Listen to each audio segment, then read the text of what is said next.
today. From Paul Brown Stadium in Cincinnati, this is the NFL on EA Sports. From the back.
Cincinnati, Ohio.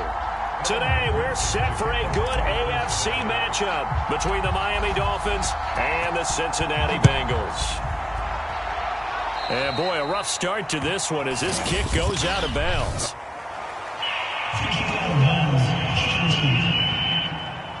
And that drives coaches insane, doesn't it? When they see that happen, it just doesn't feel right, does it? Plus, you're giving First down.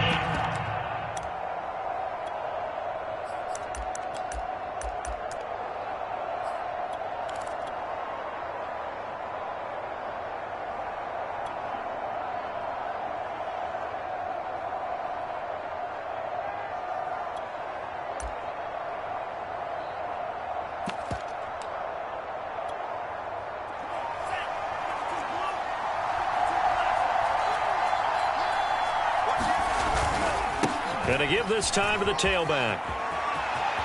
And some space here. And he'll go down, but not before getting this inside the 30. A big play there for the Dolphins.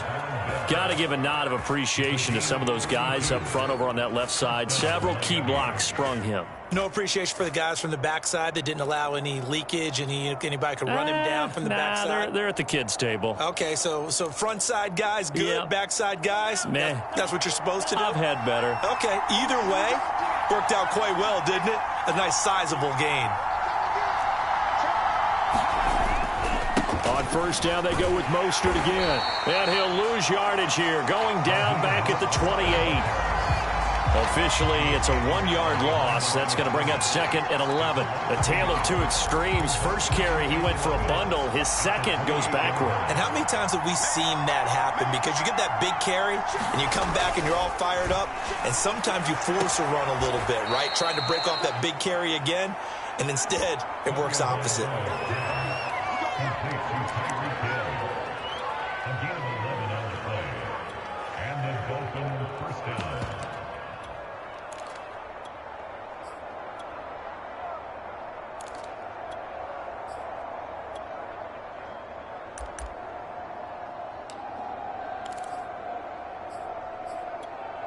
Our game not even 2 minutes old, but a quick red zone opportunity.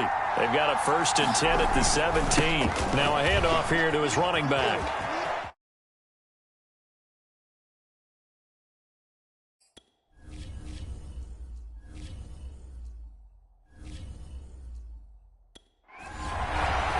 And he'll take this into the end zone for a Dolphins touchdown. Raheem Mostert from 17 yards out. And the Dolphins are going to take a first-quarter lead.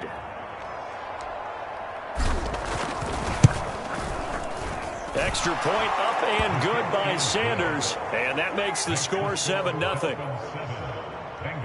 A drive there of just 4 plays. And it was capped off by a touchdown run from Raheem Mostert. Now after the touchdown, ready to kick it away is Sanders. Brandon Wilson now from his end zone. No return here for Wilson. It's a touchback. It'll come out to the 25.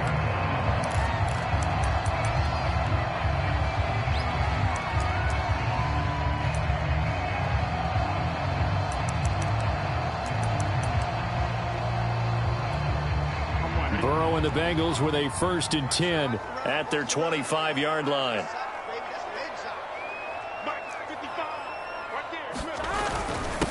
The former second-round pick, this is Joe Mixon. And he's upended at the 33 following a good pickup of 8. 8 yards the gain on that last run. Here's 2nd and a couple.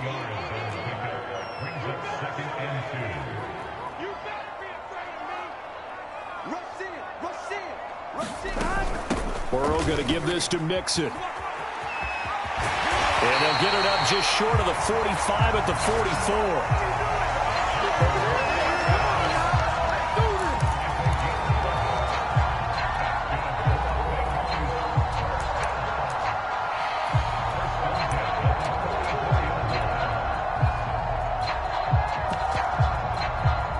Back-to-back good plays have them on the move on first down.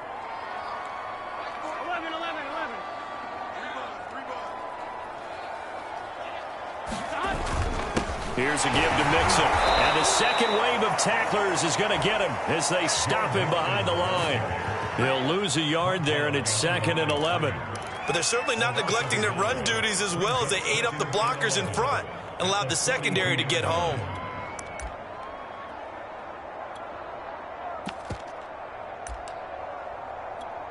Here we go. 2nd and 11 now. 11 Thomas. 12.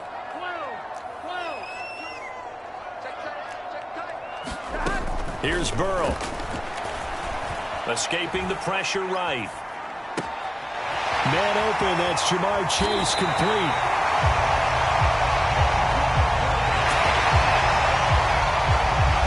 Doesn't matter whether it's a zone coverage or man coverage, the drag route can be effective when it's run well.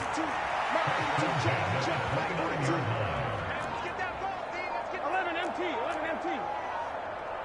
12.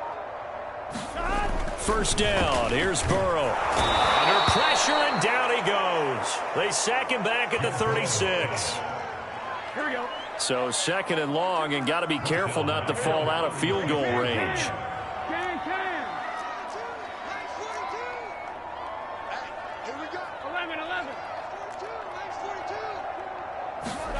Another try after the first down sack.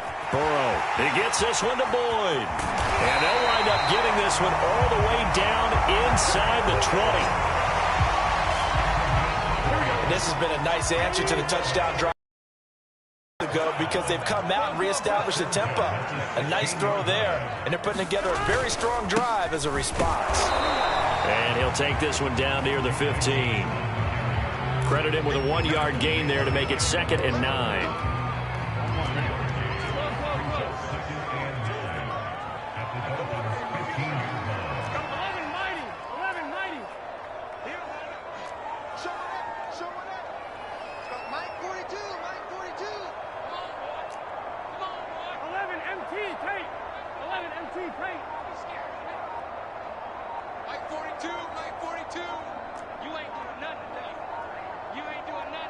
They snapped that at 1. Now it's Burrow. Throw right side, pulled in by Higgins.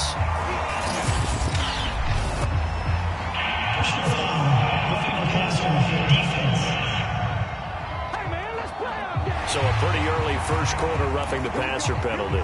Seems like the officials are going to let everyone know they're taking charge of this game. They're always going to protect the quarterback. 11.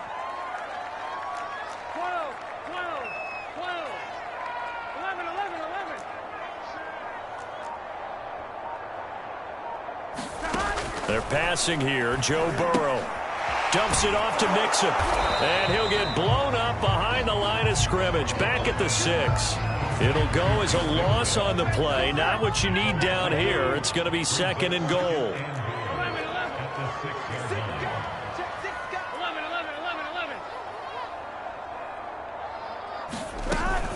From the gun, a give to Mixon. And a minuscule gain of maybe a yard from the 6 to the 5. This has been a long drive. You got to figure a field goal would be a letdown. Can they convert now on 3rd and goal?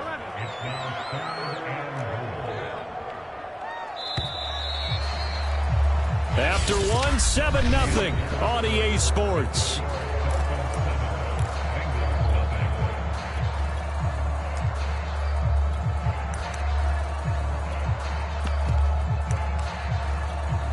A big play forthcoming. Here's 3rd and goal. 11 Thomas. You got tight right there. Mike 11. 42, check. Mike 42. 11 MT.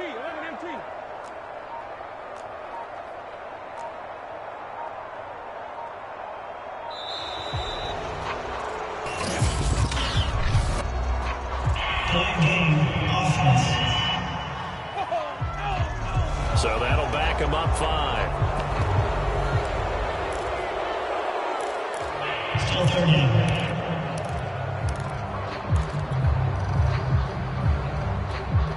How crucial will those 5 yards be? We'll see as they come up again here, 3rd and goal. 11 MT. Mike's 42. 11. They They just do get the playoff as he'll look to throw. And it's intercepted at the goal line. Picked up by Javon Holland. He's got the lane, and there he goes. The 20. And he will bring it back. It's a pick six and a Dolphins touchdown. We thought this defense would be opportunistic, and they were. Here, you're already up. Now you got a 2-touchdown lead. I tell you, going out there on defense, did they have a little bit of extra momentum with a score already on the board? Oh, without a doubt. That already felt good to them. They took it and used it and obviously put up another one. But here's the thing now. Some defense coordinators might want to pull their guys back a little bit because they don't want them to make mistakes because they're too overamped. Others say, I've got a 2-touchdown lead. Go get them, guys. They'll be even more aggressive. So they throw the pick six. They'll get another shot at it now as this one's in the air.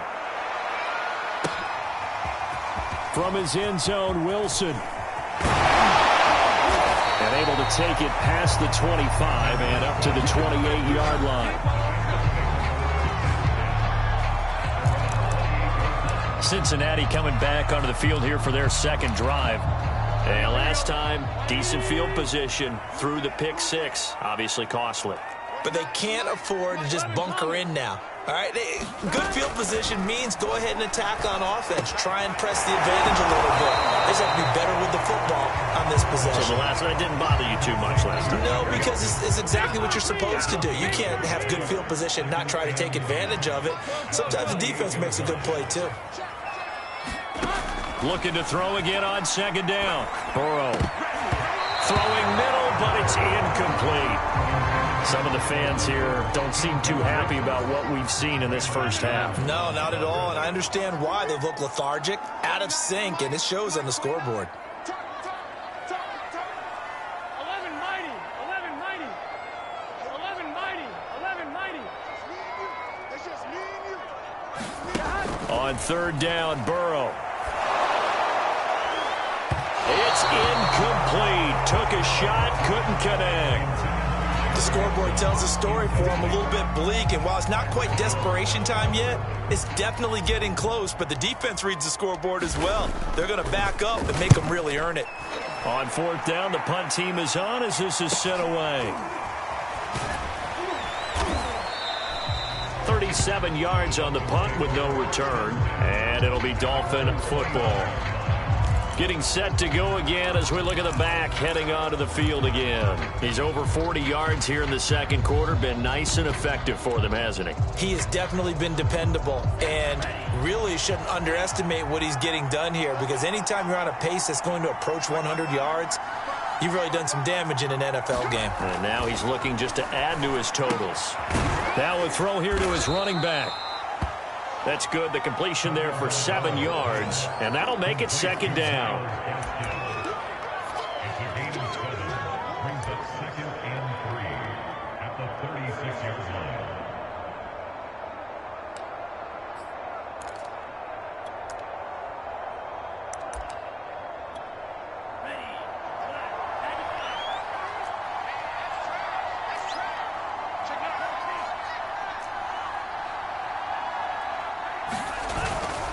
On the handoff, this is Mostert. And he'll get up to the 43-yard line. 55 rushing yards on the ground for him so far. A gain of 7. First down, Dolphins. Here we go. 60 red. 60 red. Here's Mostert. Tackle coming from the safety, Trey Flowers. A gain of 5 brings up 2nd and 5 at their 38-yard line.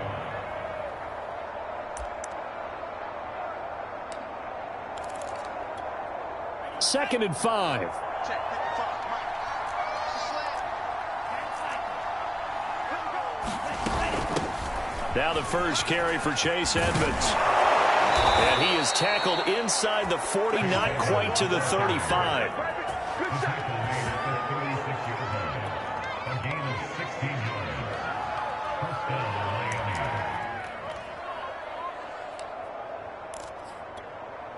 So they'll come up in Bengals territory now with a 1st and 10 at the 36.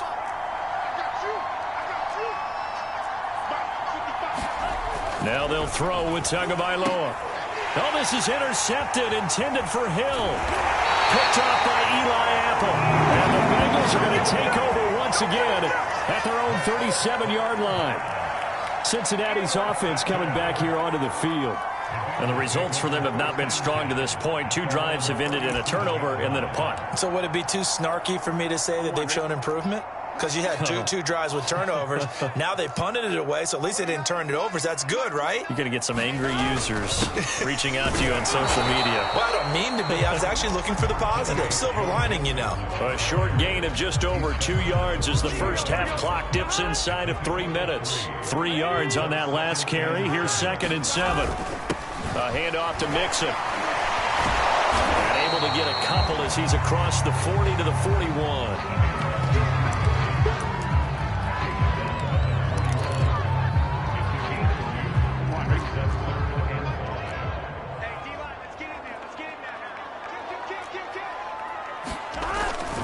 On 3rd down, Mixon. And they'll get him down about 3 yards short of the first. 2 minutes to play, first half. It's 14-0.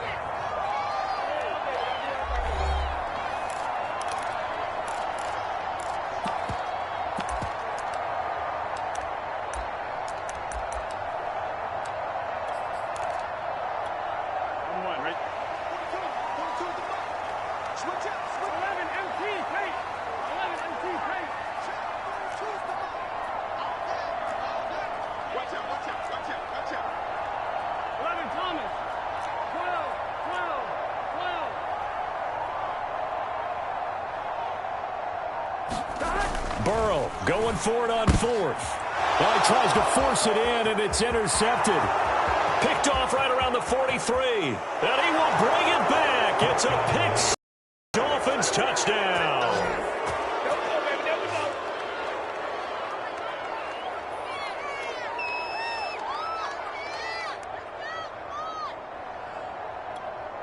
Sanders on for the extra point.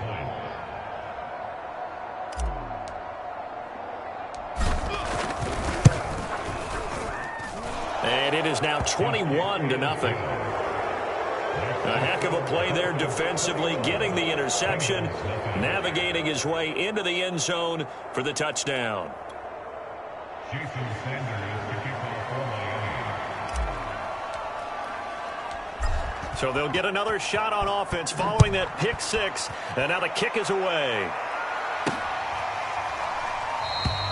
And Wilson is perfectly content to bring this out to the 25, a touchback. The Bengals offense now, they head back onto the field. And this, you'd hate to say that a drive in the first half must end in points, but you're down 21-0. They're going to have to get something going fairly quickly. I would agree totally with that, because if you're going to mount the comeback, it's going to have to come in bits and pieces. It doesn't just all come at one time, right? We haven't seen anything more than a 6-point touchdown ever in this game, right? So that's how it has to be done. Get points on the board now. Start your comeback. But you're exactly right. Let's get it going right here in this spot. They'll get 8 on the scramble there. It'll be 2nd and a couple.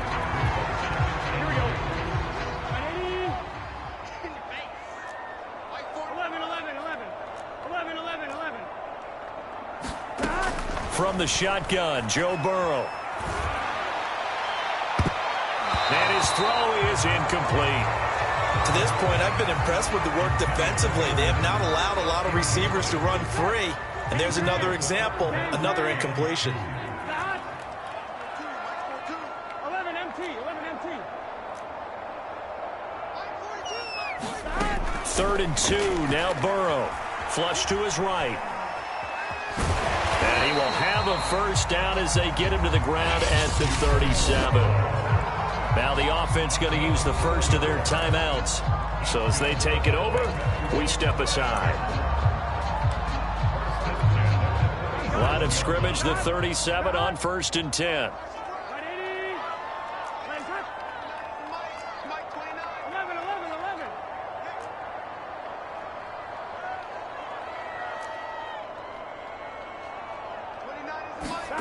Now it's Burrow. This is caught. It's Boyd. And he gets this to the other side of midfield across the 45 before going out. And I don't think there's any question that this offense is going to need to hit on a few more plays like this. It's been a difficult first half for them, to say the least. And I do believe if they want to get back in this game, they need to start right now. It's kind of like making adjustments. If you try and wait until the half, it's probably too late. They need to get going right here. On 1st and 10, Joe Burrow. And that's caught one more time by Boyd. And he's taken down inside the 30. This offense finding its legs now. Here's another 1st and 10.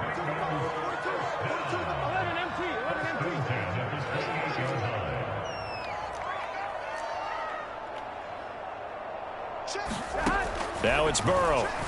He's going to let it go deep for the end zone. And this one is incomplete. Another dangerous throw there, partner. I mean, he's already thrown 2 interceptions here in the first half.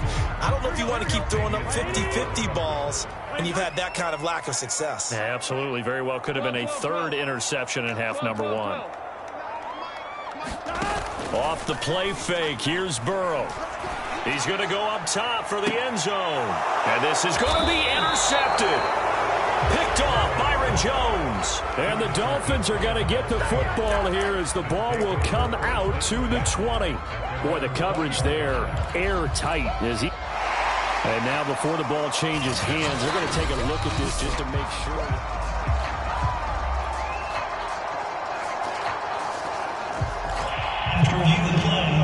The Dolphins at the line ready for their next drive. And with a 3-score lead already, this is not time for a momentum change, so I'd imagine they'd be happy to just take this into the locker room. After the turnover, it's Tua. That's out to the flat for Edmonds. And he takes us beyond the 35 before going out of bounds. So many times in my career, I've heard coaches talk about completions are one thing, but as long as we're there at the catch and we get guys on the ground, we can live with that. But if you're going to give up 10, 12, 15 yards after the catch, then your defense is going to be in a lot of trouble. Tua now on 1st down. And going deep for Hill. And that is incomplete. One thing I have learned, receivers don't mind high throws so much to the sideline, but do that over the middle to them, and not only the DB's going to throw a little verbal trash their way, when they get back to the huddle, they're going to have a few words to say to their QB, aren't they? Yeah, hung out to dry a little bit there on the high throw. Luckily fell incomplete. So we've reached halftime here, and it's the visiting Dolphins taking a lead to the locker room as we send you down to Orlando, where Jonathan Coachman has our EA. And okay, so much for our halftime break. Apparently we're going to get right back to it.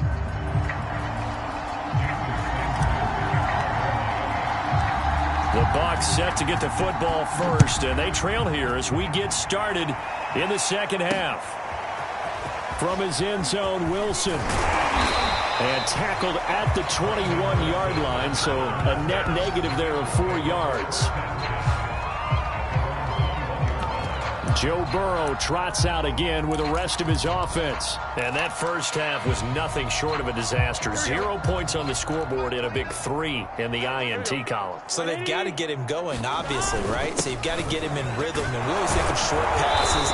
I think of jet sweeps where they just kind of toss the ball forward. You know, that counts as a forward pass. And then you can say to him, look at that. You completed 3, 4, 5 in a row. Now you've got to get your confidence going. The last run got 3. Now here's 2nd and 7. They'll stay on the ground. Mixon again. Breaks a tackle. Takes this up just short of the 30, but he was able to avoid that earlier tackle. Nice move. Call it a gain of 5 there on the run, but they'll remain a yard or 2 short here with 3rd down coming up.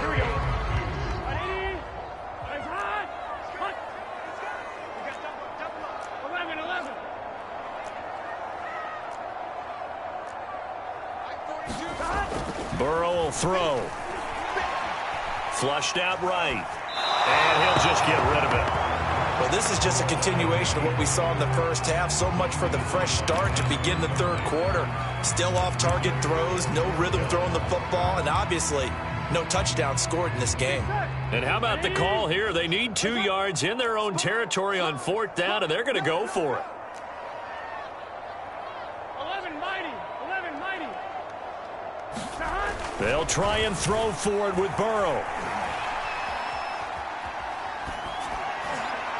And it's incomplete. They cannot convert, and they turn it over. So certainly an interesting call there to go for it. And the Dolphins get the football in great field position. So 1st and 10, and if they score on this drive, might have to start digging in our second half blowout material. They hand it off to Mostert. And he's tackled a yard short of the marker. Good gain of 9 on 1st down. They'll come up now on 2nd and a yard. It's a gain of 9. Brings up 2nd and a yard at the 19-yard line.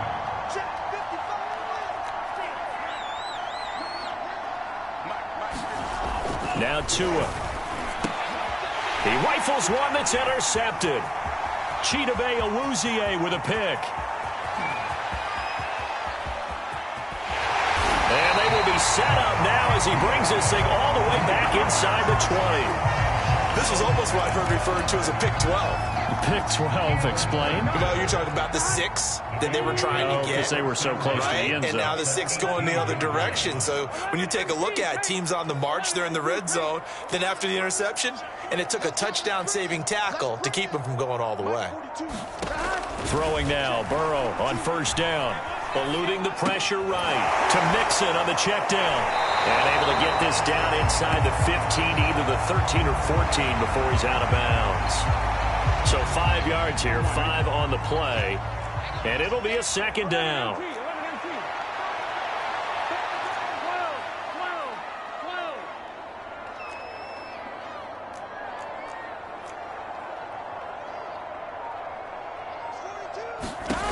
Here's Burrow setting up to throw it.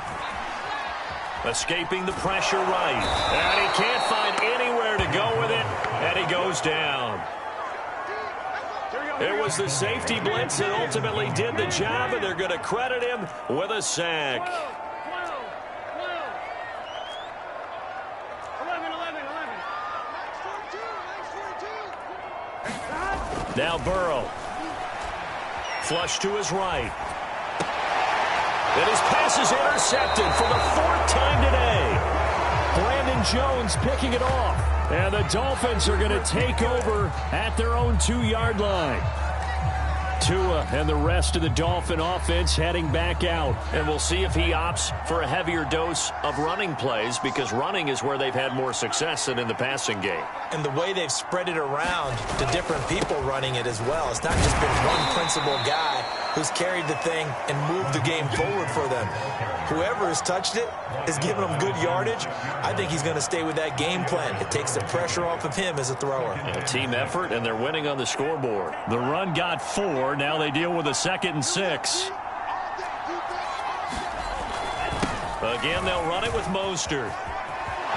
And he's going to be taken down with a marker on the field. So let's see about the call.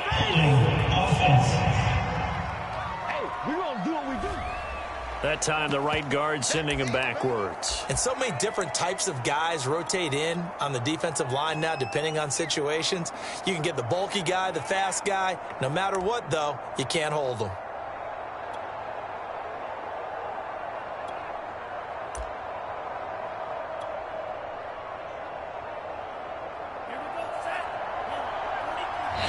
And now the Bengal defense here calling a timeout. It's just their first, so 2 remaining as they burn one here in this 3rd quarter.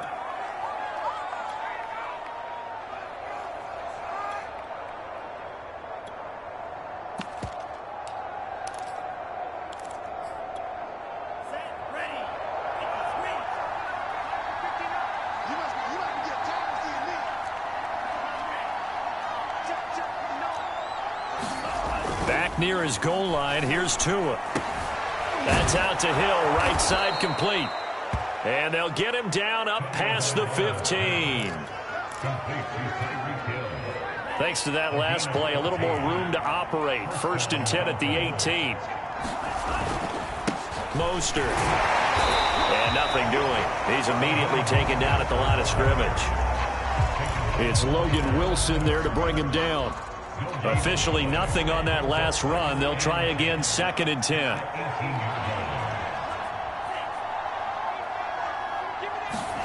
On play action, here's Tua. He sets to fire deep. That went a little too high as it's knocked away and incomplete. I'm looking at this with my defensive eyeglasses on because you remember the old days when a tight end saw a linebacker covering him and thought he had a mismatch? But the way they can run nowadays, not necessarily so. They gave it a shot downfield. That one incomplete.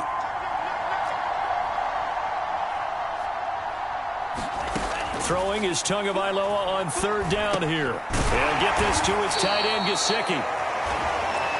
And they will rally and stop him short of the 1st down. They get him to the ground at the 26. Here's Thomas Morstead now. And the way this offense has moved the ball, he hasn't been needed till here in the 3rd. And taken right on the 30.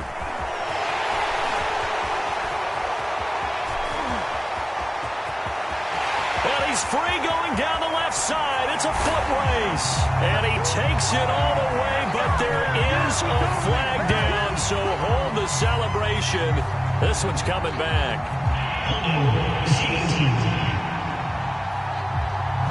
And that hold goes to wipe away a big return. And I know from the outside in, you think, why are you holding? Just make sure you don't grab anyone. But you want to keep people away from your return guy. And sometimes those sudden moves, that speed, you reach out and inadvertently do something, and the penalty flag comes out. And he'll be corralled right around the 34. I know we just saw a nice throw and catch, but how about the big guys up front buying that time? Yeah, that's exactly what they did. They created time and allowed the space to happen, and it turned into a really nice play. 11 MT. They will throw on 1st down with Burrow. He's going to fire this thing deep right sideline. And boy, another ill-advised throw there as that will wind up incomplete. So 2nd and 10, 3rd quarter. Thanks for tagging along with us here from the Queen City of Cincinnati. And that is intercepted on the sideline. Wait, no. They'll say no. It was caught out of bounds. So this is just an incompletion here. And that's why defenders are often frustrated offensive guys. Actually made the catch, looked good doing it, but couldn't get his feet down in order to finish off the takeaway. Open receiver, that's Hayden Hurst, the tight end. And he's got another 1st down as he's brought down at the Dolphins' 40. And that is going to do it for this 3rd quarter of action. You are watching the NFL on EA Sports. And Burrow going to throw again. He completes it to Boyd. And he gets this to the 35. Good for a gain of 5. Timing is so important on a route like this because he's going to line up out right, then cut straight across the field. I think the ball might have come out a count or two too late because by the time he was able to secure it, not much of a chance to turn it upfield. He's going to fire one deep, middle of the field. And it's intercepted at the goal line. Picked off by Eric Rowe.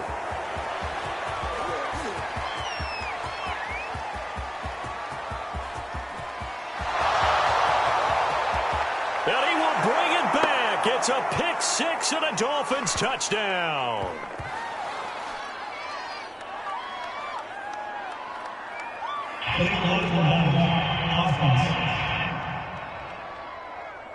So now it appears they're going to accept the penalty, which means take away the interception. Also means keep your defense on the field.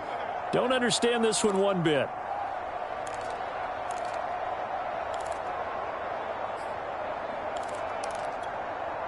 Tua and the Dolphins now with a 1st and 10 at their own 26. Throwing now is Tagovailoa. And going deep for Hill. And that will be incomplete. Would have been a big hitter if they had connected. Instead, it's 2nd down. An incomplete pass on first down. That leads to a 2nd and 10. And he'll give it here to his running back. He takes this for 3 to the 29.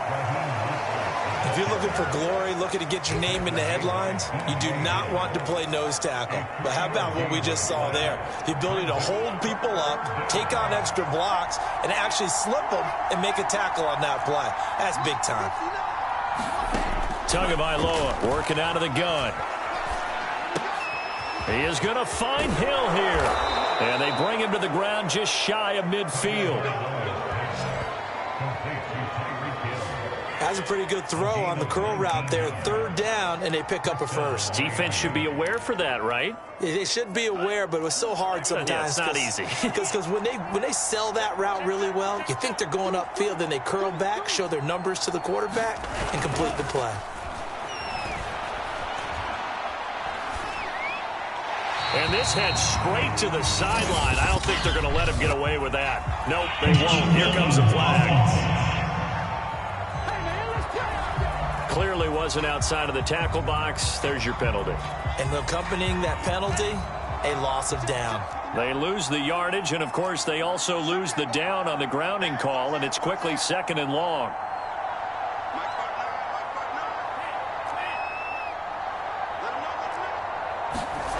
Going to the air, Tagovailoa. And that falls to the ground, incomplete.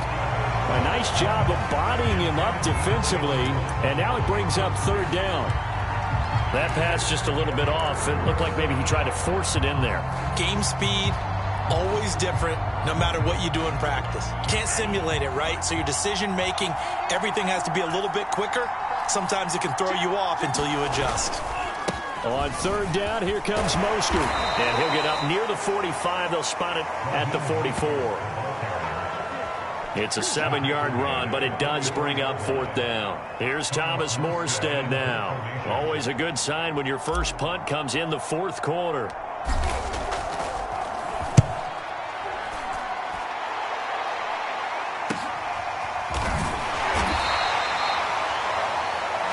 Yard punt, 6 yards on the return.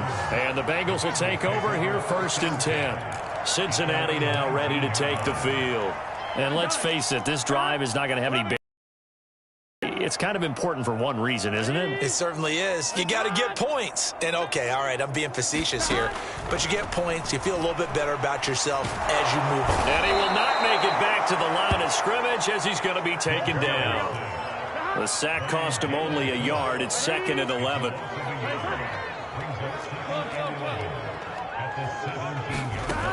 From the shotgun, it's Burrow.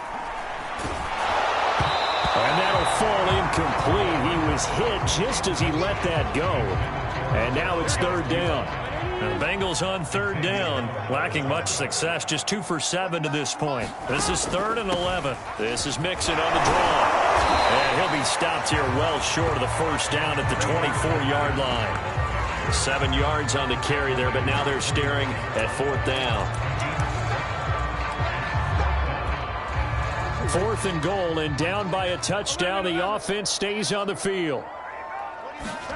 Here we go. It's Burrow on 4th down. Got a man. It's Chase. He completes it. From the 34 now, here's 1st and 10. Burrow looking to pass. And now here's another interception. Picked up by Xavier Howard. What a nightmarish game he's having now. 6 interceptions that he has thrown. Absolutely unbelievable, isn't it? Hard to believe we're watching this and have seen it, but it just tells you about the game of football. It giveth and it taketh away. Yeah, the guys, though, that have thrown 6 interceptions in a game, the likes of Peyton Manning, Brett Favre, I think Joe Namath, he did it 3 times. Here's Tagovailoa on 1st and 10. And he's going to be intercepted a 3rd time. Chidobe Awuzie with a pick. And the Bengals are going to have the short field here as they'll take over right at the 50.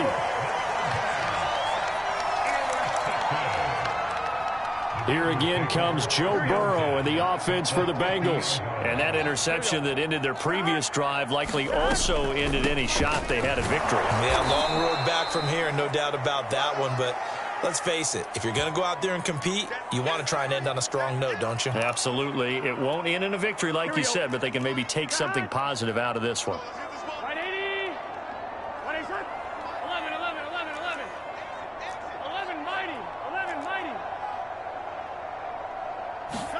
From just shy of midfield, Burrow, he finds his man, complete. It's Boyd.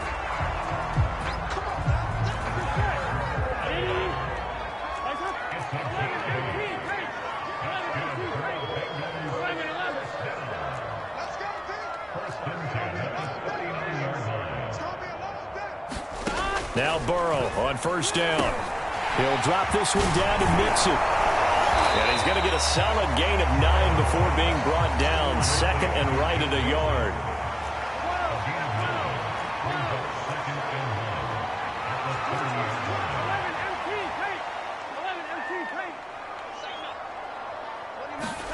To throw again on second down. Burrow.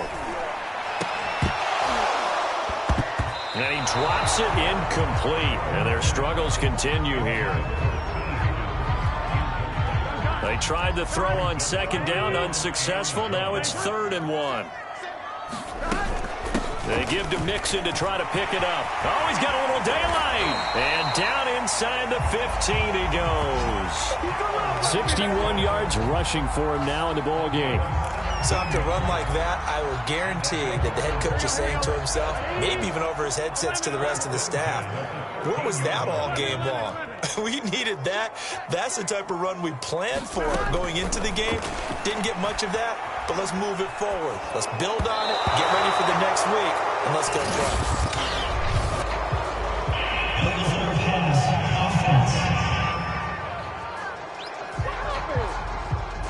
So this will be accepted as it moves the offense backwards. So the illegal forward pass also costs him a down, and now it's 2nd and long.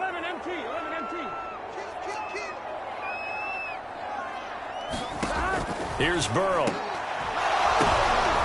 And my goodness, another interception. Picked up by Xavier Howard. There he goes, right side. The 30. I need to get my swag right 10, 5, and he will bring it back. It's a pick 6 and a Dolphins touchdown. That right there is kind of a summary for how this day has gone for the offense. No points still, and that time. Not much more to say to that, is there? Struggle all the way through. Have to find a way to try and get some points, so you're a little bit desperate. Instead, the points go the other way. Now after the touchdown, ready to kick it away is Sanders. From his end zone, Wilson. And he's able to get this across the 20, but not by much, as he's marked down officially at the 21.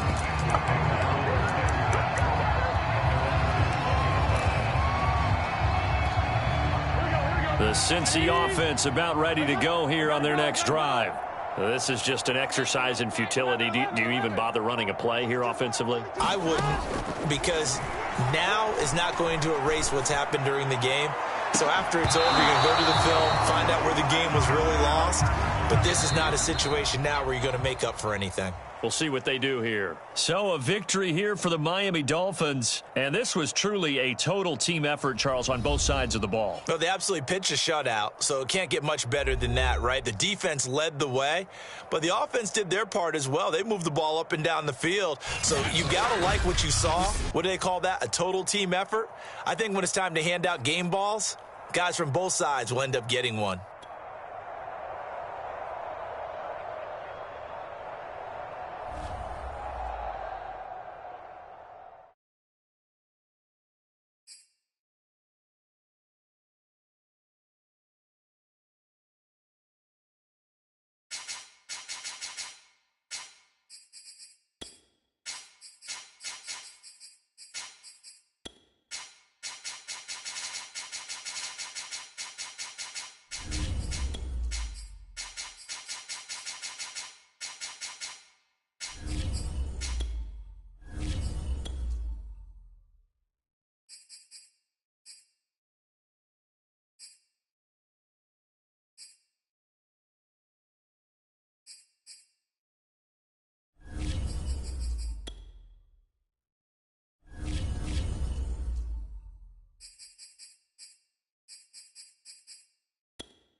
Tonight, from First Energy Stadium in Cleveland, Ohio, it's a special.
Prime time edition of the NFL on EA Sports.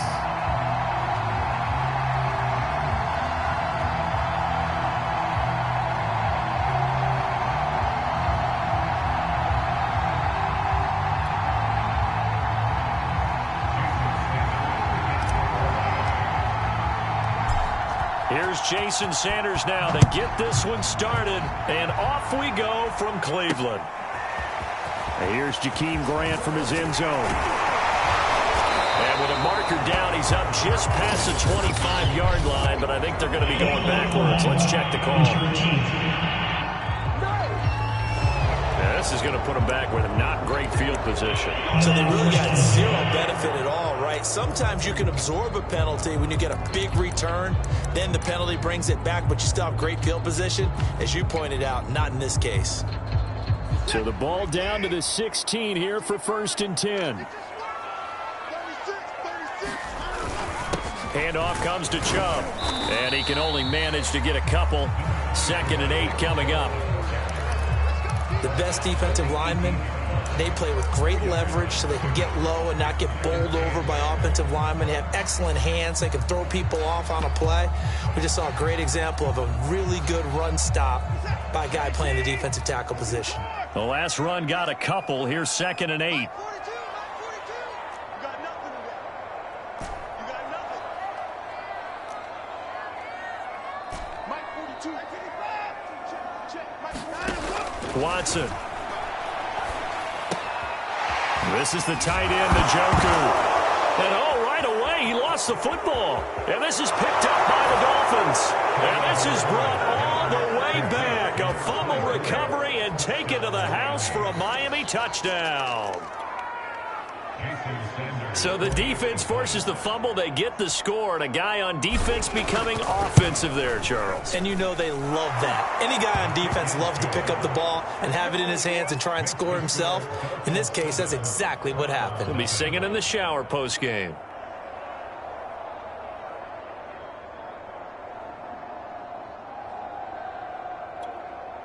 Jason Sanders, the kickoff for Miami.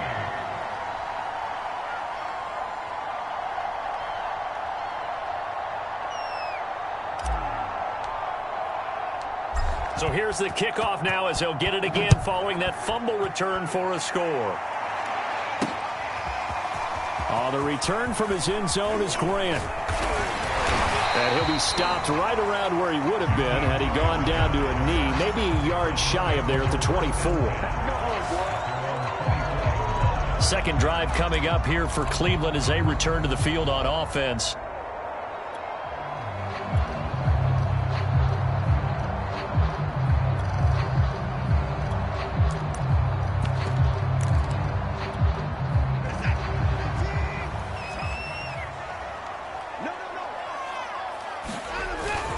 They start on the ground with Nick Chubb. Broke a tackle, but not much room there ultimately. Just up past the 25 and no further. 3 yards on the pickup there, and it'll be 2nd down.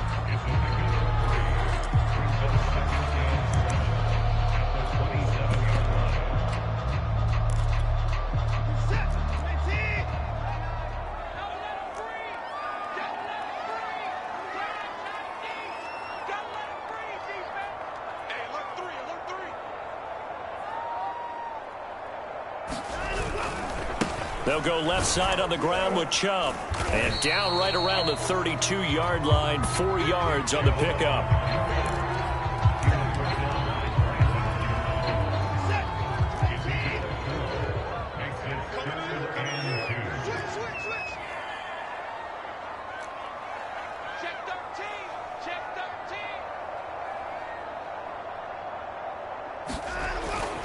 They'll run for it. Here's Chubb. And he will not get there as they stop him short right around the 34-yard line. Just a gain of 2 there, and it's going to bring up a 4th down. 4th and short, partner. I mean, this would be a really risky call. Here we are in the first quarter. On your own side of the field. On side of the field. But, boy, what a tone setter that would be to go for it and get it, wouldn't it? You're gritty today. I like it. I'm feeling it. Here we go. Tight dog. Check 43. 25. Down, he's coming. They'll run for it. Chubb. And flags come in as he gets forward for about 3 yards. Now let's check on the call. They get Jack Conklin there, the right tackle. On 4th down, on is Corey Bojorquez to punt. Back deep is Tyreek Hill.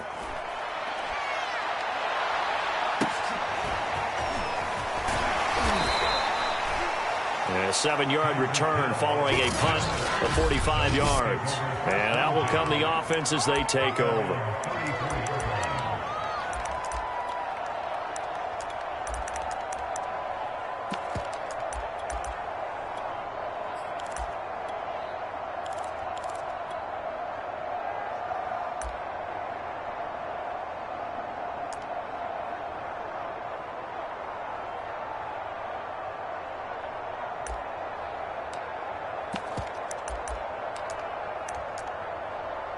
Tagovailoa and the Dolphins come up 1st and 10 at the 34.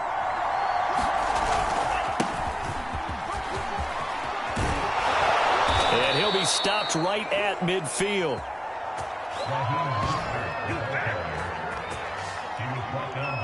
First play of the drive, a first down run. Well, that sets you up for whichever way you want to go. Do you come right back and run the football again because you've got them on their heels? Or do you play chess match with them, break tendency, and go play action and go for the big shot?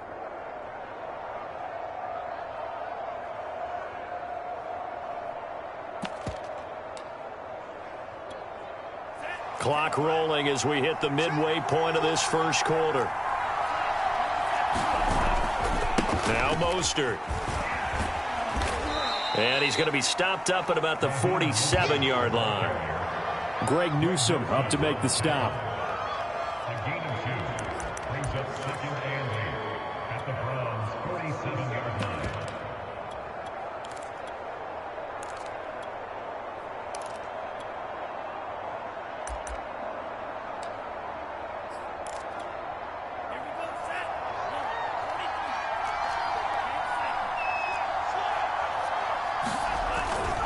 On second down, Mostert. 2 yards on the carry there, and it's going to lead him to third down. In order to play really good run defense when you're playing a 3-4, those 3 guys up front, the nose tackle and the guys they call the defensive ends, are usually big, big people because they're going to have to eat up a lot of blockers because it's usually 5 on 3. And when they do their job well, the guys who play on the inside, those inside linebackers, they're able to just roam and hit. Now a pass hauled in downfield. Touchdown! Jalen Waddle, 46 yards. And the Dolphins are able to extend that advantage. Sanders now to add the extra point.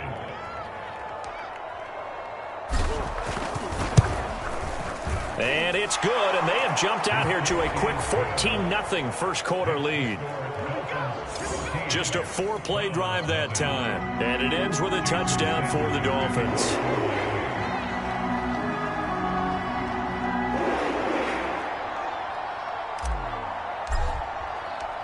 Now after the touchdown, ready to kick it away is Sanders.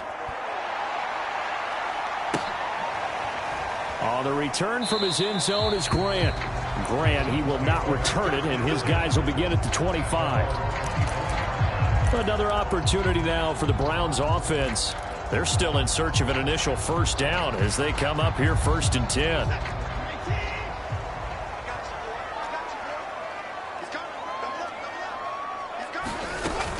They begin this drive with Chubb. And he's going to take this ahead for right around 3 yards, but no more than that. Second down. Coming up on 2nd and 7. Brings up second and 7 at the 28-yard line.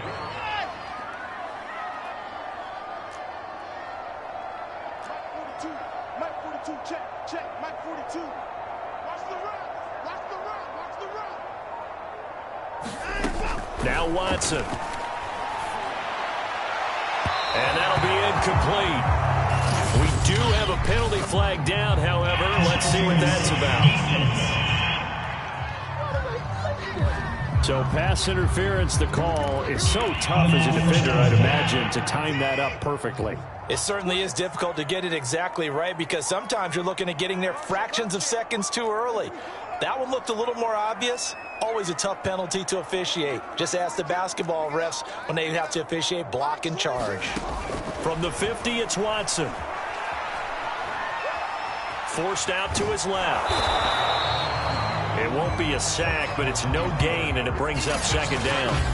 And while he did a good job of sliding around in the pocket, there was nowhere to go with the football, so he had to take off and try and run. He just got back to the line of scrimmage, no gain.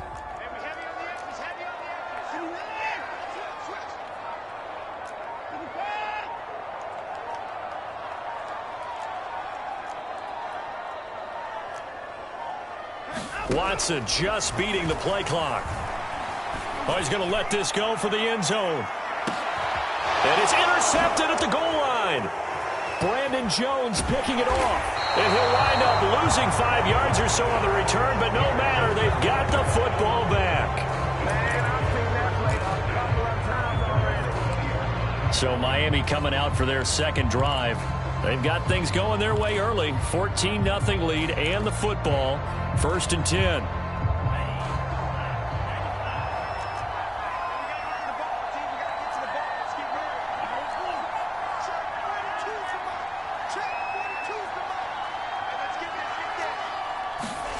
They fake the handoff. Now Tua. He's going to launch this thing way downfield. And that is incomplete. Took a shot there on first down, but he couldn't reel it in. Well, you've got a receiver here who's got one touchdown already in this first quarter, and they were trying to double his pleasure there, wanting to continue to go to the guys already gotten into the end zone. But good coverage to make sure that this time it fell incomplete.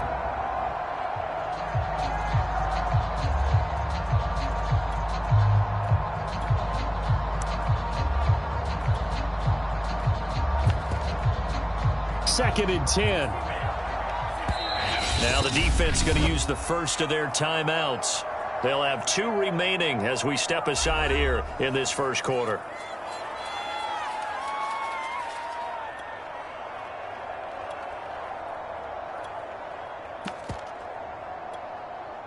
After the incompletion, here's second and 10 from the 20. On the handoff, this is Mostert. Gets this to the 24 for a gain of 4.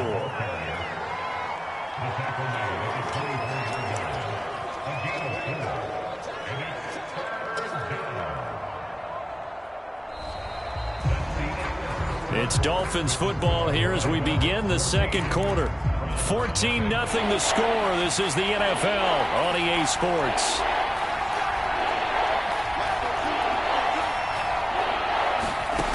From the gun, it's Tua. And this pass broken up. The contact well-timed there. And now fourth down. Here's Thomas Morstead on now to punt it away on fourth down. Back deep, Jakeem Grant.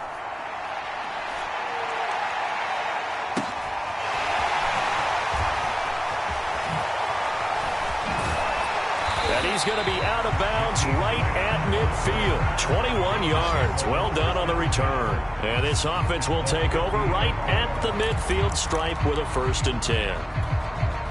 They've got good starting field position as they come up here 1st and 10 right at the 50-yard line.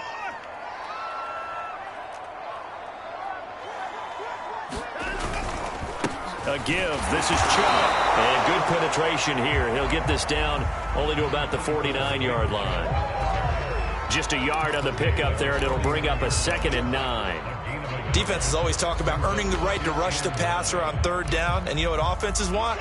Win 1st down so they can set things up for themselves better. And that wasn't helpful there. Not a big impact on 1st down.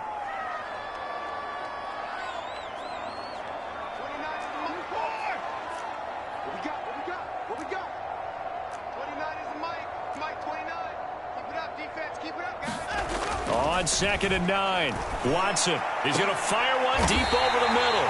Launches deep. A jump ball, and this is caught. These guys have definitely been outplayed in the first half, but I like their countenance. I like the way that they haven't panicked out there, the way they're carrying themselves.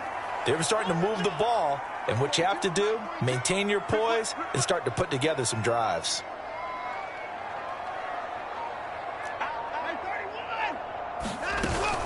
On 1st down, they'll run with Chubb. And he is brought down at the 22 after a gain of 2, and it brings up 2nd down.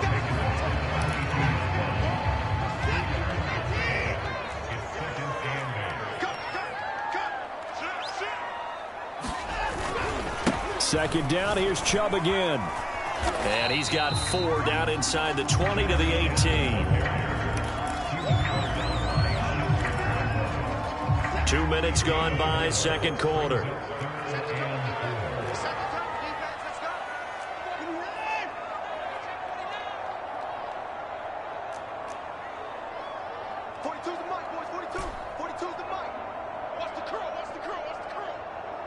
Check 31. Check 42's the mic.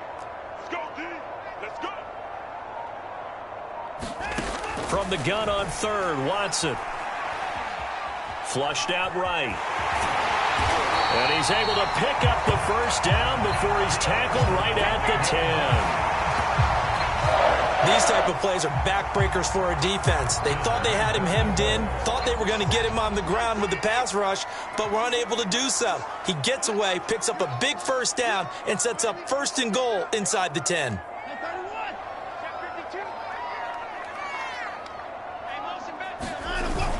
They'll run with Chubb. And finding room to work, he's down to the 2-yard line. From the 2 now, 2nd and goal.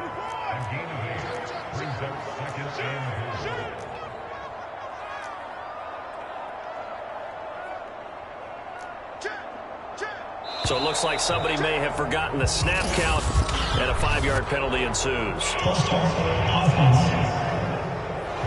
That's on the guard, Wyatt Teller. Things made a little more difficult after the false start as they try again on 2nd and goal.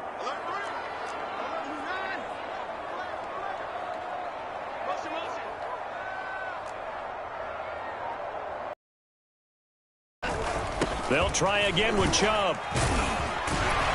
And he'll take it into the end zone for a Browns touchdown. Nick Chubb taking it in from 7 yards away. And the Browns have cut it back within a score. Extra point attempt here still to come. And that one makes it 14-7. So that drives 7 plays in length. And Nick Chubb, the one to finish it off, as he does so with a touchdown run. Out is the kickoff unit as they run up and send this one away. From just inside the 20, a short kick. And they're going to start this drive in pretty good shape as they get it up past the 30.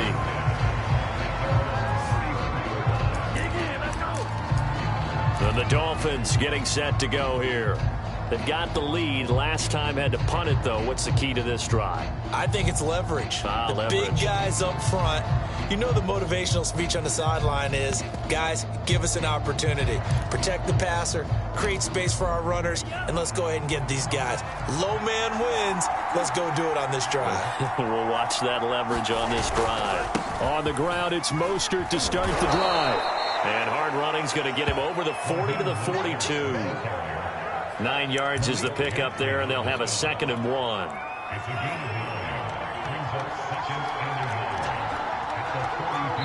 We've hit the 2-minute mark of the second quarter, 14-7.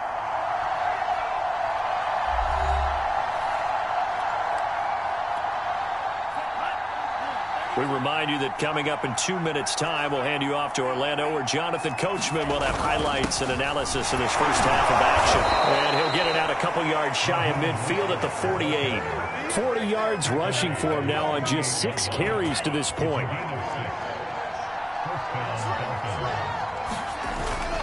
On 1st and 10, it's Mostert. And some room to work. And he goes down, but not before getting this inside the 25. As always, no rooting interest here, but that was pretty, wasn't it? To see him break through and then pick up his stride. Yeah, the guy carrying the ball loves it. I think the O-line, they might like and take more satisfaction out of those runs than anybody else, though, right? Without a doubt, because they're the ones that often have created it.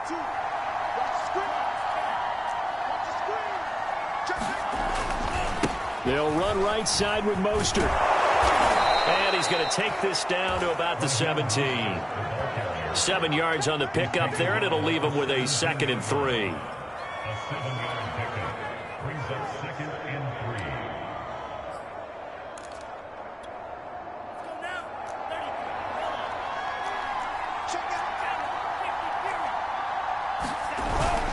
3. They hand it off to Mostert. And he'll go down here at the 12-yard line.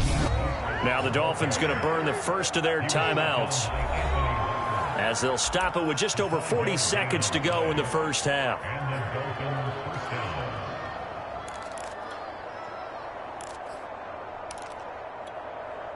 All runs on this drive so far. It's 1st and 10.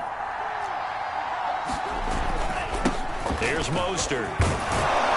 And he will take it in for a Dolphins touchdown. Raheem Mostert. A 12-yard touchdown run. And the Dolphins add on to their lead.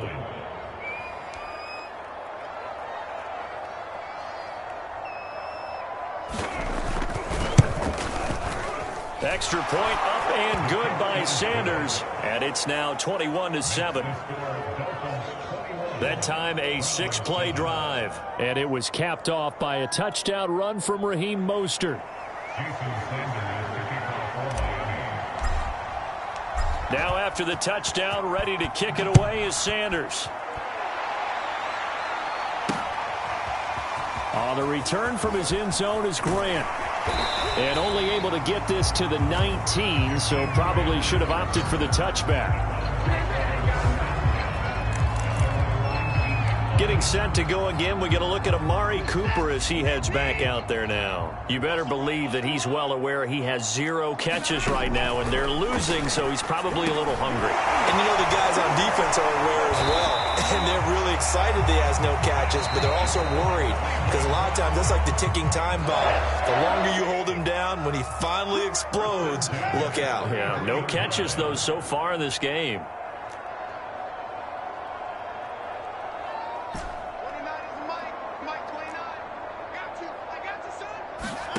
Off of play action, it's Watson. Letting one fly deep for Cooper. He's got a man, complete. And he'll be marked down deep on Miami's side of the field. So we have come to halftime, and what's already you want the third quarter already? No problem, let's do it.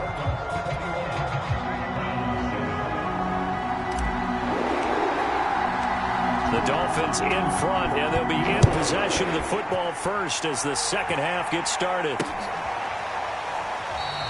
And no fireworks to start the half. This will be a touchback. Out comes the Dolphins now. They'll go on offense first here in this third quarter. And they've got the lead, CD. What do you expect from them in this second half? Well, I like what they were able to do on the ground in the first half because they had a lot of success running the ball, and I certainly think we'll see more of that. But I'd keep an eye on that defense, and I think their coaches up in the box will do the exact same thing. If they start to see 1 or 2 guys start to creep towards the line of scrimmage, that'll be licensed to take some shots downfield. And got his man complete. And he takes this way down deep into Cleveland territory. It's a big play there for Miami. Well, partner, I'm not sure how this drive's going to end, but how about the way they flip field position there? A nice attacking play that picked up a heck of a chunk of yardage. And now a timeout called defensively by the Browns. It's just their first, so 2 remaining as they burn one here in this third quarter.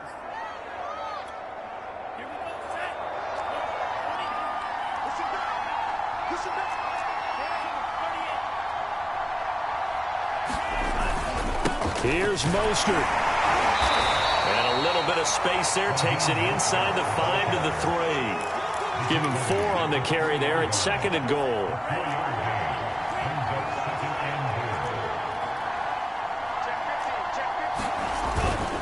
Again, it's Mostert. And he takes it into the end zone for the Dolphin touchdown.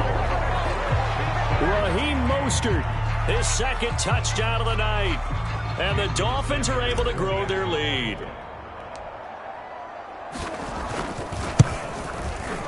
Extra point up and good by Sanders. And the lead now to 3 touchdowns at 21.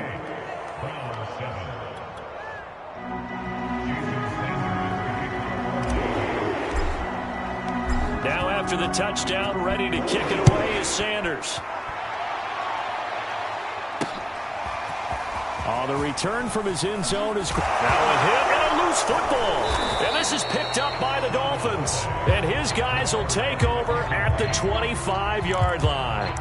As that ball got away from him and he saw the opposing team recover it. You felt his pain? Oh, I felt his pain, and you know what was going through his head. Tuck it away. Take care of the ball. All the things he hears all week in practice, he didn't carry it over into the game. Now a play fake. Here's Tagovailoa. Blitz coming, and down he goes. Malik Jackson, the 6'5" D tackle with a sack. Well, here's where having mobility sometimes can work against you as a quarterback. He thinks he can retreat and outrun the pressure. But that time, they zeroed in on him and took him down for a big loss, partner. A really big loss. Throwing on 2nd and long. Tua. That one caught by Tyreek Hill. It's a pickup of 12, and that'll set up a 3rd down. They sure put the coverage guys in a stress on that one. They thought they were going deep. Ends up curling inside for a nice chunk of yardage.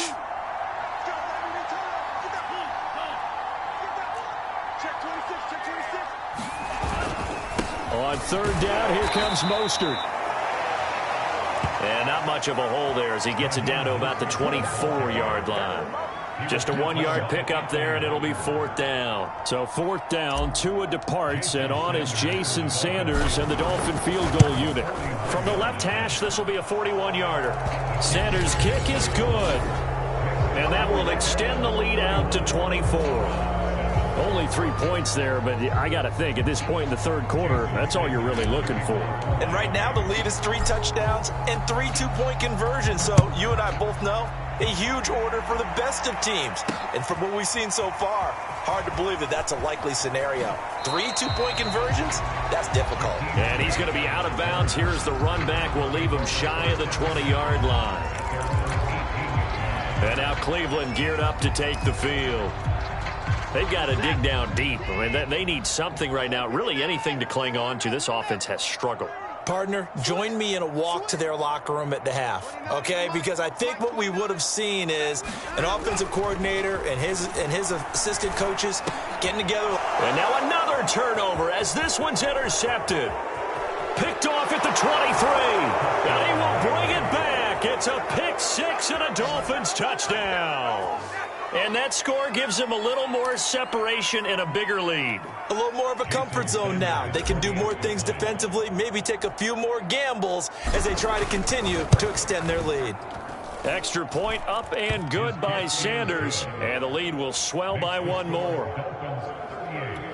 So the defense creating some points, not only getting the interception, but then returning it to the end zone for the pick six. So they throw the pick six. They'll get another shot at it now as this one's in the air. On the return from his end zone. Now a hit and a loose football.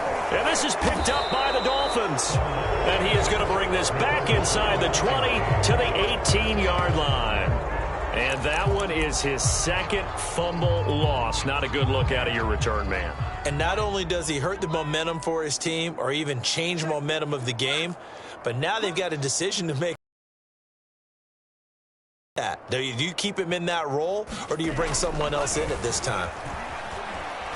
Eluding the pressure right. Incomplete, but a penalty flag is down in the backfield. Let's get the call. So apparently some grabbing there in the middle of the O-line. I've often wondered why that doesn't happen more often for guys that play center. Having to snap the ball and then trying to get your hands into the proper position, that's difficult to do. He got caught that time. Here's a run on first down that doesn't accomplish anything. In fact, he's going to be tackled behind the line for a loss of 1. Sometimes I think these defensive tackles get a little bit of a bum rap. We just see them as big guys that eat up blockers for others to make tackles. Oftentimes, they're quicker than they get credit for. And this time, he used his quickness to make a play. 2nd and 21. A lot of ground to cover.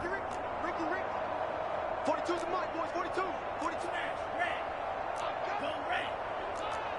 Check. 42's the mic. Here's Tagovailoa to throw. That's going to be caught by Waddle. Touchdown, Dolphins! Jalen Waddle, 2 catches, 2 touchdowns here so far. And the Dolphins get another third-quarter touchdown to add on to that lead. Sanders on for the extra point. And the lead grows even larger here in the third quarter. Well, that drive started with not a whole lot of real estate in front of them. In plus territory, excellent field position. 2 plays later, pay dirt. Now after the touchdown, ready to kick it away is Sanders. On the return from his end zone is Grant. And tackled at the 21-yard line, so a net negative there of 4 yards. Heading out as the Cleveland offense now as they get set to take over here. They have been struggling. I would imagine at halftime they went through some possible changes. Well, those changes aren't working, so now where do you go? I think that now it's much more in their head. And what I mean by that is just what you said. You've gone over the changes. I bet they were pretty clinical at the half, not too emotional. They might need to go to the emotional side because you've got to find something, some spark somewhere. And so far, just being calm hasn't exactly worked. They need any spark at this point. On 2nd and 9, Watson. He's got his receiver, Cooper. And he is finally out of bounds, but not before taking it down inside the 30. A big play that time for Cleveland. Now, look, you're not going to be able to get this all back at once, but that certainly helps. So you're saying 3 yards in the cloud of dust, not the strategy? I go aerial attack. Yeah, I think that's what has to happen. And if you're going to run it, you need to break off big chunks. We just saw a big play right there. They need plenty of those. Normally, he's pretty reliable. He usually catches what's thrown to him. On that play, he simply dropped it. Mike's 42. Mike's 42.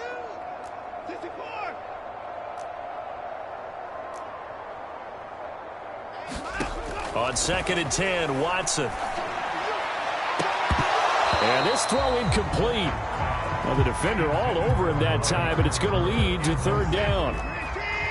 This offense was on the move. Now 2 straight incompletions have them looking at 3rd and 10. Again, it's Watson. Toward the sideline. Did he keep the feet in? Yes, he got them both down, says the side judge. And that's good enough for a 1st down.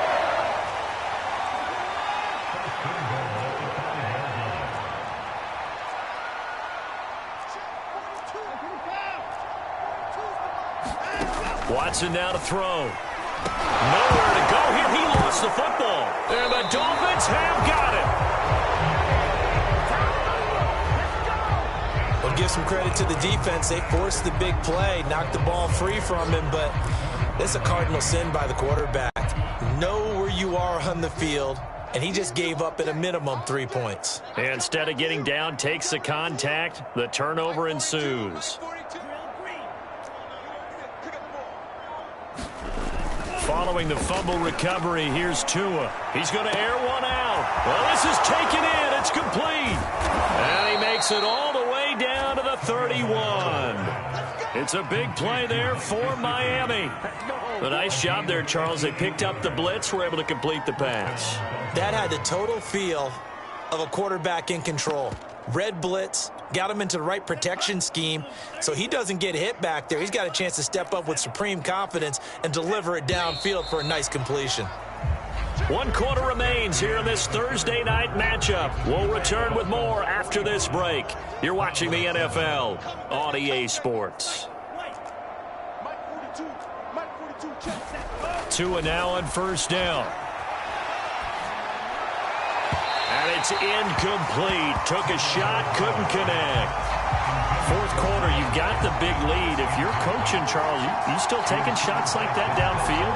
I'd be a little more concerned with running some clock and making sure you're taking care of the lead, because you keep flinging it around, you throw a couple of picks, you can put yourself in jeopardy. A short gain here, maybe a yard to the 29. And that last carry puts him right at 100 yards for the game. So how has he done it? Because he's been patient, followed his blocks, let everything develop, and then burst through for big gains. Out of the gun on 3rd down, here's Tua. Open man, it's Preston Williams. And he's brought down, but not before he reaches the 8-yard line. Did you see that route the way that I did? I thought he was trying to get deep. Yeah, that first. wasn't the first option. No, it came off of that guy, the deep guy, and came underneath on the drag, completed it very well.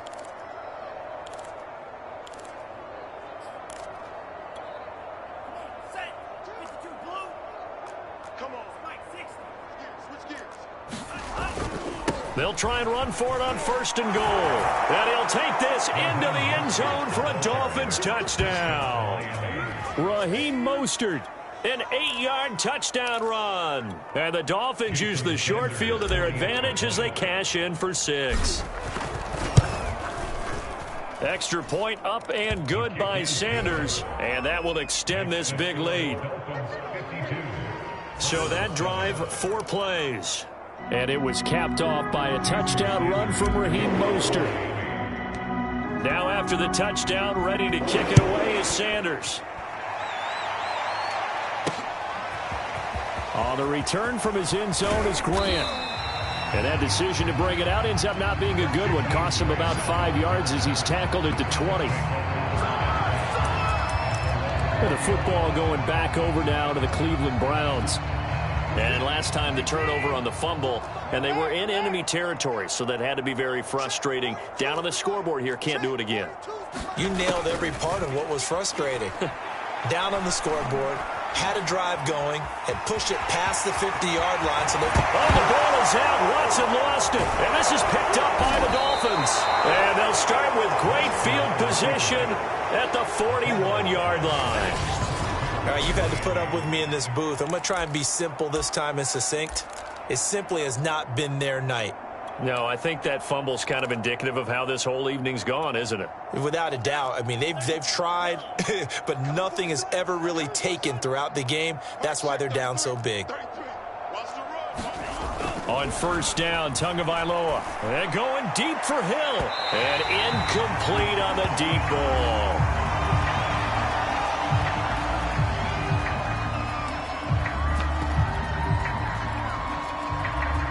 After the incomplete pass, here now is 2nd and 10.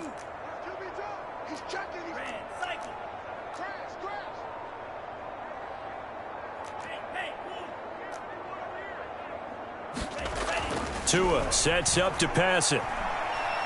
He's going to let this go. Back of the end zone. And that's going to be incomplete. Good effort there, trying to take a shot, but it's 3rd down. I usually hesitate when I say a guy's got world-class speed, but this guy might. So let's fire the starter's pistol. Let's go. If you've got him, you've got to try and use him. A lot of anticipation with the ball in the air, but no, incomplete. And he works it past the 30, almost to the 25. 122 yards on the ground for him so far.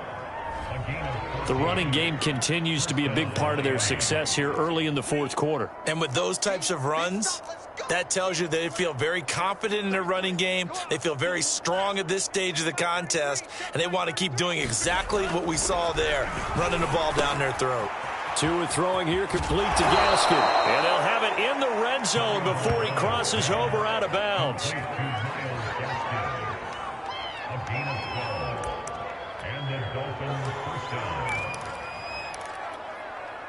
So the ball down to the 16 here for 1st and 10. Here's Tua. Rolling to his right. Oh, you saw that one coming. It's intercepted. Thrown back across his body. Picked up by John Johnson. And the Browns will take over here at their own 12-yard line. As much football as we watch, we've seen this work many times.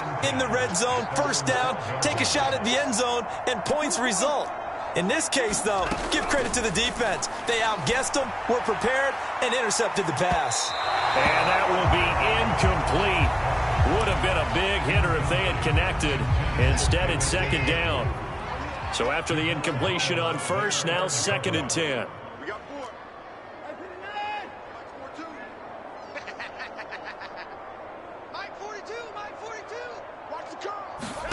Throwing again is Watson. And that is taken in by Njoku. 9 yards, and that leaves him just short, so it'll be 3rd and less than a yard.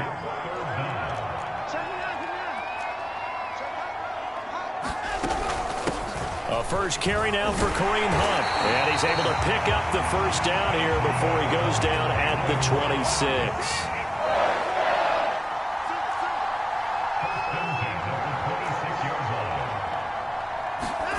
Watson on 1st down. Escaping the pressure right. And that is caught on the right sideline, but out of bounds, says the line judge. The throw took him a little too far. It's 2nd down. Check. Lucky. Going down. He's coming. To throw again on 2nd down. Watson. Flush to his right. And they're able to get this one across the 35. It's funny when I go back to our pregame meeting with Amari Cooper and we mentioned, what if they play man coverage against you? He almost seemed offended by it, didn't he? I'll beat it. That's basically what he said, right? I mean, the best receivers we've ever talked to and covered, when you talk about... Oh, the ball is out. Watson lost it. So they escape, so to speak, maintaining the football. Defensively, though, opportunity miss. It definitely was, because that's all defenses talk about. Getting the football and either advancing it the other way or just getting possession and turning it over to their offense. That can be a little bit deflating. You're exactly right. A lost opportunity. Throwing on 2nd and long. Watson.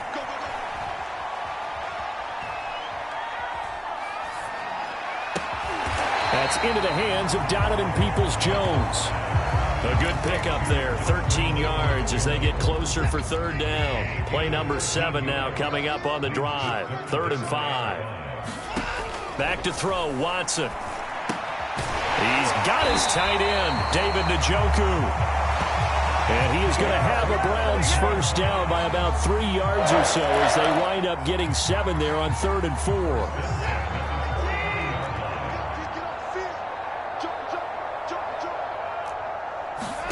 Now a first down throw, Watson. To the left side and complete for Amari Cooper.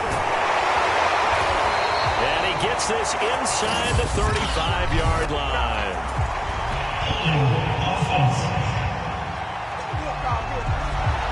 So a decent gain, but all for naught on the penalty. It's too bad, isn't it? They were feeling pretty good about it. The only people celebrating, the guys who just gave up that play.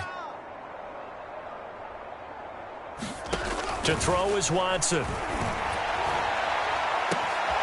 he will find his man Schwartz. That's complete. And somewhat of a measure of revenge as he's in for the touchdown, but they still trail big time. He'll take it, but he won't be able to smile about it. That's a whole lot of points still to be down. But congratulations, they're still fighting, and they scored another touchdown. My old high school coach used to say, Charles, he said, sometimes you win, sometimes you lose, and sometimes you wish you never had showed up. Could have saved the gas money, the hotel, what have you, huh?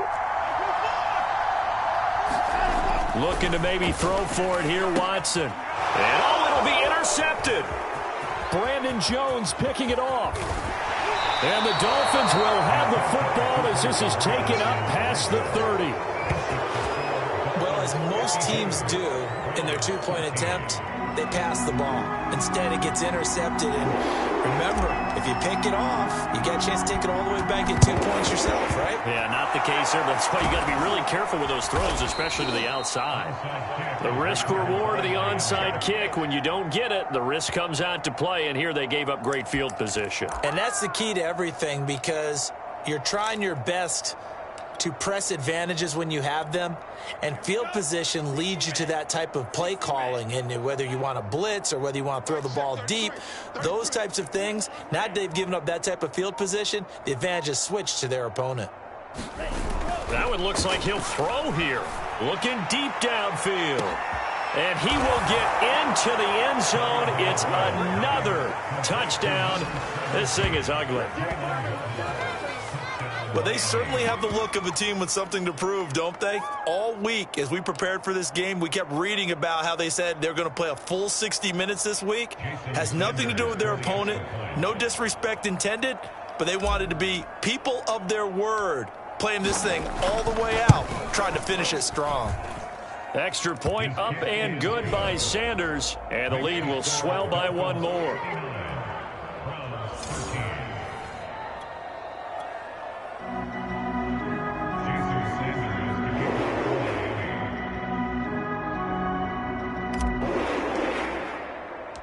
Now after the touchdown, ready to kick it away is Sanders. On the return from his end zone is Grant. And ultimately, he stopped right where he would have been if he had simply gone down to a knee at the 25. Amari Cooper and the rest of the offense heading back out there now. And I know that they've double-teamed him a couple times, but not a ton. Whatever they're doing isn't working. He's up over 100 yards. We'll see how they adjust. And when they do that, they weaken their defense in other places as well. And how many times have we... And now Watson throws another interception. Picked off Byron Jones. And the Dolphins are going to take over here up near the 40. Well, partner, I got to tell you, I'm trying to think of something positive to say for this offense, but I'd have to be a spin doctor for that one. This has been a tough performance to watch. And I think it's hard at this point to actually identify what's really gone wrong. I guess the catch-all is everything. Doesn't sound like real sharp analysis, but I don't have much else for you. And the scoreboard just lopsided, and it's been ugly from the get-go. So now 2nd and 10 after the incompletion on first down. Now Tua. Oh, this is intercepted, intended for Hill. Up by Grant Delpit. And he's just across midfield and down at the 49-yard line.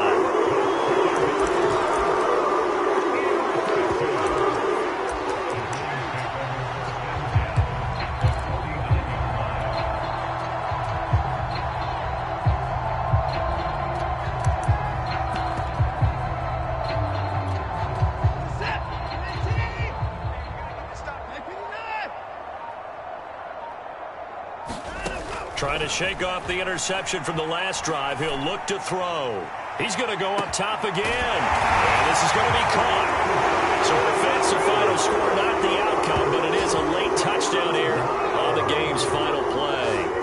Doesn't affect the outcome, but, hey, nice job there to put it in the end zone for the final play. Could it affect other things? Sometimes these types of scores are ones that we don't consider big at the time. Then later on we find out maybe that was a tiebreaker. Yeah. Or, of course, in the fantasy football world, these points mean a lot. A lot there. Just a formality now, but here's the extra point. And the kick is good, but obviously it won't matter as they're going to go down in defeat here. This one's over.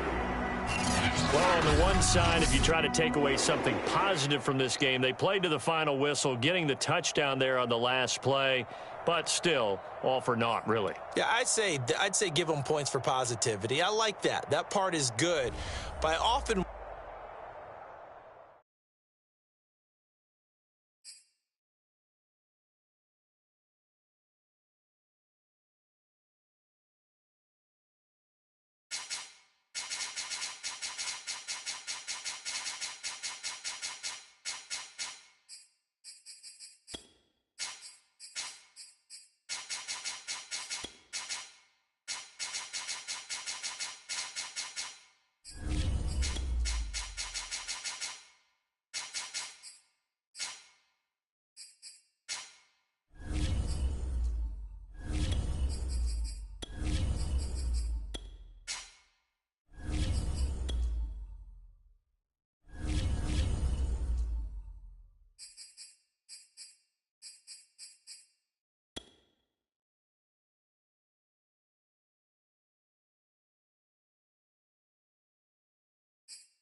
Tonight, from MetLife Stadium in New Jersey,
Here's Jason Sanders now to get this one started, and off we go from MetLife Stadium.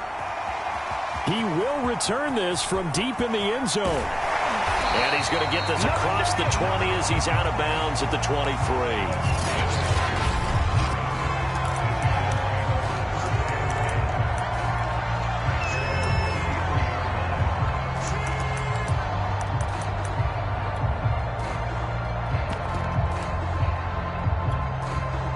They'll come out with a 3 tight end look on the first play of the drive.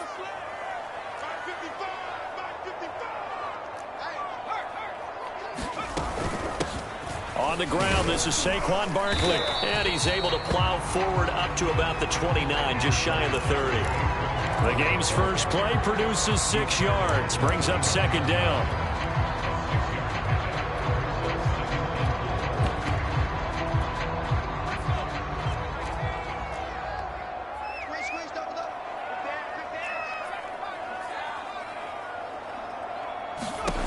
Now Jones. Flushed out right. And that'll be incomplete.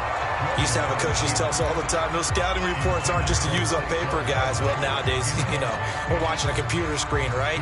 They scouted this team very well. Know that they like to use the running backs in the passing game. They covered that play successfully. Throwing Jones. Got a man, that's Colin Johnson. And he'll have it past midfield almost to the 40 before being taken down. So opening drive, third down, they complete the slant to move the sticks. And ordinarily, it's a high percentage throw it. And receivers like to run that route because it gets the ball in their hands pretty quickly. Just a couple of quick steps upfield, break towards the middle, the ball should be there, and then they can do some work afterwards. And just no chance of turning the corner. He can only get back to the line of scrimmage. 2nd and 10 coming up. So after the run for no gain, here's 2nd and 10.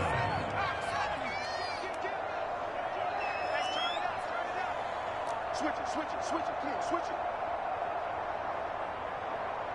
Watch out. And now some motion before the snap. And this will be our first penalty of the night's proceedings. John Feliciano, the guard, the guilty party there.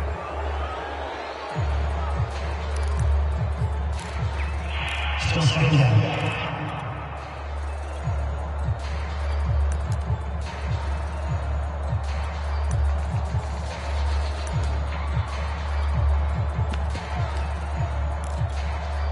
And that false start penalty certainly not helping their cause here. 2nd down and long.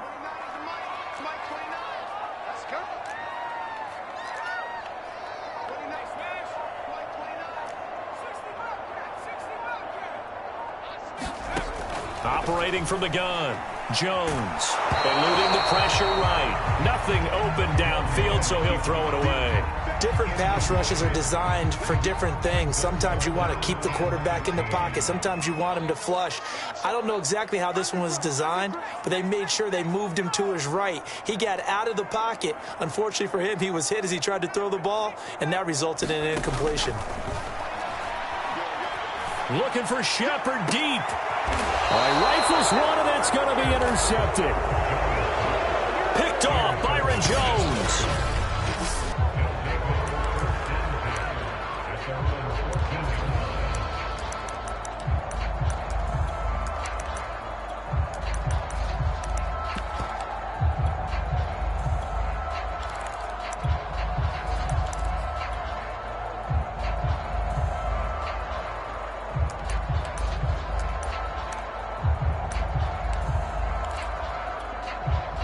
And the Dolphins now with a 1st and 10 at their own 14-yard line. They just do get the playoff as he'll look to throw. Oh, he's going to air it out right away. And he fires one that's intercepted. Picked up by the USC man, Adoree Jackson. And a terrific return as he brings this one all the way back to the 30. Certainly not the cleanest of starts to this football game. Back-to-back plays yield turnovers in this first quarter. So there's not much flow right now. A very choppy game. And I know this. It's a copycat league. And he's going to be taken down here. A sack back at the 32. Jalen Phillips able to drop him for a loss of a couple. Now following the sack, they'll come up here on a 2nd down and 12.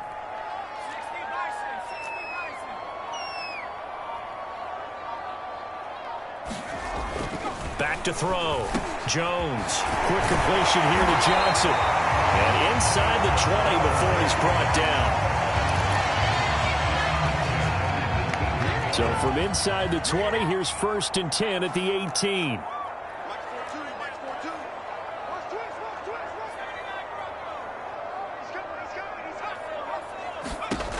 From the gun, Jones. That's into a crowd and intercepted. Brandon Jones picking it off. And the Dolphins are going to have the football here at their own 18-yard line. But to me, it's pretty simple, and it's fairly obvious, isn't it? He's got to start making better decisions with the ball. That's now 2 interceptions in the first quarter. After interception number 1, there was a long talk on the sideline, and now he's made another mistake. Yeah, he's just been kind of laying these passes out there. He's kind of been floating them a little bit. He's got to be more decisive in his reads and definitely more decisive in throwing the ball. Rifle it in there every now and then. Now a deep ball going to be caught here near midfield. And all the way down to the 37. It's a big play there for Miami. As we've seen over the years, offensive coordinators will often ease their way into drives. Many of them don't want to risk a turnover or put their defense in a bad spot, but not in this case. Not at all. Forget about easing into it. They took a shot. It worked. So how about that for a chain mover? They're all the way down inside the 40 now for 1st and 10.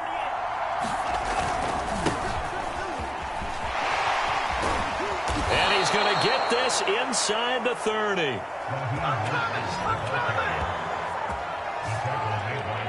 So they go pass, now they go run, and 2 plays resulting in really nice pickups. Certainly sounds like a 50-50 deal, doesn't it? Sounds like great balance. Well, you know what all those coaches have told us over the years, Brandon, that balance is? It means doing what you want to when you want to. That play calling is working very well for them right now. Now a throw here to his running back. Give him a gain of 5 on the completion, and it'll be 2nd down. All defenses worry that whenever anyone catches the ball and has a head of steam come out of the backfield, it can turn into a big play with missed tackles or he runs through people. But they were right there waiting, and they stopped him for a minimal gain. Mostert. He'll have a 1st down inside the 10, and he will take it in for a Dolphins touchdown. 22 yards for Raheem Mostert. And the Dolphins are going to take a first quarter lead. Extra point up and good by Sanders. And it's now a 7-0 game. A drive there of just 4 plays. And it was capped off by a touchdown run from Raheem Mostert. Now after the touchdown, ready to kick it away is Sanders. And this will not be returnable. It's out of the back of the end zone for a touchback. The New York set to take the field. To this point, the results have not been good. 2 possessions, 2 turnovers. And that's obviously something that can't continue, but to go a little bit deeper on that one, I would think about some play calls now, not even necessarily to my best player, but to someone I can trust with the ball. Try and get things settled down a little bit. Trying to shake off the interception. He'll look to throw. And that's caught left side. Seals Jones with it. And this will be a gain of 5 as he gets it to the 30. Obviously, this has not been a banner game throwing the football. So what you got to do, you got to kind of down focus, don't you think? Find the tight end. Take some easier completions. Yeah, interception last drive.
There he hits the reliable target. Ball on the 30. They'll come up with a 2nd and 5.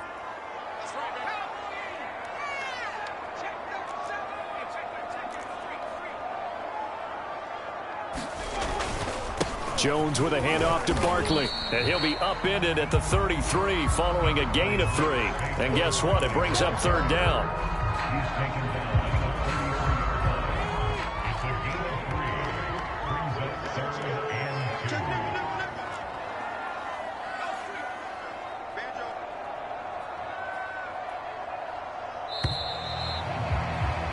and 2. After 1, 7-0 on EA Sports.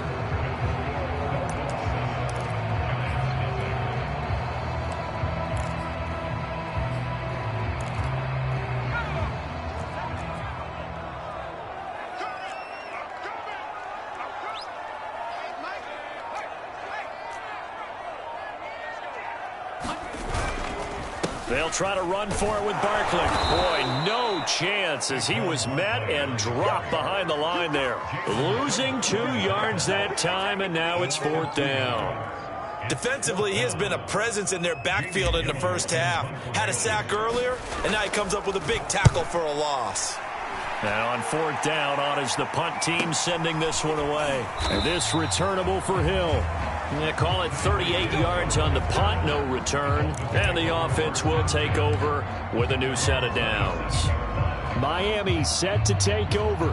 Things progressing to plan so far. Their defense has been solid, and they've got themselves a 7-0 lead after the touchdown the last time they had the ball. And this is no time to even think about, hey, are we going to milk the clock? Hey, are we just going to do ball control? This is the NFL. 7-0 leads, they don't last very long unless you continue to push the envelope on offense. They'll start on the ground with Mostert. And he'll maneuver his way forward for about 4. 2nd and 6. He's brought down at the 31. A gain of 4. It's now 2nd and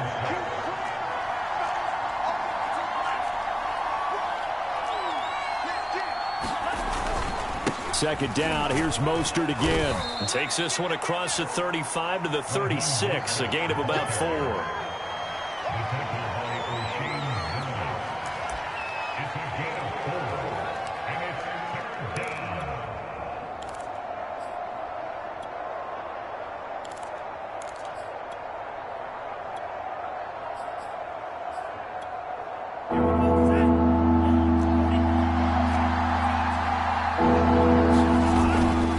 Try and run here with Mostert. 1st down and a little extra for Mostert. And he'll take this into the end zone for a Dolphins touchdown. Raheem Mostert with his 2nd touchdown here in this first half. And the Dolphins are able to extend that advantage. Extra point up and good by Sanders. And that'll make the score 14-0. Scoring summary, 3-play drive. And it was capped off by a touchdown run from Raheem Mostert. Now after the touchdown, ready to kick it away is Sanders. Adoree Jackson on the return. And he'll be tackled just shy of the 25.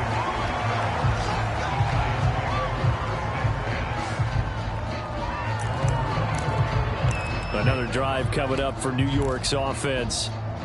And 3 and out on the last drive. No points on the scoreboard. A little soul-searching now? I would say so, and they need to help out their defense a little bit. They've had to be on the field a lot more than normal, put them in some tough spots. But the Dolphins get there this time, and they bring him down. They overload him that time with a safety blitz, and he winds up being dropped for a loss of 7. Now, following the sack, they'll look to make amends on a 2nd down and 17. Looking to throw. Jones. Jones has just thrown his 3rd interception. Picked off at the 28. And they have the football and will take over at the 24-yard line. Tyreek Hill making his way back out towards the huddle. Not only does he not have a catch, I don't think he's been targeted in this game, but they're winning. And if you ask a receiver of his magnitude, he'll tell you that it's because everyone is focused on him anyway. Okay, you've taken it away. No catches, no targets, but we're still winning. I've opened things up for the rest of my team. I know how receivers think. They've been using him as a decoy, and a touchdown. Tyreek Hill, a 24-yard touchdown. And the Dolphins are able to strike quickly to add on to their lead. Well, I don't think that we're ready yet to say the route is on, but they have certainly looked near flawless here in this first half, and now an extra point away from making it 21-0. Yeah, and your experience led you to say that because we have both seen those 21-0 leads come and go in this league, but this one feels pretty darn secure. And here's the other part. Even when people chip away at it, it forces you into being almost perfect on the other side, doesn't it, in order to try and mount a comeback. Now after the touchdown, ready to kick it away is Sanders. Jackson now to return. And he's going to be out of bounds here right at the 20-yard line.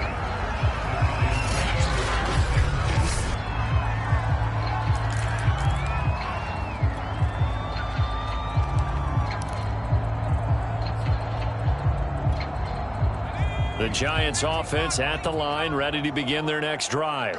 And some dangerous territory. You're already down 3 scores. A 3-and-out here, or an inability to put any points up. This one might be over by half. Yeah, and what you also have to guard against is calling every play for a big shot downfield. You know, thinking you're going to get all these points back on one drive. Time I looked, it's still the first half. I'm not saying you have ultimate patience here, but you also don't have to go ahead and force everything either. On second down, here's Barkley. And he'll take this one up over the 20 to the 21-yard line.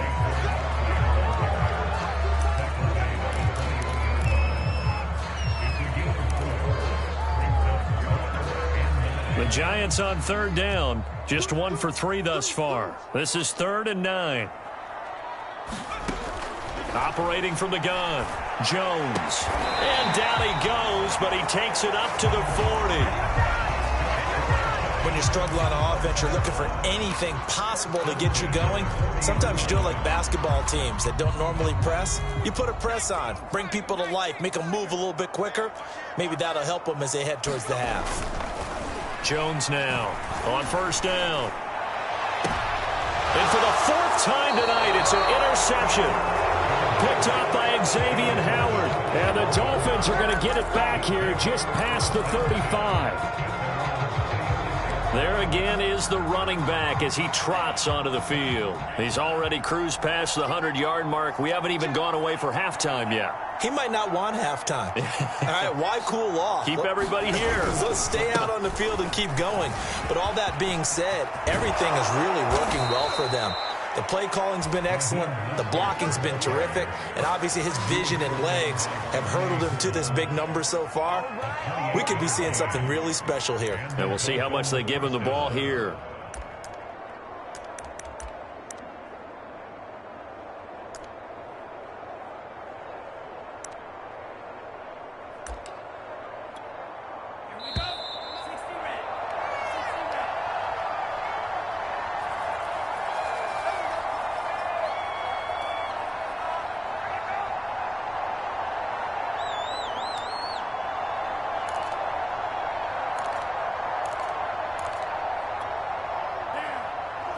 We remind you that coming up at halftime, Jonathan Coachman will be alongside. He'll have highlights and analysis from Orlando of this first half of action. On play action, here's Tua. Escaping the pressure right. He's going to fire one, corner of the end zone. And that's going to wind up incomplete. However, we do have a flag down. Let's check in with our referee. So they will tread backward on the holding penalty. And I know that they're going to get coached up and they'll get yelled at a little bit, but let's face it, it is hard not to do at the speed and pace that they play.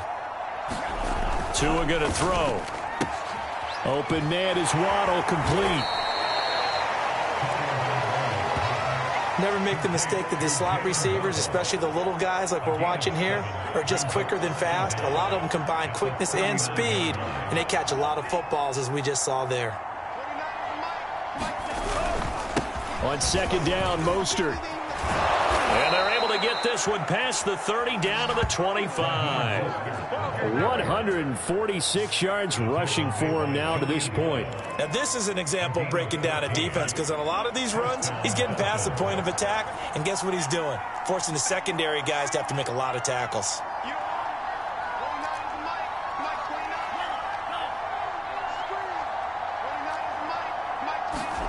Setting to throw on first down is Tua. Going for it all. And he's got his tight end, Gesicki, in the end zone. Touchdown, Dolphins. Mike Gesicki there to make the grab. And the Dolphins are able to widen their lead here in this first half. They have really had their way so far in the first half, but they wanted to continue to build on their lead. They know that no lead is safe in this league, so they decided to try their best to get one more as they headed into the half, and they got it done.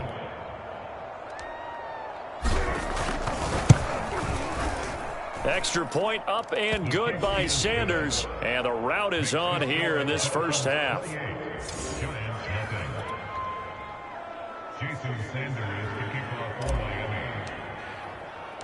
Now after the touchdown, ready to kick it away is Sanders. This taken in at the goal line. And able to get this across the 20, but not much further as he's dropped it to 23-yard line. The Giants now going to take over late in this first half. And with the score where it is, even though I think they'd love to get back to the locker room, they may be forced to try and get something out of this drive. They go back to the air here after the INT on the last drive. Here's Johnson with a reception. And they work this well upfield across the 45. The Giants going to go ahead and use the first of their timeouts as the clock will stop with 37 seconds to play in this first half. Now Jones on 1st and 10. He's going to go for a big play downfield. And it'll be incomplete. Good job staying with him defensively. And it'll bring up second down.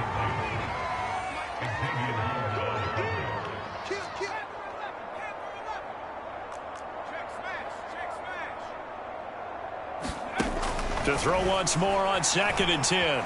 Jones looking for Shepard deep. And that will be incomplete.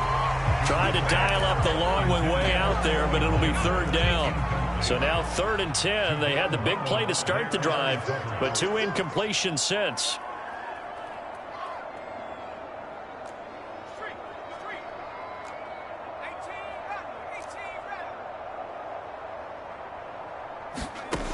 Back to throw again. Oh, that one sailed a bit, but the catch is still made. Now the Giants will use the second of their 3 timeouts, as it'll come with 15 seconds to play in the first half. This offense finding its legs now. Here's another 1st and 10. They'll stick with the passing game as he looks to throw. This one to Slayton over the middle. Puts it on the carpet, it's out, and this is picked up by the Dolphins. And they will finally get him as he's all the way down near the 40-yard line. We have seen this before, and we know coaches preach about this and work on it all the time. Catch the ball. You know there's going to be some traffic somewhere. They've got to put it away and secure it as they try and get downfield. So even though it's 1st down, here's the field goal unit on now to try to get 3 before halftime. So this will be spotted on the midfield logo. It's a 58-yard attempt. Online, but off the crossbar, no good. And now, due to apparent time constraints, we fast forward to the beginning of the second half. The Dolphins in front, and they'll be in possession of the football first as the second half gets started. Tyreek Hill set to return it. And able to get this out to the 25.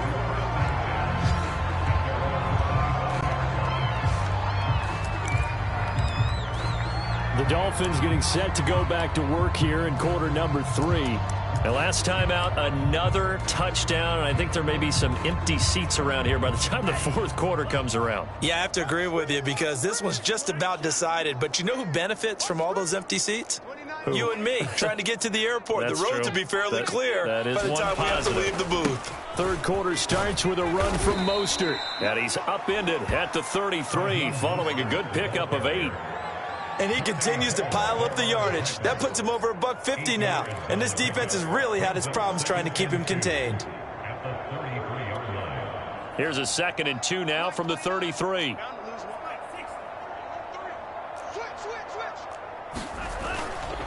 Again, they'll run it with Mostert. And to the 42-yard line here and brought down there. 163 yards rushing for him now in the ball game. Well, that last run for a first down, it really should be the last straw for the defense. I don't care how many they've had in the box. They need to add more people. Back-to-back good plays have them on the move on first down. Back to you. Mike 29. Looking to pass. Tua. This will be caught. It's Waddle. And he'll cross over out of bounds right at the 25. A big play there for the Dolphins. Just more of the same there, partner. Guys have just been running free in the secondary this entire game. No pass rush. A lot of passes completed. Been an easy day for them. Here's Tagovailoa on 1st and 10. Being chased out left. And he wisely will throw that one away. Got out of the pocket. Didn't look like he had anybody open, Charles, so just gets rid of it. And a good play by him. If no one's open and you don't have a running lane that you want to take, make the right choice. Get rid of it. Live to fight another down. Now a give to Mostert running right. And give him about 3 as he gets it down to the 22-yard line. And 5 in the secondary now for the Giants on 3rd down.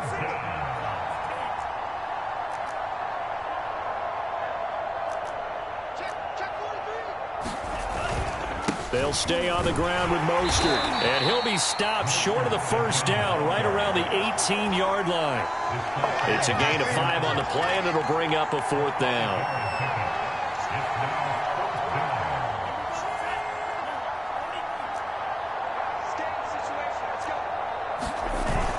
They'll try it now with Mostert.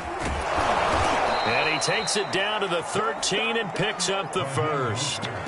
The type of game that he's having running the football, there was no doubt who they were giving the ball to. So why didn't they just go ahead and go after him on defense, right? Yeah, if you know, on him. right, you know he's having that type of a game. Who else would you expect to get the football? I would have taken my chances and sold out defensively to stop him. And if anyone else picks it up, I tip my cap to him. Flush to his right. To the goal line, but it's incomplete. I think he's got to be careful not to force anything into coverage right there. There weren't really any throwing lanes, but the best part for him, he's got 2nd and 3rd down to fall back on. To throw on 2nd and 10. Tua, he'll buy some time right. And he'll be hit as he releases it, and that'll fall incomplete. This drive, which was going so smoothly, all of a sudden it's a little bit of a roadblock here with 2 straight incompletions. Yeah, apparently this defense has had enough. Apparently they're saying, no more. We're making a stand right here, right now. But it is 3rd and 10. They've got to get after him one more time. Back in the end zone. Could he get his feet down? No, it's incomplete. Those throwing windows get a lot tighter near the end zone, don't they? And here's the thing. You already probably have 3 points in your hip pocket. You force a throw here and give up an interception, you come away with nothing. Especially tough in the middle third of the field where he threw that one.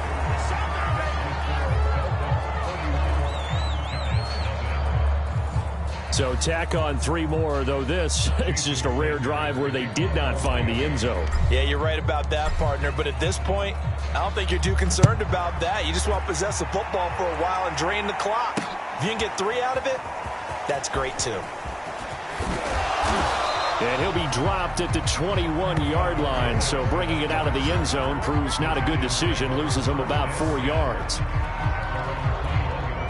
Here's the Giants offense now getting set to start the third quarter. And last time they coughed it up, led to a field goal. They're fortunate that it only led to a field goal, but still, they're not happy about it. Could you sense the relief, though, when they only gave up the field goal and they were able to trot back out on the field and start this drive a little more pep in their step because they didn't cost their team a touchdown, but they know they've got to do it a lot better than they did on the last possession. The coach will just be relieved, though, if they recoup with a score here, right? I think the coach will be ecstatic to see them pick themselves back up and now take it downfield and punch in the end zone without turning it over.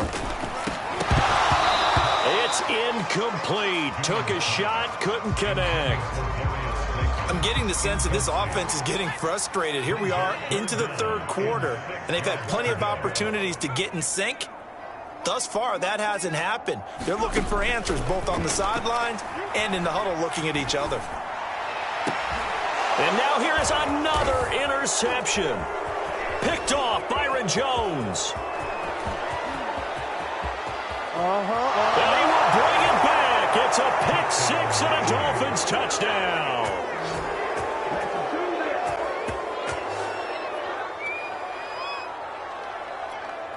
Sanders now to add the extra point.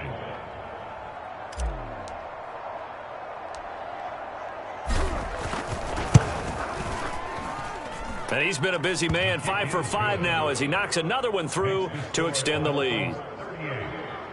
A heck of a play there defensively, getting the interception, navigating his way into the end zone for the touchdown. So they'll get another shot on offense following that pick six, and now the kick is away. And this will be a touchback, so they'll bring it out to the 25. Back on offense, New York gets set to take over. They are right now just ice cold. I mean, they have struggled big time in this game, and they're getting blown out. How do they adjust? So tough because we always talk about it being a team game, and you need all 11 working well together. But every now and then, partner, you need that one guy who can make a play against all odds that maybe can ignite things. And I think that's what they're looking for right now. Yeah, you talk about going to your playmakers. They probably need to do it. Find someone that you're used to touching the football that makes big plays and give them that opportunity to maybe wake up everyone else. Now that run, that's exactly why you stay with the running game. You don't abandon it totally. You stick with it, keep telling your guys to stay motivated, and they found a crease on that play. Line of scrimmage, the 37 on 1st and 10. Now Saquon Barkley. And he's going to be out of bounds right at midfield.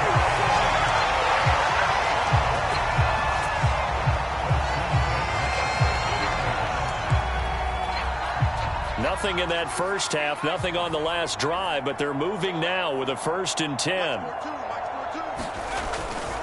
They'll try the right side here. Barkley. Give him 3 on 1st down. It'll set up a 2nd and 7.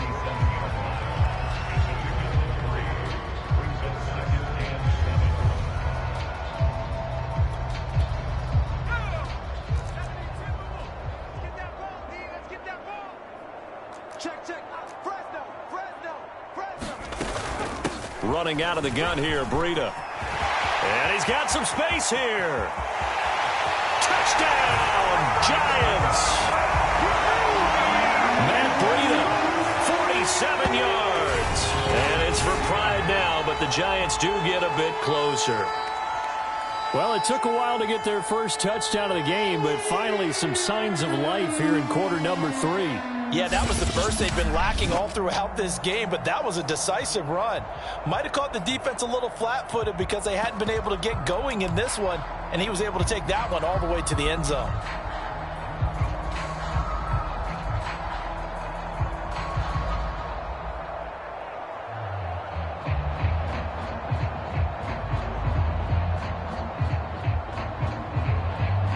Matt LaFleur, he tells the offense, stay out there, go for 2.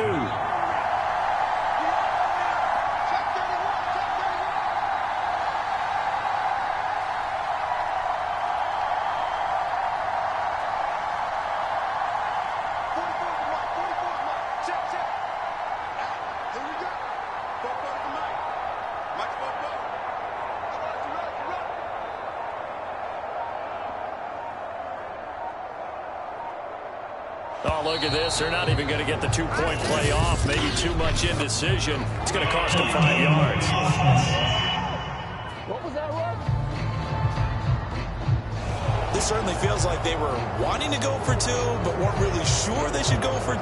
Do we, don't we, do we, don't we? And guess what ends up happening? 5-yard penalty. That's right. Now you probably line up to kick the extra point.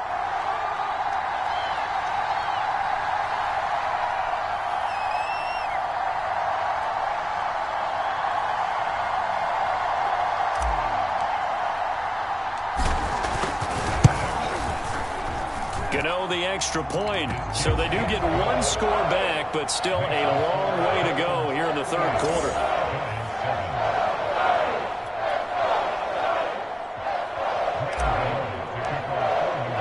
Gano now following the touchdown here to kick it away. And no return on this one as the fair catch is signaled for and taken. The Dolphins ready to take over on offense. Still comfortably on top, third quarter as they start things here with a 1st and 10. On the ground, it's Mostert to start the drive. And he sneaks his way forward only for a couple here, 2nd down.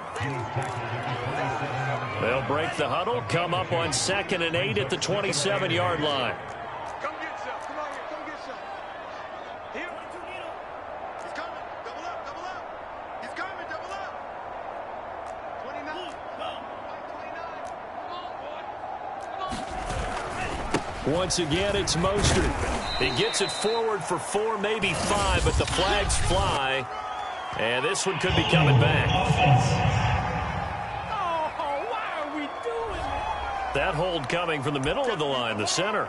And it's difficult for him because sometimes you've got people right over you, and as soon as you snap it, trying to get your hands up and block them, you can be a little bit late getting it done. You ain't doing nothing today. Check 3. Check 3. Check 3. 29 is the Mike. Mike 29. Check Mike. Throwing now is Tagovailoa. That's caught. Waddle on the left side. And he's taken down, but able to slip across the 35. 1 quarter remains here in this Thursday night matchup. This is the National Football League on EA Sports. So here's a 1st and 10 at the 38. They hand it off to Mostert. And he takes this up right near the 45-yard line. Boy, 184 yards rushing for him now as he closes in on a 200-yard night, working with a 2nd and 3. It's just me and you. Switch.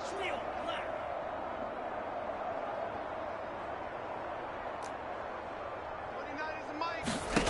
Here's Tagovailoa to throw. That's out to the flat for Edmonds.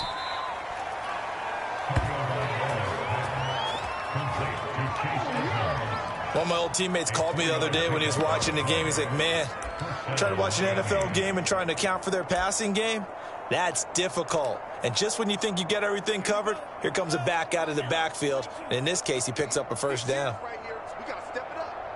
29 is the Tua now on 1st down. And going deep for Hill. Oh, he tries to force it in, and it's intercepted. Picked off inside the 5.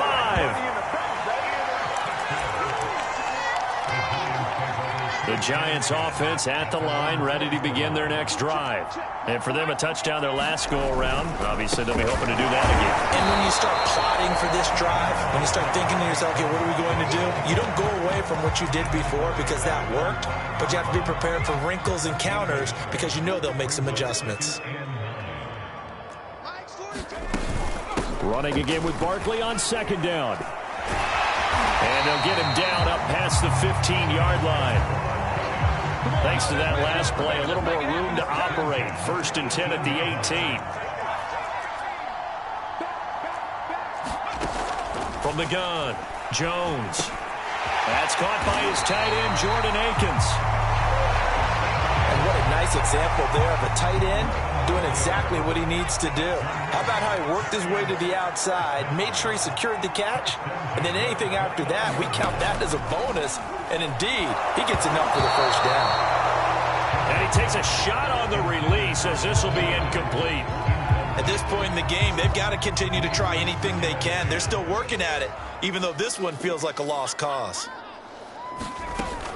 On second down, Barkley. He'll get only 3 there, so it leaves him with a 3rd and 7 ahead.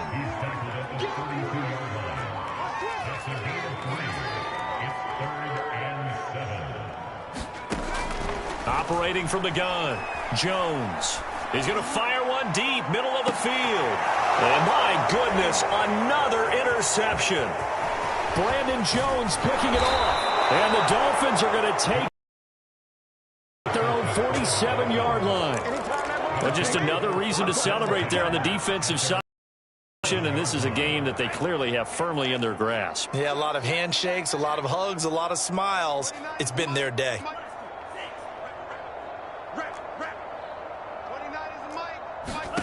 After the turnover, it's Tua. That's going to be caught by Waddle. And he's corralled, but not before getting it inside the 35.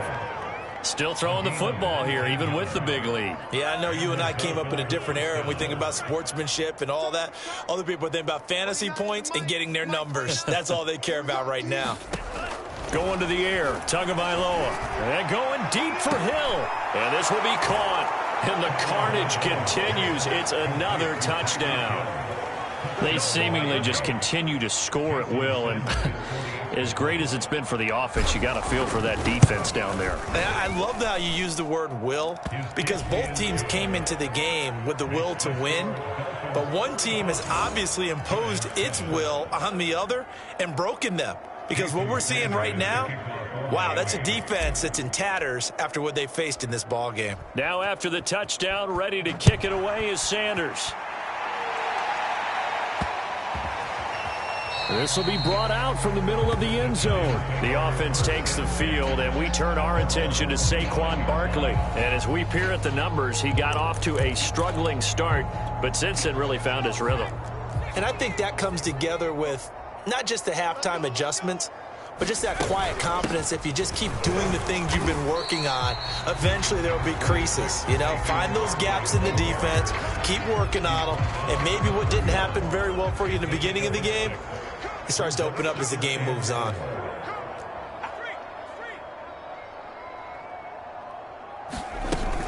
Second down, here's Barkley again. The Giants on third down, 3 for 7 so far in this game. Here it's 3rd and 2. Out of the shotgun, they run with Barkley. And he's going to have a first down on a gain of about 10, and that'll take us to the 2-minute warning. So it's Giants football here as we welcome you back. They've got a 1st and 10 as they search for a late score.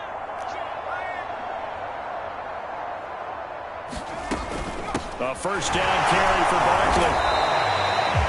2 yards on the pickup there. It'll be 2nd and 8.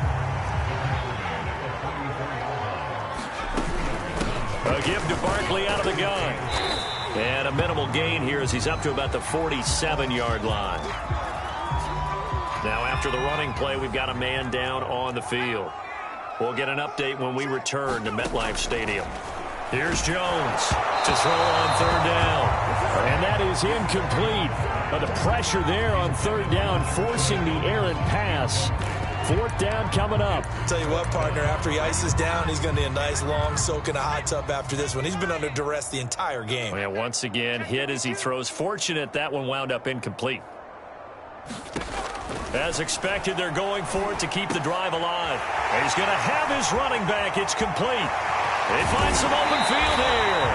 And he takes this just a few yards shy of the red zone before going out. A big play there on the catch and run. So the big play gets him all the way down to the outskirts of the red zone here for 1st and 10.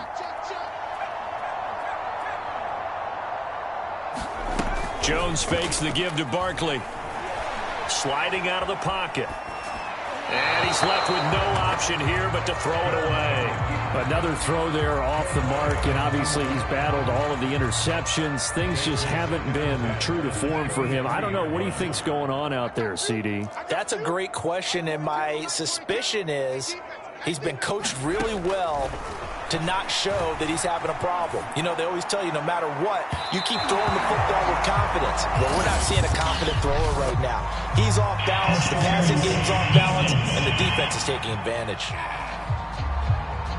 So the pass incomplete in the end zone, but contact and pass interference. And now where does the ball get placed? At the 1-yard line. 1-yard line. They gave up excellent real estate on that one.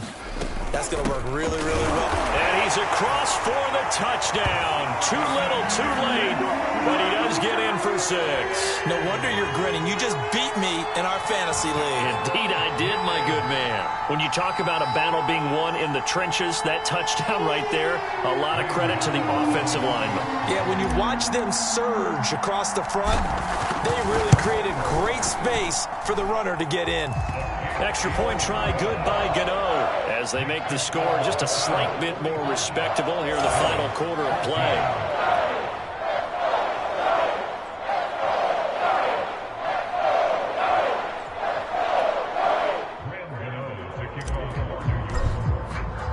Gano now following the touchdown here to kick it away. And they will not get a chance to return this one as it's through the end zone for a touchback. Out comes the Dolphin offense now as they get set to take over here. They can now enjoy the final stages of this one. A very convincing win. I don't know what was said in the locker room, but whatever it was, it worked pretty well. It certainly did, and it's probably a capper to everything that was said during the week because they go over every eventuality. I mean, you know how coaches are. They want to cover every minute detail all the way up to how much time does it take to walk from the locker room to the field, you name it. When it all comes together and results in a victory, everyone feels pretty good about that. Well, the I's were dotted, the T's were crossed in this one for them. Toward the sideline, and look at that catch. Dragging the toes, and that's going to be a first down. Well done.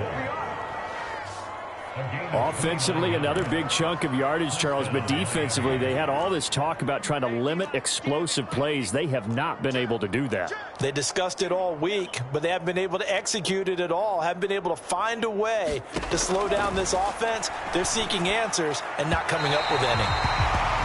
Looking end zone, but it's incomplete. He was looking for Tyreek Hill that time. That'll bring up second down.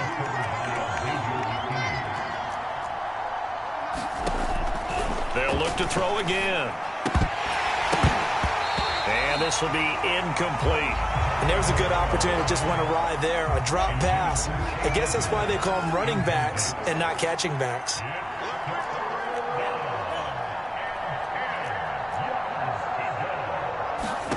Throwing is Tagovailoa on third down here. Oh, he's got a man wide open, complete. The Dolphins going to take their second timeout. That'll leave them with just one remaining in this fourth quarter of play.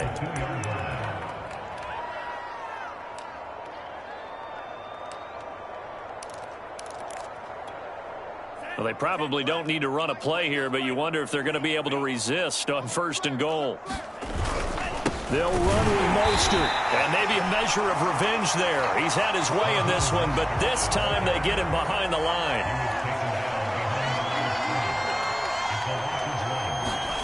On second and goal, Tua, and give him another 6. It's caught for a touchdown, and the blowout continues.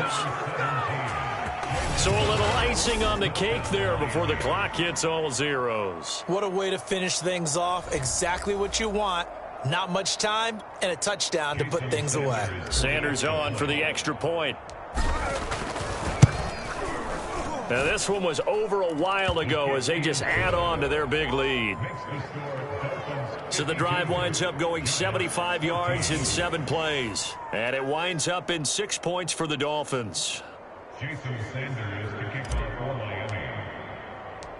Now after the touchdown, ready to kick it away is Sanders. Taken at the goal line. And he had no room to run. run as he's tackled down inside the 20. The Giants offense at the line, ready to begin their next drive. Let's just be frank. They're playing for pride at this point. That's all that's left, because victory, not a chance now. And I can't wait to see how they actually go about doing it, because there are a lot of people watching the body language of the guys on the field now, and if they call plays they want executed, they need to do that and do it really well. Otherwise, there could be repercussions. We'll see how they handle the waning moments of this one. A big offensive explosion helped leading them to victory. Offensive guys, they're just saying, hey, put those points up every week. We'll just keep winning. They will gratefully accept them, won't they? It makes their job that much easier when they're scoring that many points. Allows them to play with a totally different style and a different flow.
Tonight, from the Caesars Superdome in New Orleans, it's a special prime time edition of the NFL on EA Sports.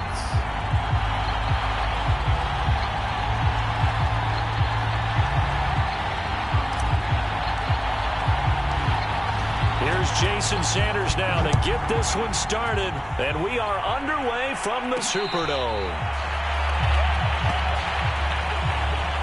And here come the Saints for their opening drive. They're led out by a man.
Raised in Alabama, went to Florida State. It's their quarterback, Jameis Winston. Throughout his career, few have doubted Jameis Winston's ability to throw the football.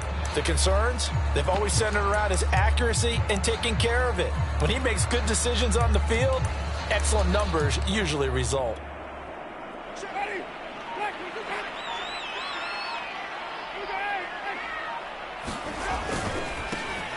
The first carry now. This is Alvin Kamara. And not much to speak of. Call it a 1-yard gain up to the 26.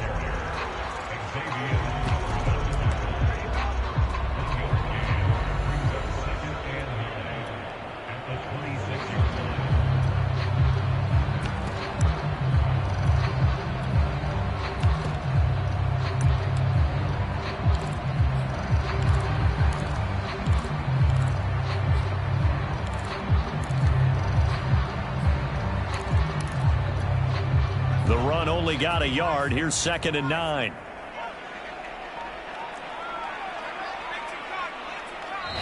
The play clock getting low, so Sean Payton says let's take a timeout.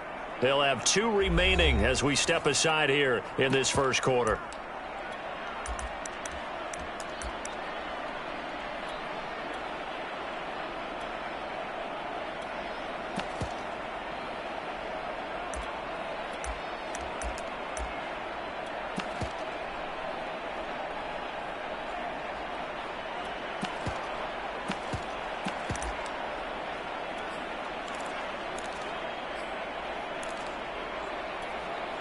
The last play got just a yard. Here's 2nd and 9 from the 26. Play action now. Winston. Trying to get it to Thomas, and it's intercepted. Picked off by Eric Rowe. And they'll set up shop in enemy territory at the 45-yard line.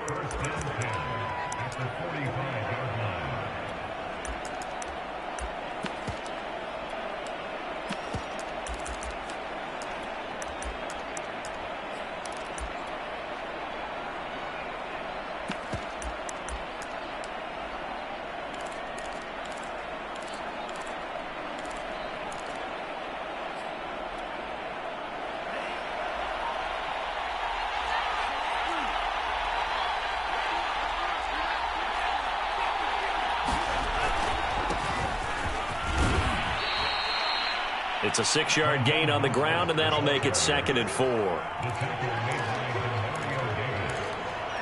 A 6-yard pickup brings up 2nd and 4 at the 40-yard line.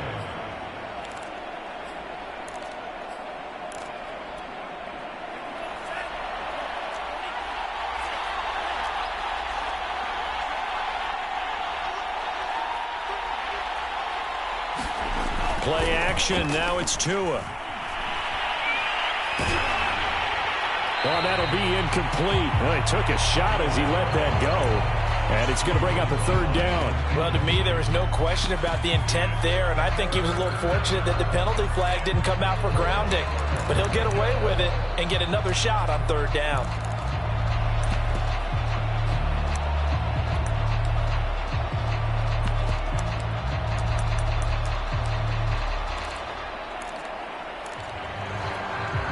Now they face a third down and 4 after that incompletion on second down.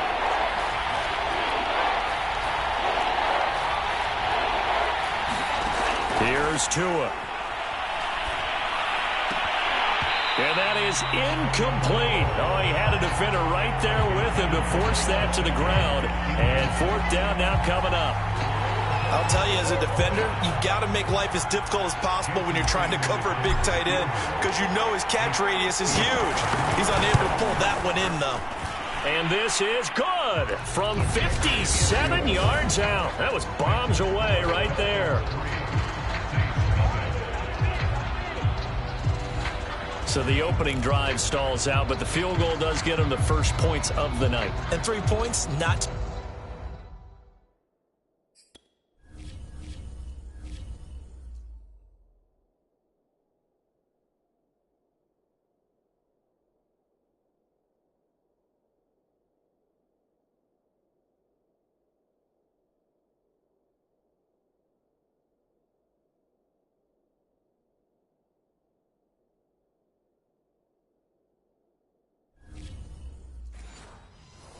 be underestimated. How about this, right? You're on the road, you're under the lights, national television audience. This is not a dress rehearsal, partner. This is for real. And a pretty nice opening statement. After the field goal, here comes Sanders to kick it away.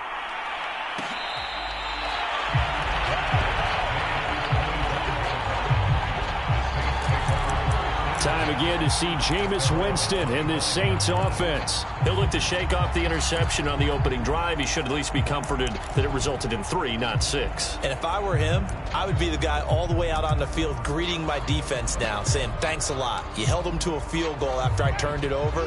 That's a big defensive stand for them. He needs to go out now and make up for what he did on the first drive. Play fake. Winston. Throwing right, and that's complete. And they get him down, but not before he takes it across the 40-yard line.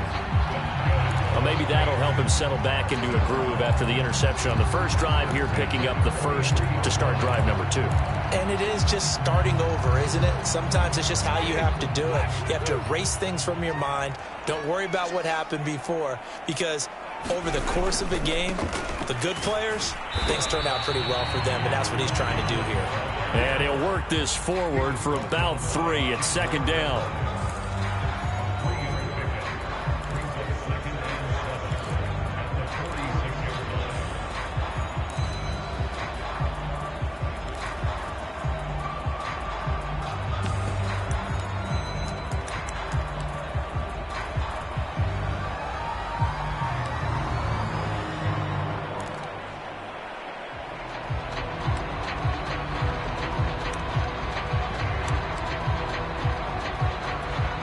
And with the play clock winding down, we're going to get a timeout. And that's their second charge timeout here in this first quarter. They're down to 1 remaining.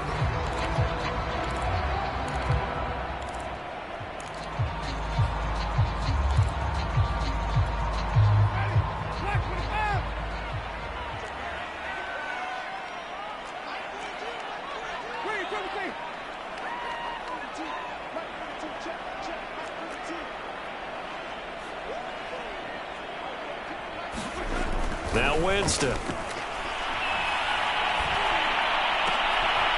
that's into a double team, and it's intercepted. Picked off by Javon Holland. And the Dolphins are going to take possession here at their own 33. So Miami coming out for their second drive. They've got a 3-0 lead and the football as they start 1st and 10.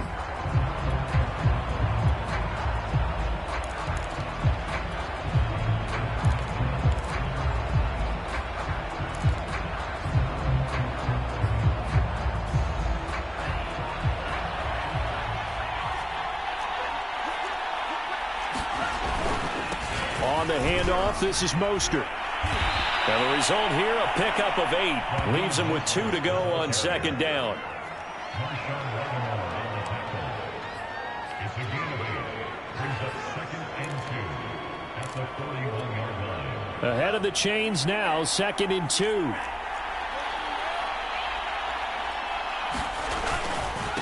Now Mostert. And this carry not as productive. He's swallowed up at the line of scrimmage. He got maybe a half yard at most, but officially they'll be left with a 3rd and 2.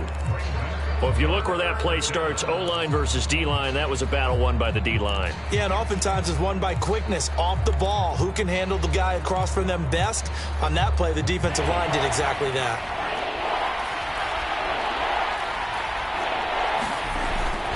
They'll try and run here with Mostert. And now Mostert is going to be stopped up short. He did not get there. And how about this one now? In their own territory, a gutsy call. They're going to go for this on 4th and a yard. And he's got the first down yardage as he brings this up to the 47. I love those plays. 4th and 1. That's who wants it more. This time the offense. Yeah, there's a lot of hooting and hollering in there, right? A lot of contact and a lot of collisions as they try and find some space. Who's going to drop their hips, gain leverage, and move the other side backwards? We saw it there for the offense getting it done.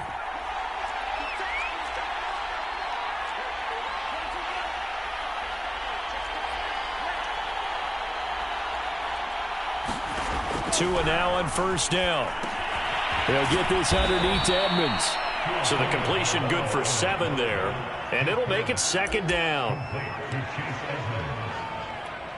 7-yard pickup brings up 2nd and 3 at the Saints' 45-yard line.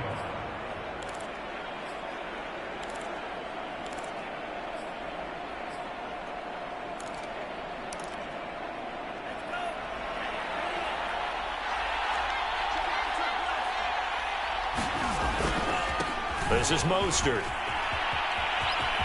1st down and a little extra for Mostert. And all the way in for a Miami touchdown. 45 yards for Raheem Mostert. And the Dolphins add on to their lead. We know it's primarily a passing league now, but anytime a runner breaks one like that, you've got to have a secondary that can find a way to him and find a way to get him on the ground. Absent of that, he's going to find the end zone every time.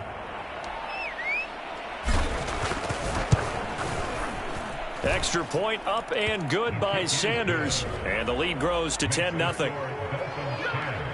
So the drive there took 6 plays. And it was capped off by a touchdown run from Raheem Mostert.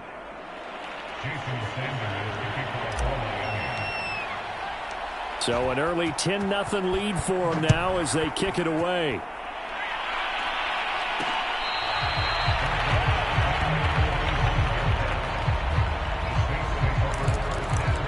Look at Jameis Winston now as he gears up to lead this offense again. Bottom line, he's got to figure things out. He's completed 3 passes, but 2 of them have been to the wrong team so far. And when we talk about the best quarterbacks, we're usually talking about touchdown to interception ratio, aren't we? And 2 to 1 is acceptable, but the top line guys, 3 to 1 or better is what they're looking for.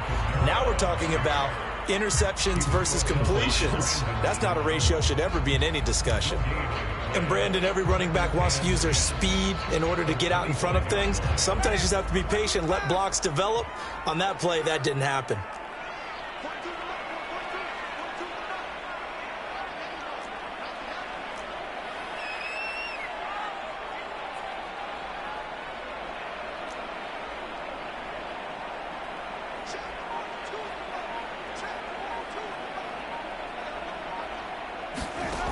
Jameis to throw it. Looking left side, it's complete. He's got it. And he's taken down, but able to slip across the 35.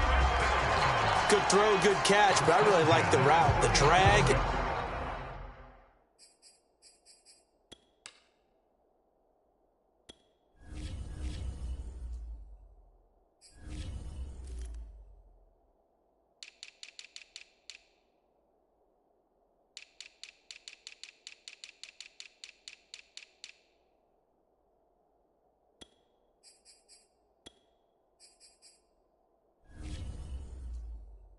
Being able to run away from defenders. Hard to stick with them for that long. Yeah, better against man than zone, or? Better against man, because now you're running away from someone and you're not running into a defensive player in another zone.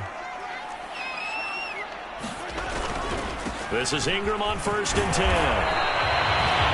A gain of 3, second down.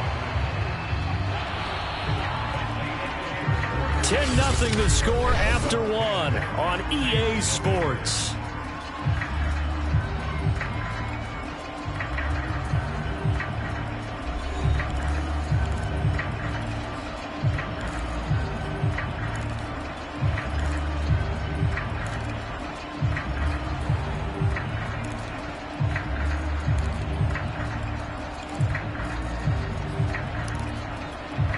Second and 7.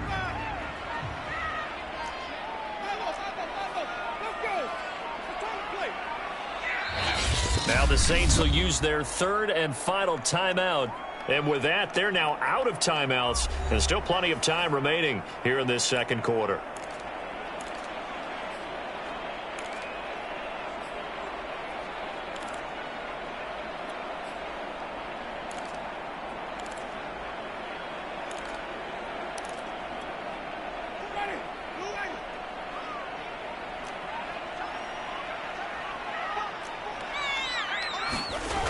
They go play action.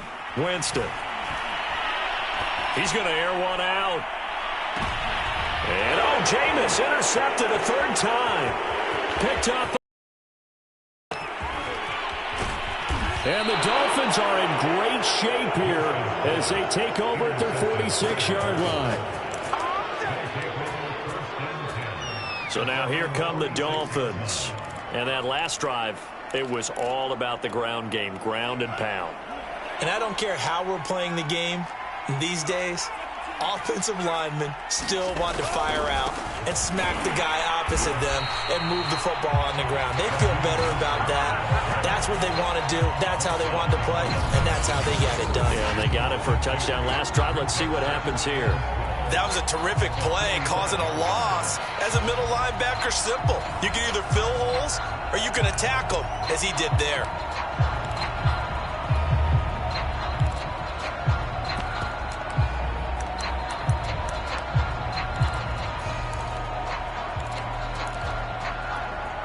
First play of the drive goes the wrong way. Here's 2nd and 12. Tagovailoa working out of the gun. That one caught by Tyreek Hill. They get 11 back on that one. It leads to 3rd down.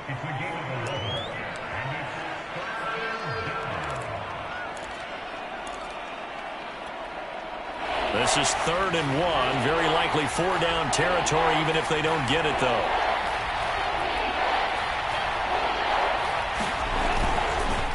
Mostert. And he will have a 1st down here at about the 40.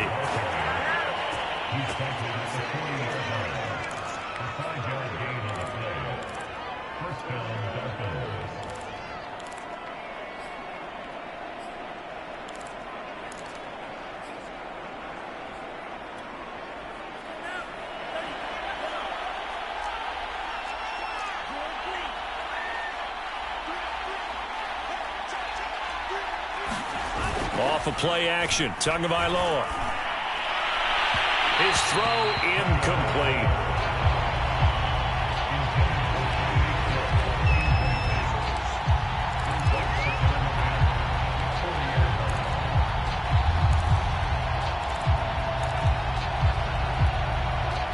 An incomplete pass on 1st down. That leads to a 2nd and 10. Here's Mostert. 5 yards. Now it's 3rd and 5.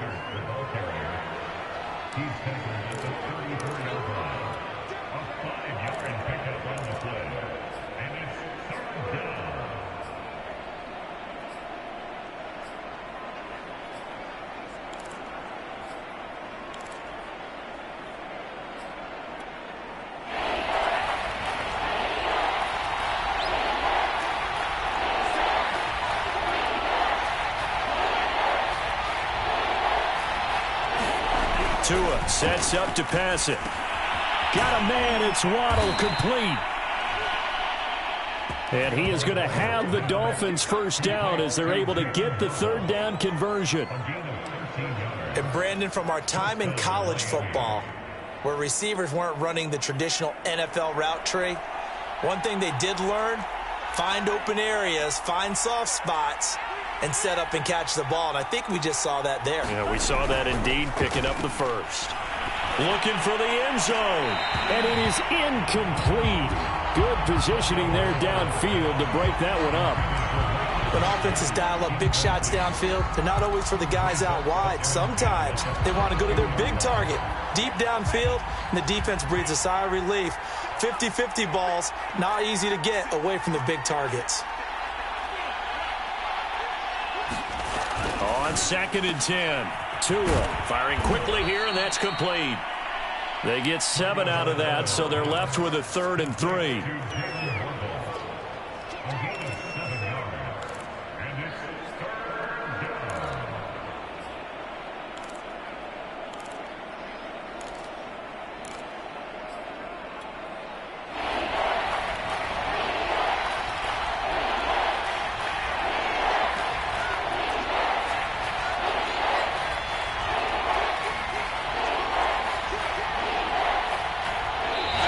Now the Dolphins going to burn the first of their timeouts. They'll have 2 remaining as we step aside here in this second quarter.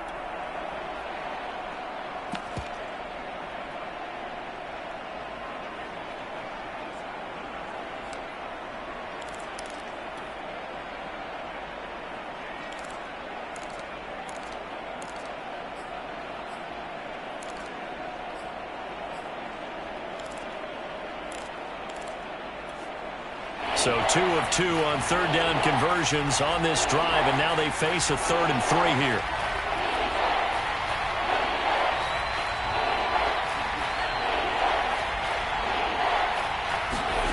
Now Tua.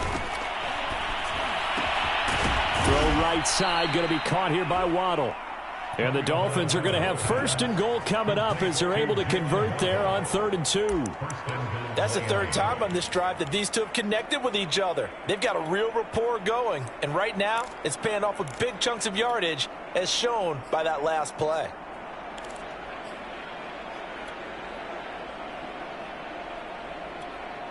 And they've got 3 tight ends here on 1st and goal to add some extra mass. Mostert. And this one will wind up with him losing yardage back to the 4-yard line. That's going to go as a loss of 2, and it'll be 2nd down. Well, I know a defensive coordinator is going to be pretty excited about what he just saw there. Great knockback by their front. And now with the ball where it is, I would expect to see the offense throw the ball on 2nd and 3rd down here.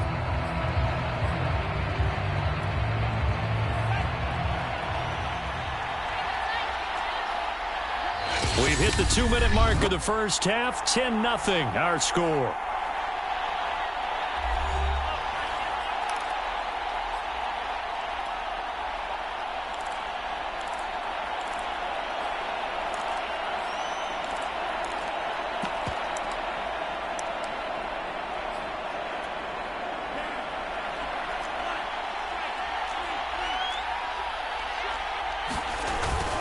One more time with Mostert. And he gets halfway there from the 4 to the 2 on a gain of 2. 2 straight shots on the ground. Now on 3rd, do you go to the air? I think the possibility exists, and if you're doing it, you're probably going play action since you ran it twice. But I often think that 2nd down is a time you go play action and throw the ball. I say commit to the run and think about it being 4-down territory.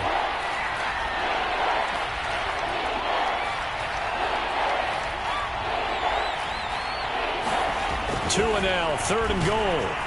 Oh, the ball comes out on the hit, but they'll say it's incomplete. 4th down after the New Orleans defense holds serve. So it's been a long drive. They've held the ball for quite a while. Now what do you do here? Well, to me, at this stage after this drive, this close to the goal line, 3 points would be a letdown. I'm going for it here. So it's an old-school extra point that counts 3 times. It's certainly a disappointment they weren't able to get it in the end zone. Yeah, I can just imagine post-game, head coach looking at the box score, 19-yard field goal, grimacing a little bit, but having to realize that at that moment, getting 3 points was vital. Go ahead and get the points, put them on the board.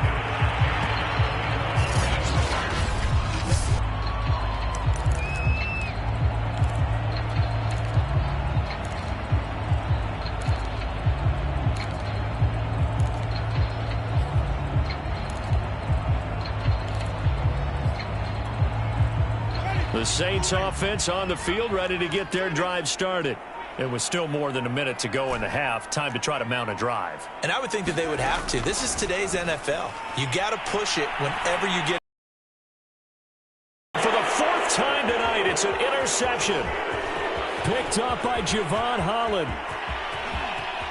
And he will bring it back. It's a pick 6 and a Dolphins touchdown.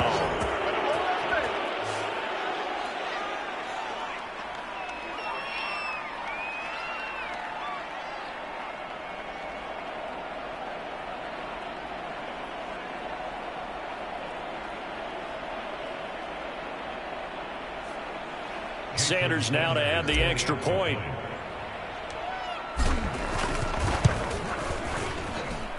And that one pushes the lead up to an even 20.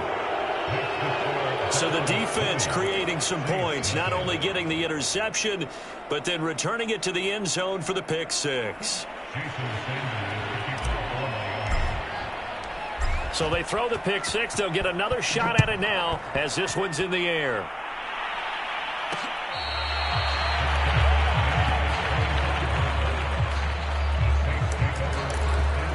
Jameis Winston and the Saints ready to go back again on offense. He struggled. His team has struggled. You talk to me a lot about looking to your leaders. Maybe it's time for him to put his mark on this game. Agreed. And how that has to happen is somehow he's got to flush out everything that's happened so far and almost start over and get back to that confident level.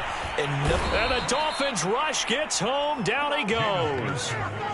Emmanuel Ogbah just would not be denied. That's a loss of 7. 3 scores down, not even a halftime yet. They're not getting much generated offensively. They've got to figure it out. It's tough because this defense just seems to be playing with so much confidence right now. They really are. They are on their toes, and they're getting at them. Don't need it all back at once, but you figure they're going to need something here. 17 yards to go on 2nd down. Another try after the first down sack. Winston will get this out to Kamara. The Dolphins going to take their 2nd timeout as the clock will stop with 34 seconds to go before halftime.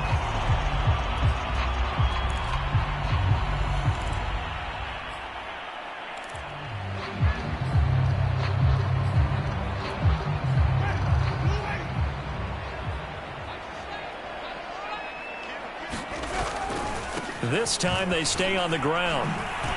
And they'll indeed stop him on 3rd down. And now what do you want to do with your timeouts? Now the Dolphins will use the last of their timeouts as the clock will stop with just under 30 seconds to go in the first half.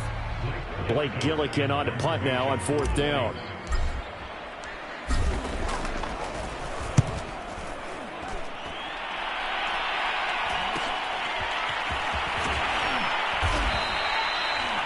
Three-yard punt, but they get 9 back on the return. And possession will switch hands, 1st and 10. Tyreek Hill making his way back out towards the huddle. 2nd quarter here. He has only 1 catch, but they have the lead. You got to think there's going to be more involved at some point. That's what you would expect, but sometimes what defenses do to take away a player of his magnitude, it costs them in other areas. And right now, with them losing, they may have to change their focus, and maybe he will open up a little bit more. He rifles one that's intercepted. Marcus May with a pick. And he will take this one home. It's a touchdown. You think you're going into halftime with a good-sized lead. Not so fast. That pick 6 really changes the complexion. Probably also changes the halftime speech. No doubt about it. Instead of going in relaxed, you're probably a little more uptight right now. Probably a little bit angry. Let's see if they get their focus back.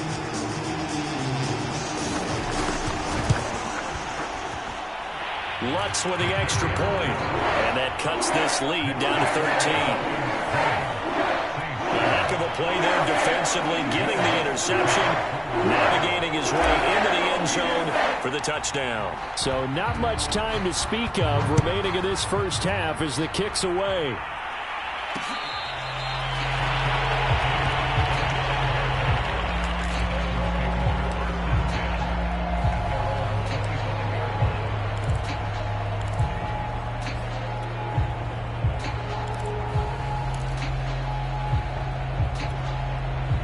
The Dolphins at the line ready for their next drive. And with a 2-score lead already, they may just look to get this thing to the locker room.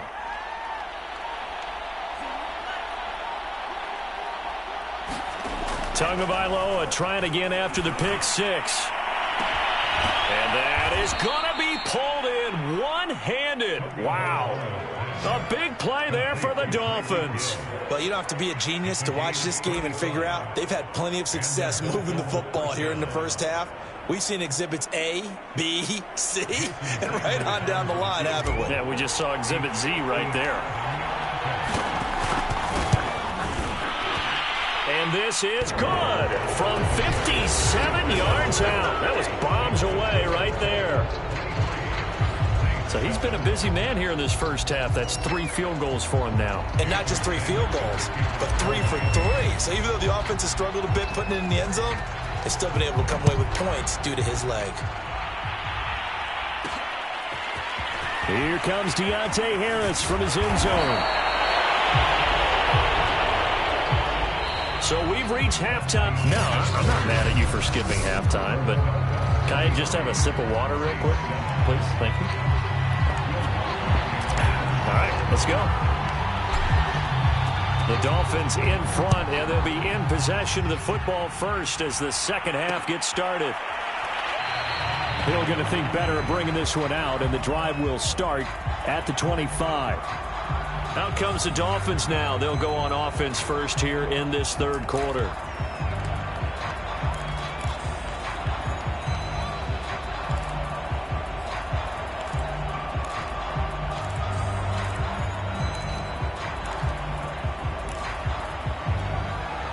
Tagovailoa and the Dolphins come up 1st and 10 at their own 25-yard line.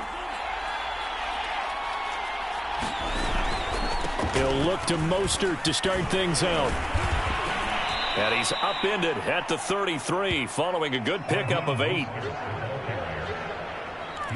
down at the 33-yard line. 8 yards on the pickup. Brings up 2nd and 2.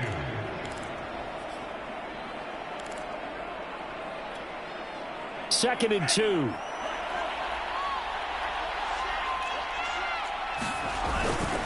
They'll stay on the ground with Mostert. And he'll bring it up here to right at the 40-yard line. 88 yards on the ground for him so far.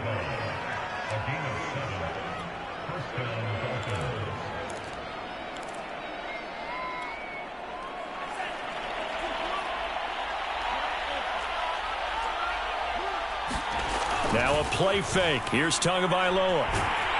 And he's taken down here by the Saints. After the sack, it's 2nd and 19, and the road gets a bit tougher from here. Gonna give this time to the tailback. And not much of an opening there as he's only going to get this to about the 32. And they only get a yard back there. They'll be left with a 3rd down and long. Brandon, you're a big lover of music. How about what you just saw there? This is what I call playing the piano for a defensive lineman. The ability to move laterally up and down the line of scrimmage. How about the way he just flowed and got to the outside part of the field and made that play?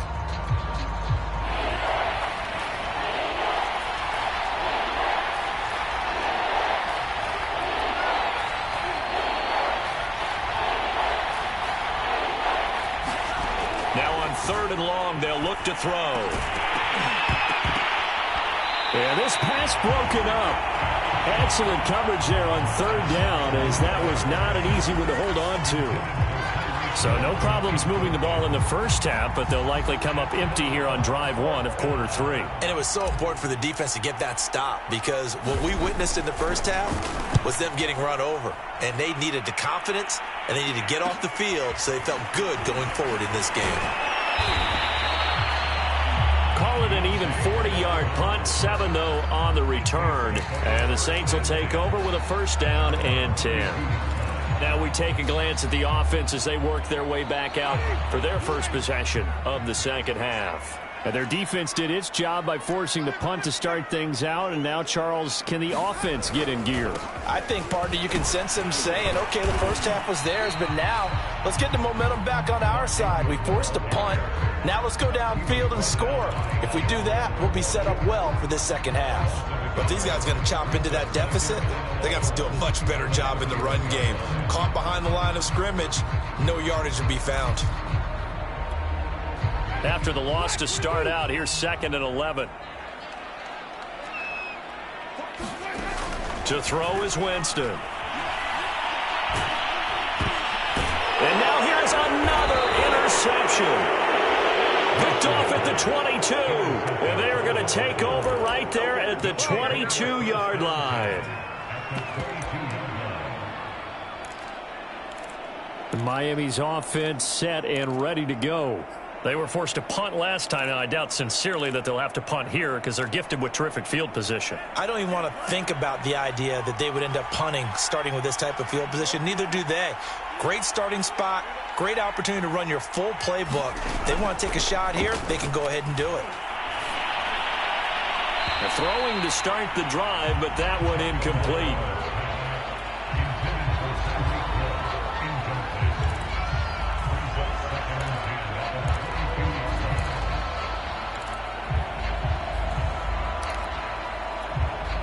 Thanks for joining us here on a Thursday night in the NFL. Third quarter, 2nd and 10 coming up.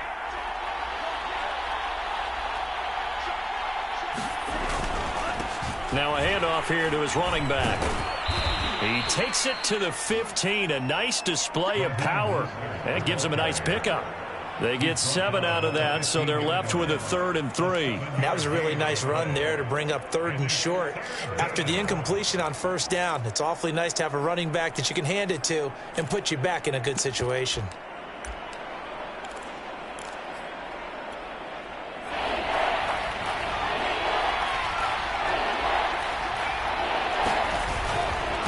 Again, they'll run it with Mostert. And he gets the first down yardage before he's brought down just outside the 10 at the 11.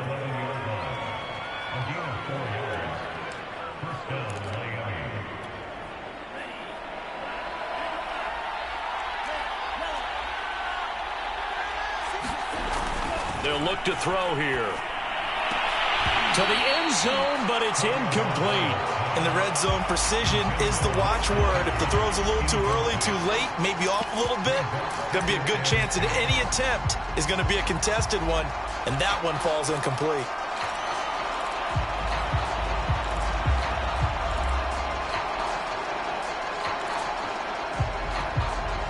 Here's 2nd and 10.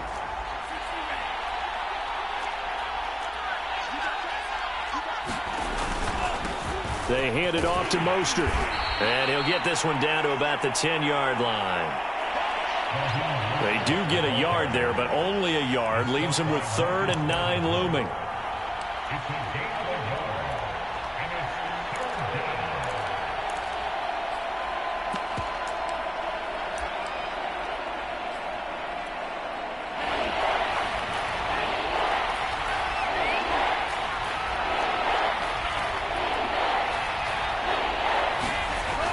Now back to throw.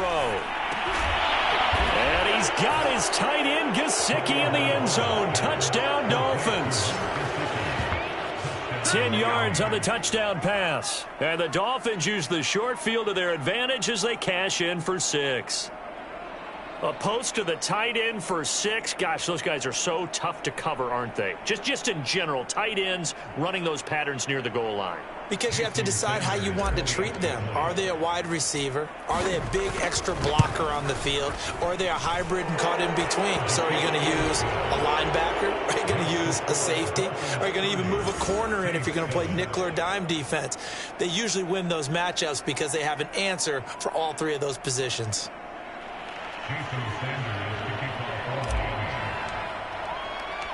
Now after the touchdown, ready to kick it away is Sanders. And a fair catch signaled for and taken successfully. The New Orleans offense back out and ready to go. And following the interception, just any interception, are you a little bit more cautious when you start that next drive, or no, you just throw that out the window? I think you are. I don't think that there's any way you can run back out there and go, totally didn't affect me. Let's just go ahead and be loose with the football again. You're going to take care of it, but you have to be careful about being too cautious because now you can't run any offense at all. Still want to attack. We'll see how they attack him here. And a flag comes in as that one falls incomplete. Well, let's see who this is on. Well, you won't hear any boos from this home crowd on that call. No, not at all. And it's been a long day for this crowd waiting for this game. It's been a long evening as well. Finally, they feel they got a call. Kamara there with a first down carry, but not much running room, and he takes it forward for only a couple. It's second down. Definitely too early to panic, but that is his 4th carry of the game, and collectively has a total 10 yards. So maybe there's no panic, but maybe some concern? Yeah, and maybe a little concern up front because they're not giving him any space right now.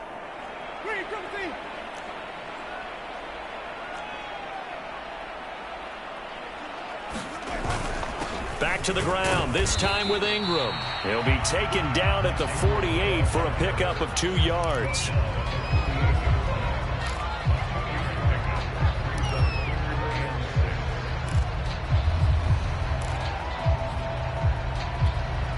A 3rd down now. Those last 2 plays indicative of how things have gone for them. Just nowhere to go on the ground and struggling to put up points.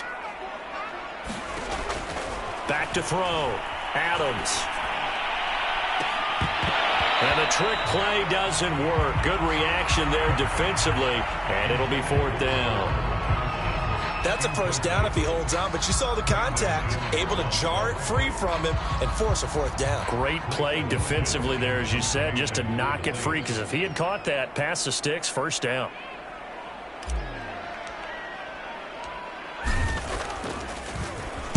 On is the punt team now as this one's sent away. So a change of possession here on the punt. And the Dolphins' drive will start deep in their own territory with a 1st and 10.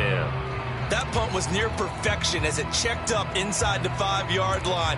You never know where these things are going to go, do you? No, what was it? You got a John Heisman quote about that, right? Yeah, he said the football is roughly a prolate spheroid, which means it's going to bounce funny, and you never know where it's going to end up. They'll start on the ground with Mostert. And they'll get him down up past the 15-yard line. 112 yards rushing for him now to this point. He continues to be effective running the football, a big reason that they have the lead. And I love one of the quotes that I read about him where he said of himself, I love it when a team just hops on my back and I just carry them along.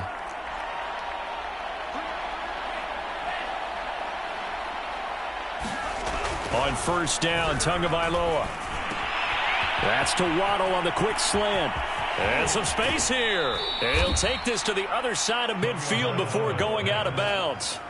A big play there for the Dolphins. We know play callers can be very creative in this game today, but sometimes when they've got receivers with speed like this, they don't need to design incredible.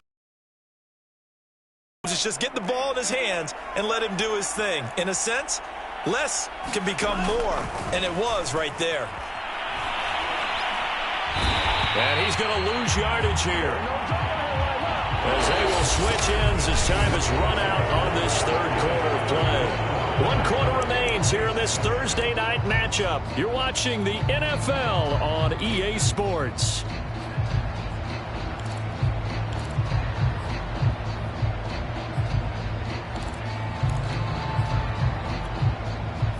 some hot water now. After that sack, it's 2nd and 21.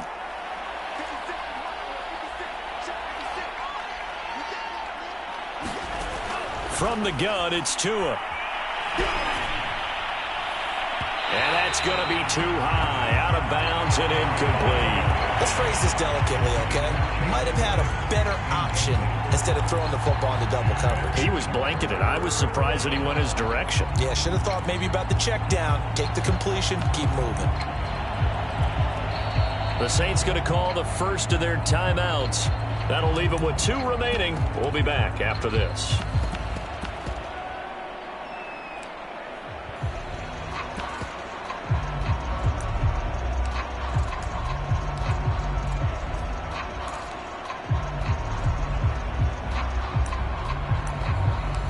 The Dolphins on 3rd down, 5 out of 9 thus far. This will be 3rd and forever. On play action, here's Tua. They get this out wide to Gaskin. They do get 7 out of that, but not enough to prevent a 4th down. How about that strategy there, Brandon? 3rd down. They just said, we've got faith in our tacklers. We'll give you the short stuff, and just decided to protect the sticks. So every time I hear fans telling me tackling's not a part of the game anymore, plays like that, I can clip and save and show them you have to tackle well if you want to be a good defense.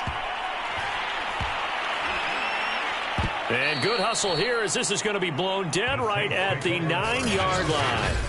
And for an offense that is struggling, this is not where you want to start from. Great punt. Fantastic punt. And for all those who wonder, what do punters do during the course of practice each and every day?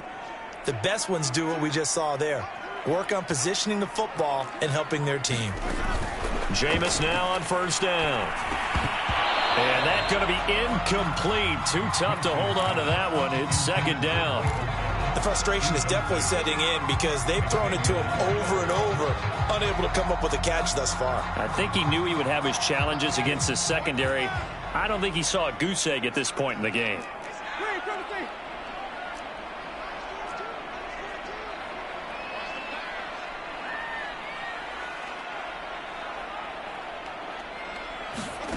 Throwing again on 2nd and 10. Winston. Out of the backfield, that's complete to Kamara.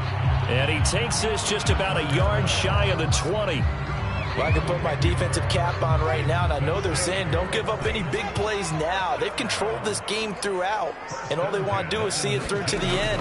I think they let their guard down a little bit with that last completion. Sometimes you don't react as fast as you should on other throws. That's just his 2nd catch of the game. They wanted to keep him silent. They have kept him silent. Defensive football 101. Don't let the best player on offense beat you. Take him out of the game, and they've done a great job of doing that. Line of scrimmage, the 37 on 1st and 10. Again, it's Winston. Quick hitter here, it's complete. And able to break one tackle, but then quickly brought down. But a nice little gain.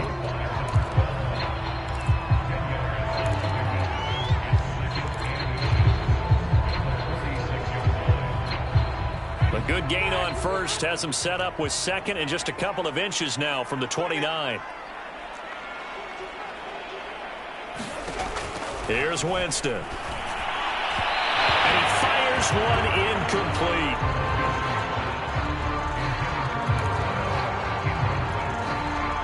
An incomplete pass on 2nd down leads us to 3rd and inches. Here's Kamara trying to run for it. And he's got the 1st down yardage there as he takes it just across midfield. They had yet to run the ball at all on this drive, but 3rd and short definitely was a great time to dial one up. So now 1st and 10 as they've crossed into Miami territory at the 49-yard line.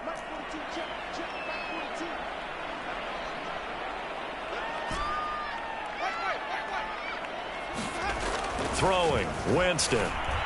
The Dolphins get there this time, and they bring him down. Brandon Jones just would not be denied. That's a loss of 7. I don't think that was a blitz, was it? No, not at all. I mean, there was no blitz called on the play, had other responsibilities, but he saw an opportunity, saw a path, and he took it. Now, following the sack, they'll look to make amends on a 2nd down and 17.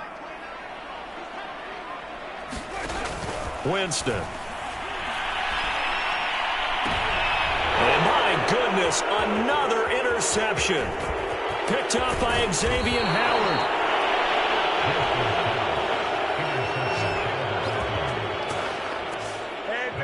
So still no touchdowns allowed by this defense. They get the interception there. CD, they have been rock solid. And at this point, I think they have to expect that they're going to see some shots taken down the field. And that was almost a desperation throw right there, just kind of hoping something good can happen, a completion, a pass interference. But this was anticipated well, and they came up with the INT. On 1st and 10, it's Mostert. And he'll be taken down at the 34. Just a yard on the 1st down carry, so it's 2nd and 9.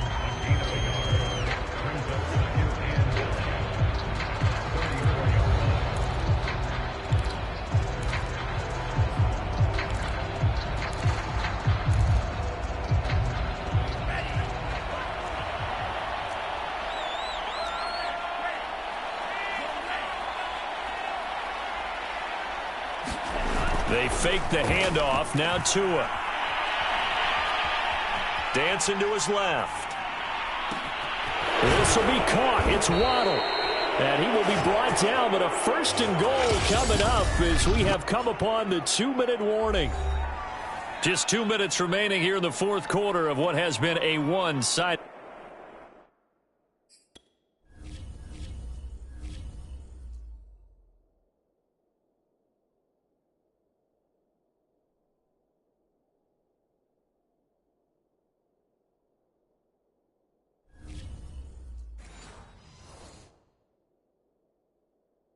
Affair.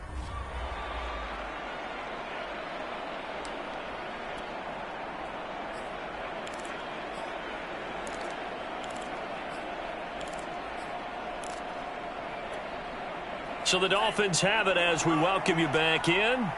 And you'd have to figure they're just looking to burn these final 2 minutes away and get out of here with a victory. Setting to throw on 1st down is Tua. Touchdown, Dolphins! Mike Gesicki on the pass from Tua Tagovailoa. And thanks to the interception, the Dolphins offense cashes in with 6. Even though they've got this big advantage, Charles, they are not taking their foot off the gas pedal right now. Well, I think what we're seeing is the result of all their great preparation and great practice time during the week. And even though it seems like this is a great chance to pull people back and maybe, not try and score a few more times, they don't want to do that. I think they're enjoying what they're seeing, the collective effort, and they want to play it all the way out.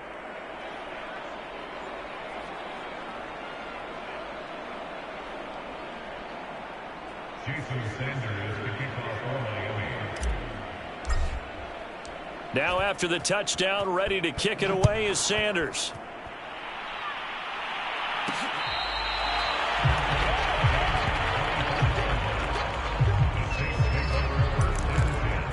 Now the Saints coming back out ready to go for this next drive.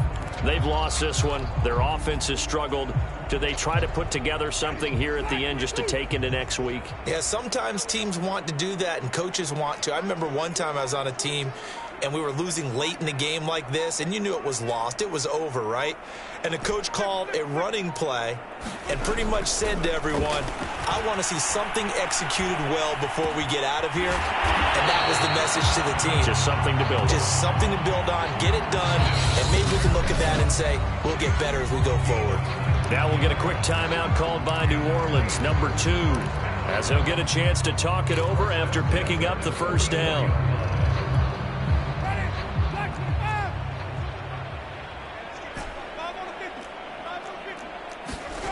Here's Winston. That is hauled in by Michael Thomas. And somewhat of a measure of revenge as he's in for the touchdown, but they still trail big time. He'll take it, but he won't be able to smile about it. I think if you hold defensive backs, they would say the corner route, take that out, make it illegal, because that is so hard to recognize and so hard to adjust, because your first move is to not get beat in the middle of the field. And that's how they move you first before they break off to the corner. But then as the wide receiver, great job. It's tough to turn those upfield and go, but he did a great job with it there. Really good balance, really good body control, and how about the end result? A touchdown. Lutz good on the extra point, and that will shave a bit off the lead as it's down to a 23-point game.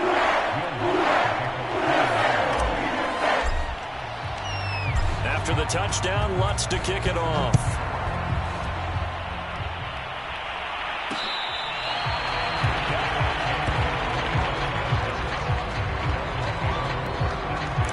Out comes the Miami offensive unit now. They get set to take over. And barring mistakes, they should be able to kneel this one out and finish it off. And there's only one timeout remaining on the defensive side of the ball, so that doesn't really come into play either.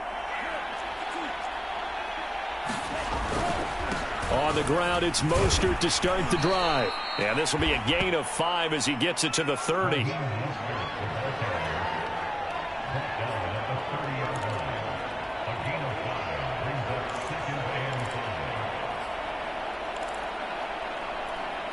The first down run got 5. Here's 2nd and 5.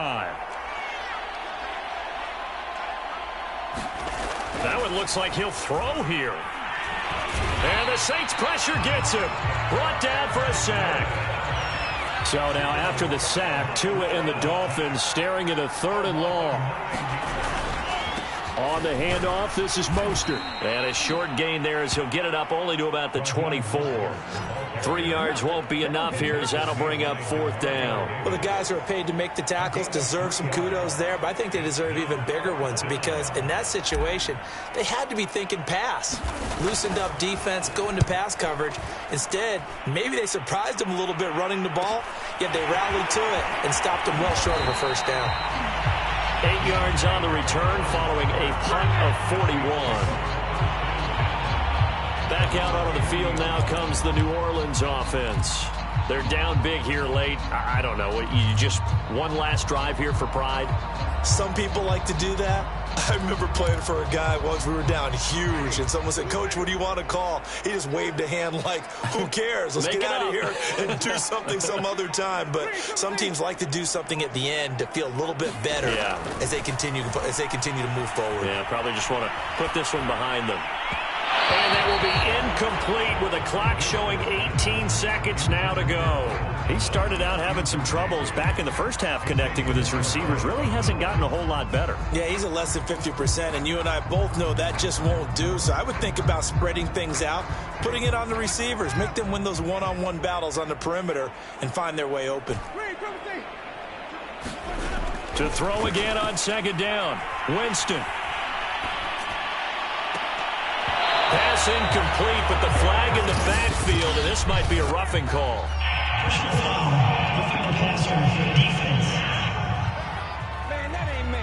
I think you'd agree that looked like the right call from up here. No doubt about it. What everyone has to understand is that the officials are going to be right on the play each and every time. You may not like the call, but they're usually spot on. So now a fresh set of downs, 1st and 10 after roughing the passer. Winston. He's going to let it go again. And this is taken in at the 5. And he'll take this into the end zone. Now, hold on here. We do have a flag down. So let's see what this is about.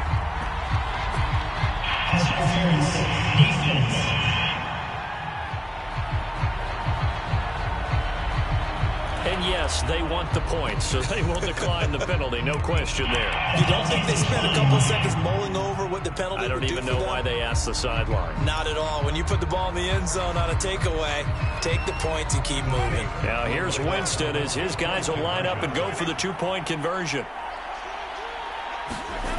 One last shot now for Winston.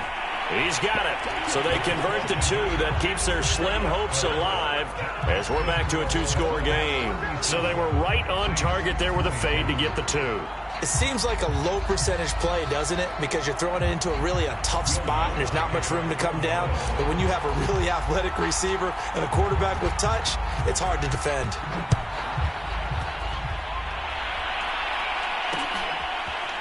Hill is going to take it out of the end zone. Hill going to sit on this one, and it'll come out to the 25.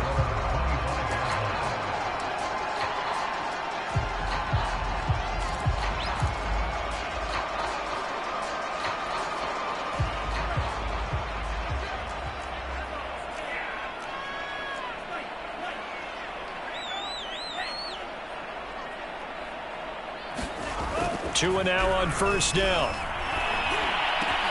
Open man is Waddle, complete. And they're able to get this one across the 35. Well, I know at points in this one you wanted to close your eyes because of all the points that were being put on the scoreboard. You're a defensive guy, but it was a fun little track meet, wasn't it? It was, and you know the people who really enjoyed this game? They're the ones that like going to batting practice at the Major League Baseball parks, right? Seeing the 14-11 game, that sort of deal. That's right up their alley with what we saw in this one.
Tonight, from Las Vegas, Nevada, it's a special prime time edition.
And we are underway here in Las Vegas. Here's Harris to return it. And he's able to get it across the 20 to the 25-yard line. And here come the Saints for their opening drive. They'll be under the command of the former Florida State Seminole, the #1 overall pick in 2015, Jameis Winston. Throughout his career, few have doubted Jameis Winston's ability to throw the football. The concerns, they've always centered around his accuracy and taking care of it. When he makes good decisions on the field, excellent numbers usually result.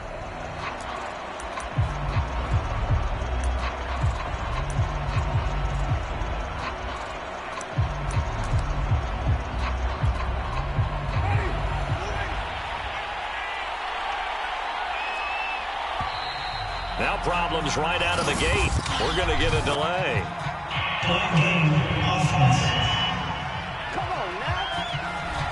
He didn't even try to signal for a timeout, so they must have not been aware of the numbers. I think he lost track of the time left in the play clock and probably was trying to read the defense and trying to figure out which play to run and just lost track, and it cost him.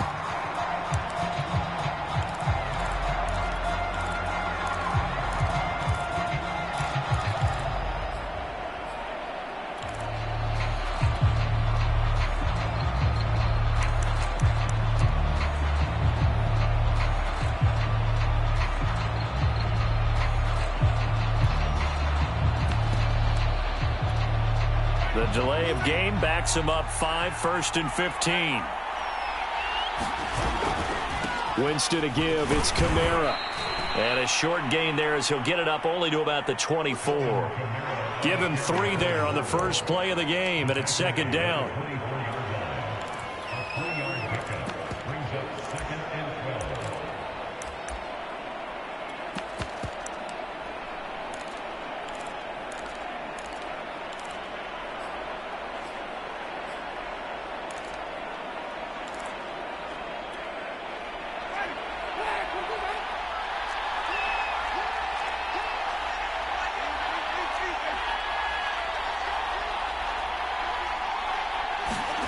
To throw, Winston. Under a heavy rush, and down he goes.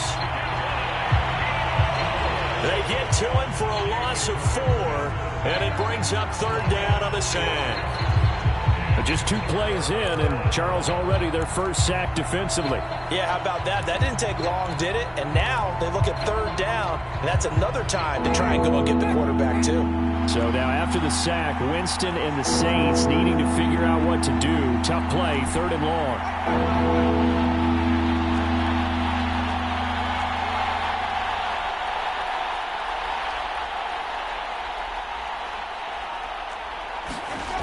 Third and long for Winston. Oh, this will be incomplete. The rush gets home just as he was letting that go. That could have been worse. Instead, it's 4th down. Not the opening possession they were looking for, especially on the road. No doubt about it, because they wanted to come out and establish a little momentum right away. But now bringing up a 4th down, an empty possession, not what they were seeking.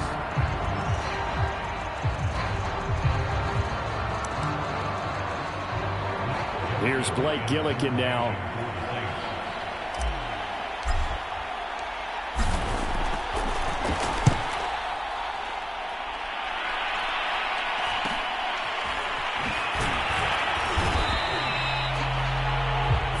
Yards on the punt, return of 4, and the Raiders will take over now 1st and 10.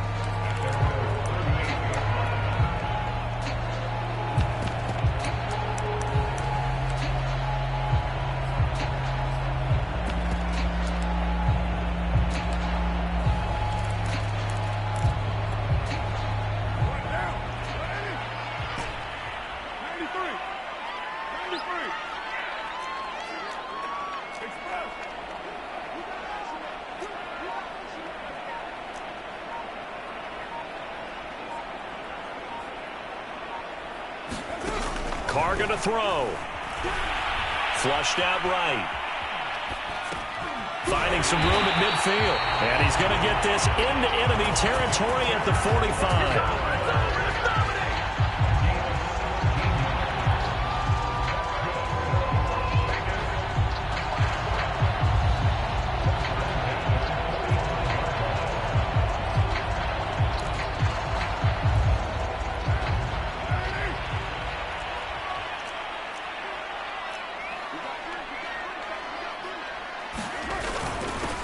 First carry for Josh Jacobs. And not a whole lot of room to operate there on the first down run. He gets maybe 3.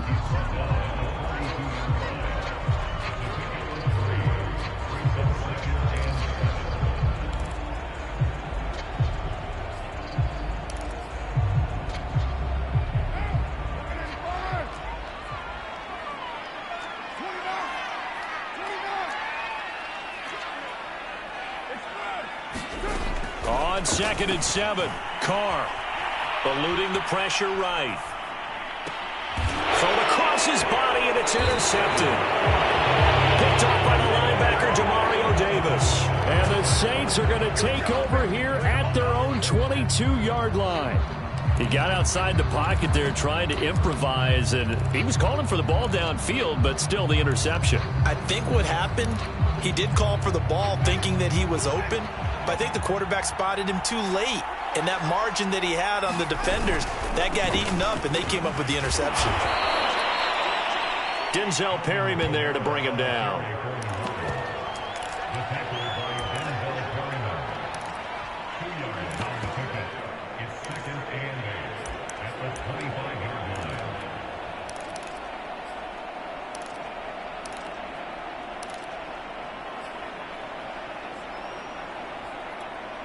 Second and 8 coming up.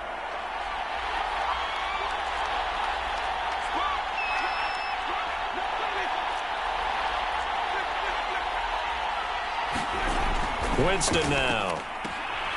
He's got his all-pro receiver, Michael Thomas. And he'll be out of bounds across the 30-yard line. They'll go for a gain of 7. And they'll be faced with a 3rd and inches.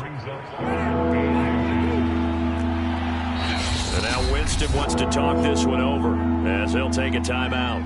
They'll have 2 remaining as we step aside here in this first quarter.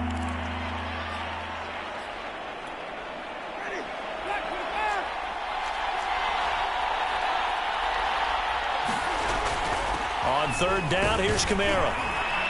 And he'll be taken down, but he does have first down yardage. The tackle made at the 36-yard line. A 4-yard pickup on the play. And the Saints first down.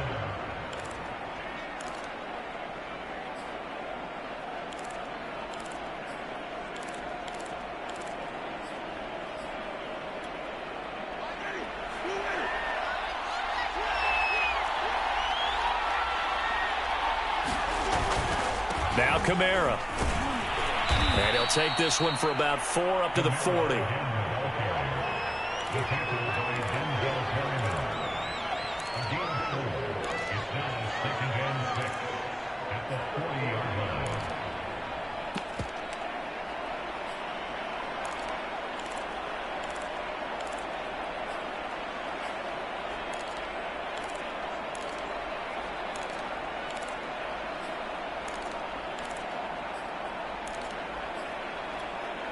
Following the pickup of 4, here's 2nd and 6.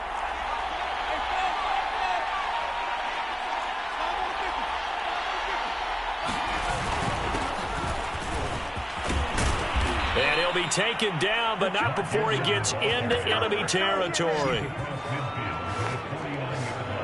Defensively, they were in the 3-4. Solid run up the middle. What made it successful? Well, what you have to do is control the nose guard, but sometimes you don't do it by blocking him. You do it by influencing him. Get him moving to one side or the other and hit him back on the opposite.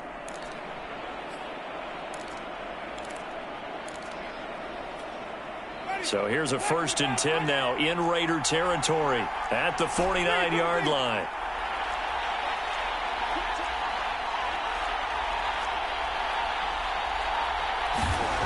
Now Winston. Thomas brings it in. And he'll go down, but not before getting this inside the 30. It's a gain of 20. First down, New Orleans.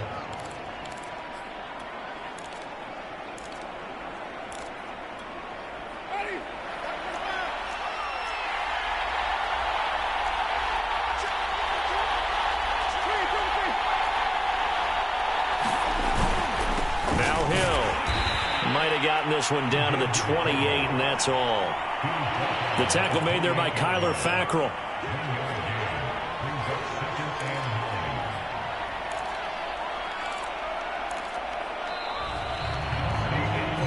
The Saints with the football here to begin quarter number 2.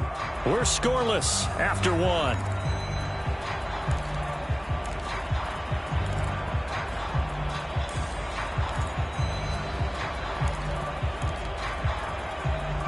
Now it's 2nd and 9.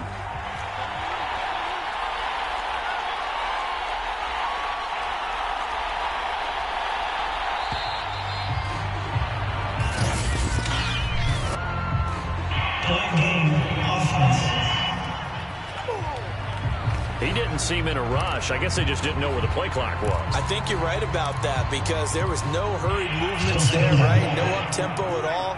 Clock just ran out. I think he was as surprised as maybe his bench was.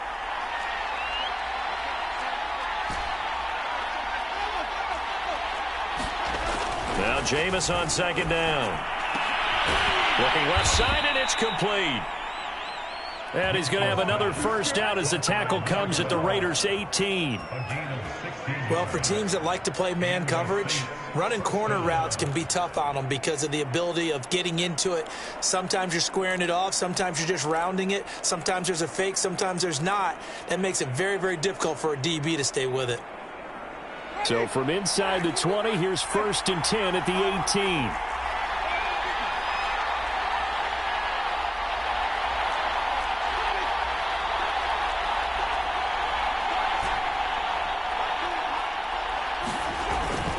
Now a handoff. Here's Kamara. And he'll get 7 yards from the 17 to the 10 before he's taken down.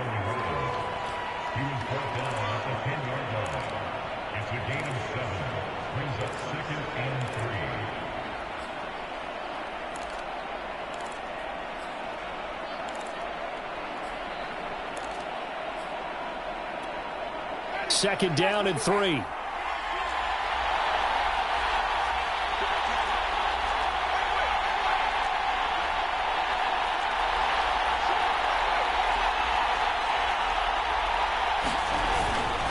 On the carry, it's Hill. And he'll be brought down right on the edge of the goal line at about the 1-yard line. They've definitely established a rhythm on this drive, moving the ball quite well. And big man with football is an integral part of the whole thing. Here we go now on 1st and goal.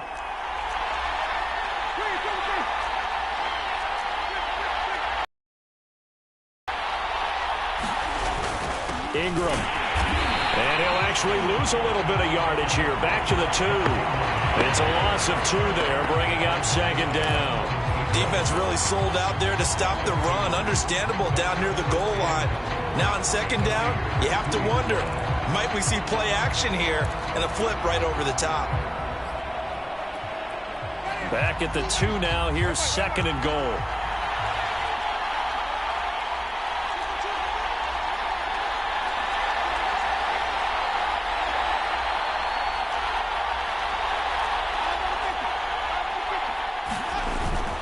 Ingram again, and he takes it across and into the end zone. Touchdown, Saints.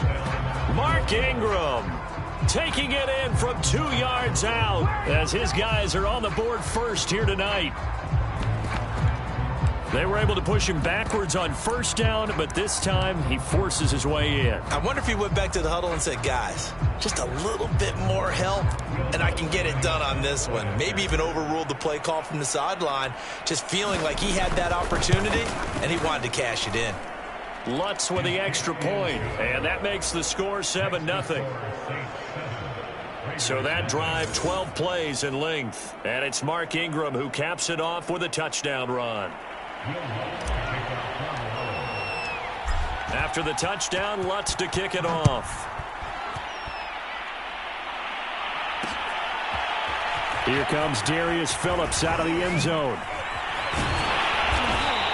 And beyond the 20, but not by much. In fact, just a yard pass there to the 21. Second drive of the game coming up for this Las Vegas offense. And following the interception, we'll see what they can put together on this drive. I can hear my old college coach right now. He always used to tell us before every game, the team making the fewest mistakes will win. What they're hoping is that last mistake is their only one of the game. Coaches, that's all they talk about, turnovers, right? Minimizing those and maximizing opportunities. It's a pickup of 4, and it'll bring up 2nd down. They'd love to just strike back with a touchdown right here, and if it's a long play, so be it. But the main goal, get a couple of first downs, run some plays, run some clock, allow their defense to get a chance to catch their breath, settle down, and relax a little bit after they just gave up a score.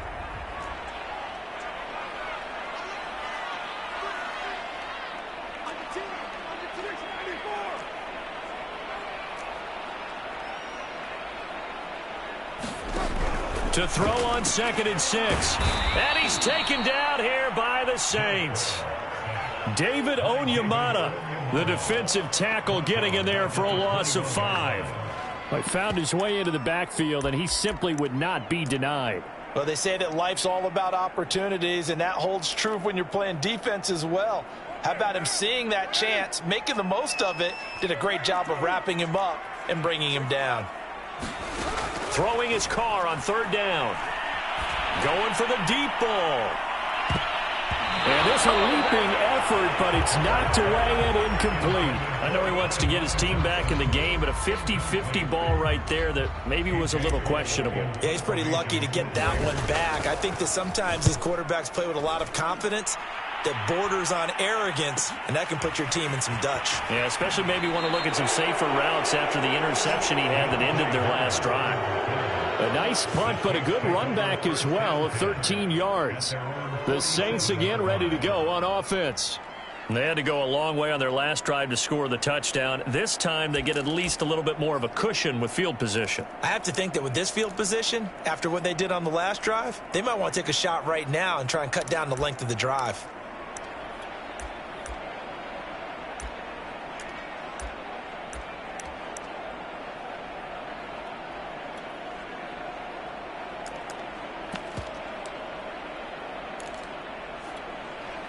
Winston and the Saints now with a 1st and 10 on their side of midfield at the 47.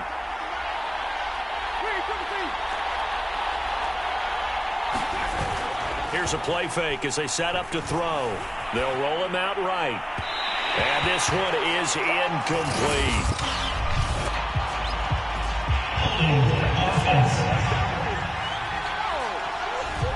That one on the guard, Cesar Ruiz.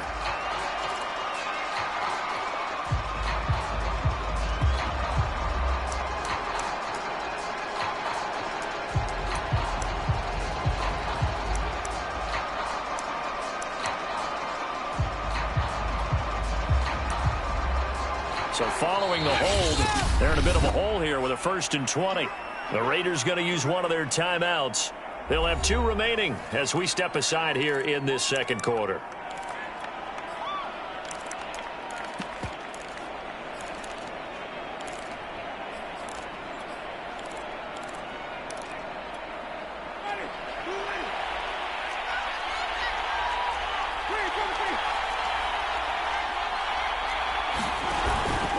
Following the penalty, it's Kamara. And he'll be taken down after a pickup of about 7 as the clock will stop here for the 2-minute warning. A gain of 7 brings up 2nd down at the 44-yard line.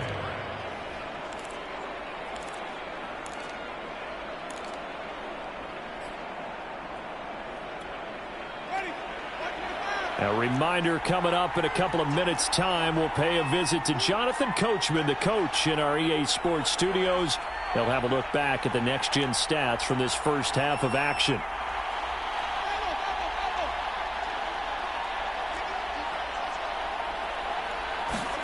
Now on 2nd and 13.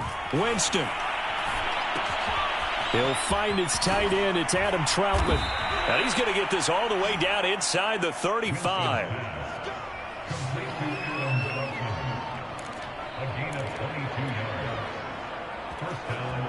From the 34 now, here's 1st and 10.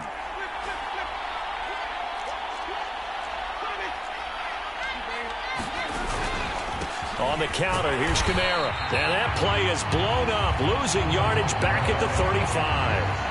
Officially, it's a 1-yard loss. That's going to bring up 2nd and 11. Overall, I'd have to say that was just really good team defense because, to me, you can't pin that one on the running back. He had no shot there. He had a man in his face immediately.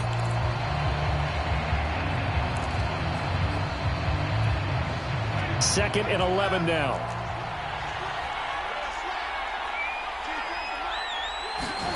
Now Winston. They'll set up the screen now to Kamara. They juked him, and he's got this down almost to the 20 before he's dropped. Now we'll get a quick timeout called by New Orleans, number 2, as the clock shows 50 seconds to play here in half number 1.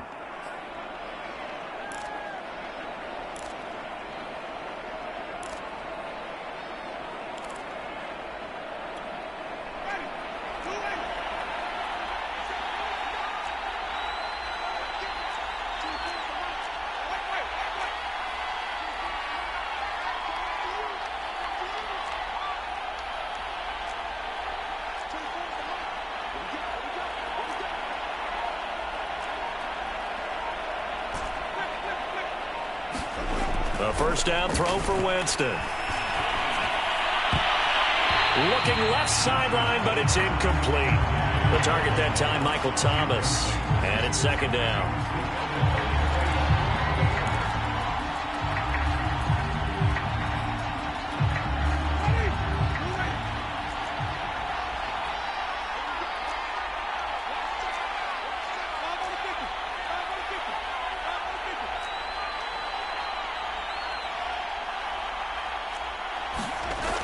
Jameis to throw it. Back of the end zone. Could he get his feet down? No, it's incomplete. Tremendous field position there and a perfect time to do exactly what they did. Take a shot at the end zone. And they went for the big play, just unable to complete it.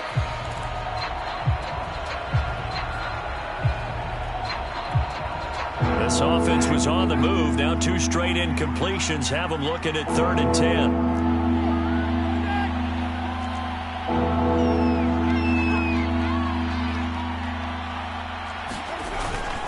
A give. This is Kamara. And he's going to come up well short as they rally up to stop him at about the 16. Now the Raiders going to go ahead and use the second of their timeouts as they stop it here with just under 40 ticks to go in this first half.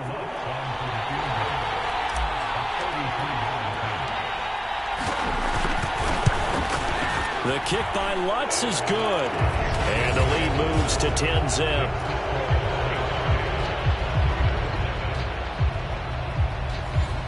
So chalk that down as an 8-play drive capped with a field goal. Yeah, as a friend of mine used to say, they were moving and grooving for a while, but they couldn't keep the momentum going enough to get a touchdown out of it.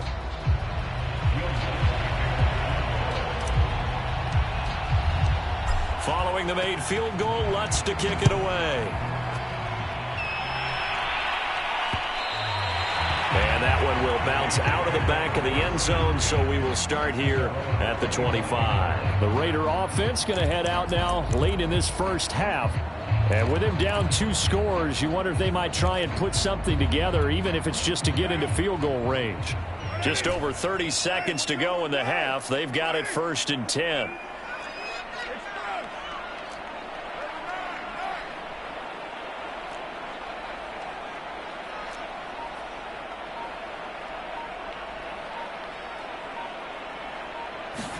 They fake the handoff. Now Carr. Looking deep for Adams. Oh, that's into double coverage and intercepted. It's the Honey Badger, Tyrann Mathieu.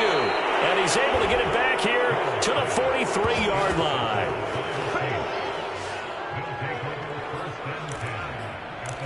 And the Saints going to go on offense. And now, as with every potential turnover, they're going to take a second look at this just to make sure. The thing that they'll be looking at is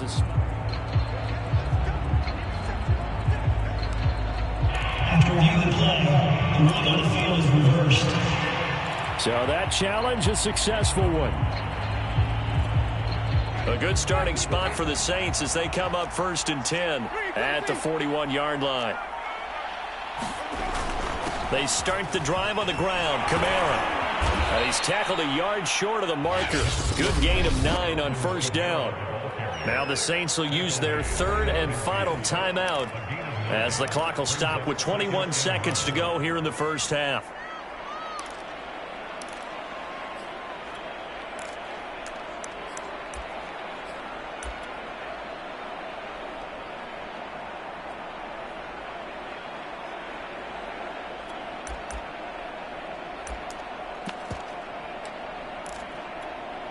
Here's 2nd and a yard.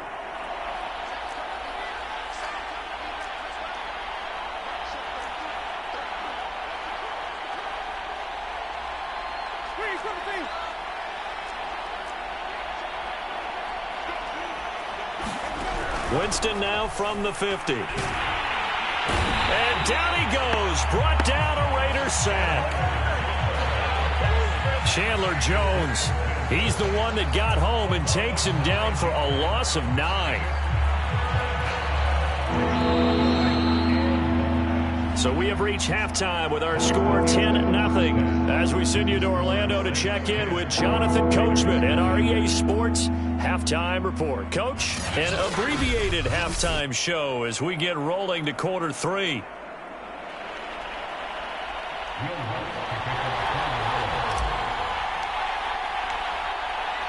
The Raiders are going to have it first, and they trail here as we get back to it in this third quarter of action. Phillips now from the end zone. Phillips, he's not going to bring this one out, so they will begin the drive at the 25. Derek Carr getting ready to go again on offense. And he's had some time to chew on that interception he threw on his last drive back in the first half. Well, normally we say you want to get him right back out on the field and play again, right? But as you mentioned, had the halftime, had to stew about it a little bit. Maybe he'll have a chance to relax a little and kind of laugh and chuckle and let it go. He'll hope to respond positively here to start the third quarter. Meanwhile, Carr's throw complete here to Waller. And he's taken down but able to slip across the 35. Now after the completion, we're going to get a timeout, an injured player. We'll take a break and get a report from Vegas after this. So from the 36 now, 1st and 10.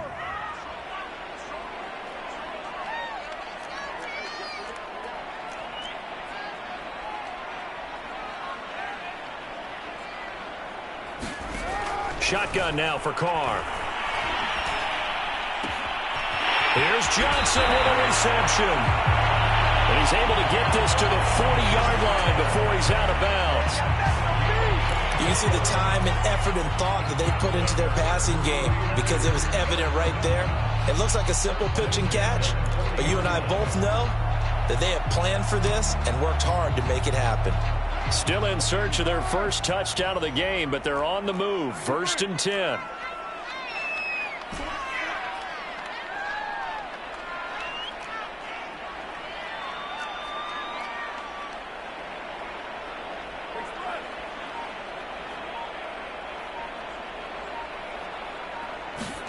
Here's Carr.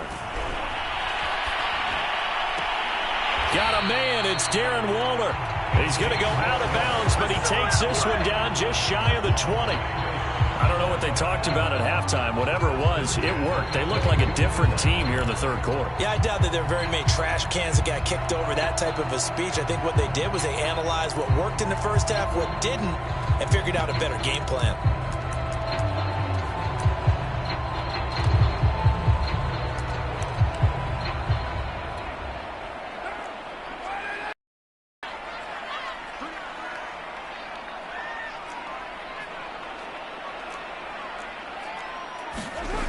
On the jet sweep, this is Johnson. And he will lose yardage here back at the 23-yard line. He'll lose a yard there, and it's 2nd and 11. Well, as a wideout, when you take that handoff and you're coming around the edge, you're expecting to see nothing but empty space in front of you. But if not... Well, things can go south in a hurry, and that's exactly what we saw on that play with a loss.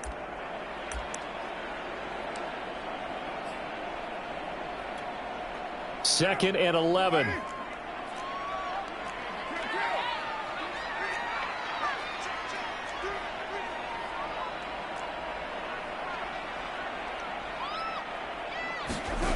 From the gun, it's Carr. Steps away to his left.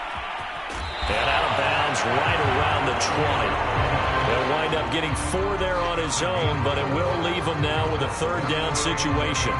The best quarterbacks that ever played the game all wanted to blend in with their teammates and be one of the guys. But sometimes you got to take modesty and put it aside. You're the franchise quarterback, the face of the team, and the guy that leads them to victory. You have to get down and protect yourself and not take hits like that. And on 3rd and 8, defensively, they're going to beef up the secondary. 6 defensive backs. And now the Saints are going to take a timeout on defense. It's just their first, so 2 remaining as they burn one here in this third quarter.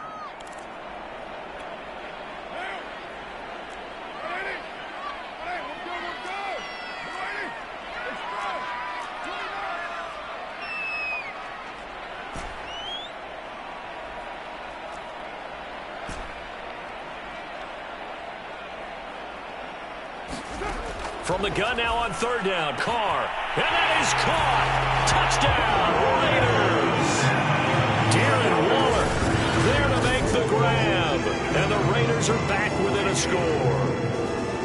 What a great weapon. So often, such a big mismatch. And there's no route he can't run. You name it, he's going to do it, and he's a matchup nightmare for the defense. No matter who they put on him, he's going to win the battle. Now for the extra point, Daniel Carlson. And they're back within a field goal. It's 10-7 now. A drive that time of 6 plays. And it ends with a Las Vegas touchdown.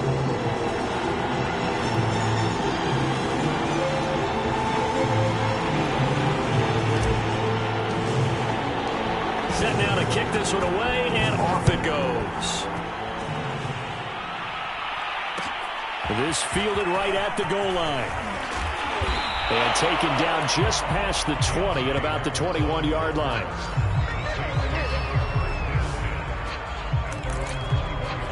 Now the attention turns to the Saints offense getting ready for their first possession of the second half. And maybe some renewed pressure on this unit following the touchdown a moment ago. It's back to a one-score game. And because of that pressure, because it's now a one-score game, they know this is where you need to slow the momentum change, because otherwise that could overrun your team. You've got to be careful right here. Going to throw right side here, complete. Give him 9 there on the first down completion.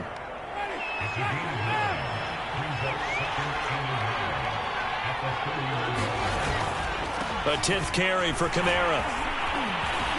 And he'll be brought down right around the 37. 45 yards rushing for him now in the ball game. It's a gain of 6.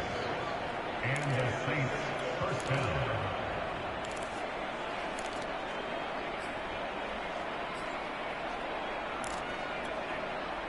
Line of scrimmage, the 37 on 1st and 10.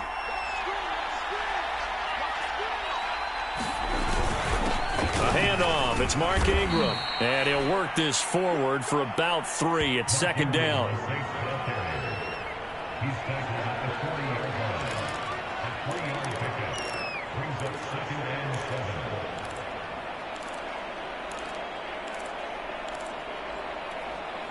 Three yards on that last carry. Here's 2nd and 7.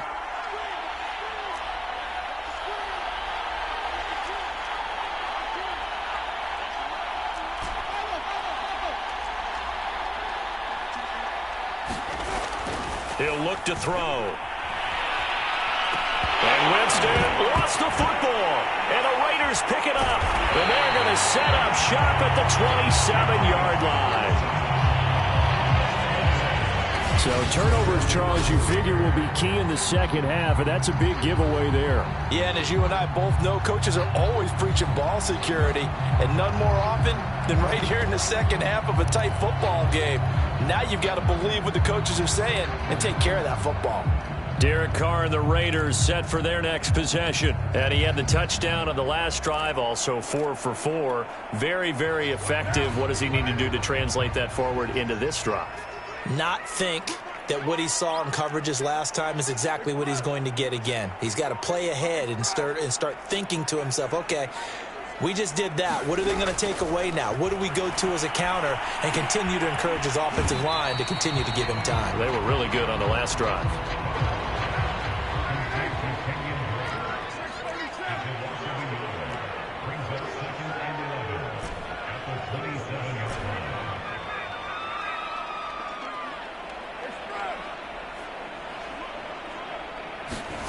Throwing again on 2nd down.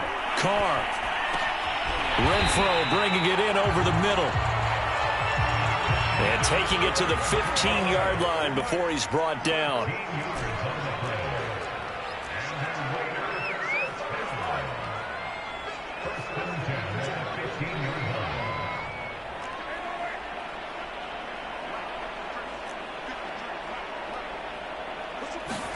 Carr now on 1st down. Escaping the pressure right. He dumps it off to Drake. And he's going to be brought down just shy of the 5 at the 6. Ball at the 6 here as they work with a 2nd and 2. Carr, a handoff here to Drake. And he'll be brought down here at the 3-yard line. Now a second timeout called for by the defense.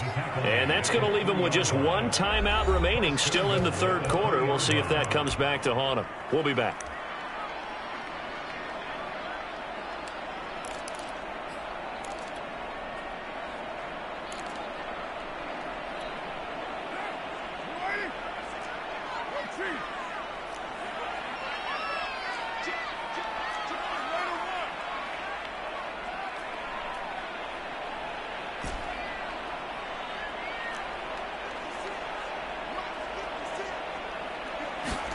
Now Carr. And he finds Waller in the end zone for a Raider touchdown. Darren Waller, a beast in the red zone with his second touchdown of the game. And the Raiders have taken the lead. Charles, I think you and I both agree these guys were outplayed in that first half, and the scoreboard reflected that, but they've come out since halftime. They look like a different team. And it makes you wonder what was said and done in that locker room, because they've made some nice adjustments and they're executing better. I think they got some fiery guys on that sideline that had a few things to say at the half, and now they've come out with a vengeance. Extra point by Carlson, up and good. And the lead is now 14-10. The kickoff unit is out on the field, and they will send this one away.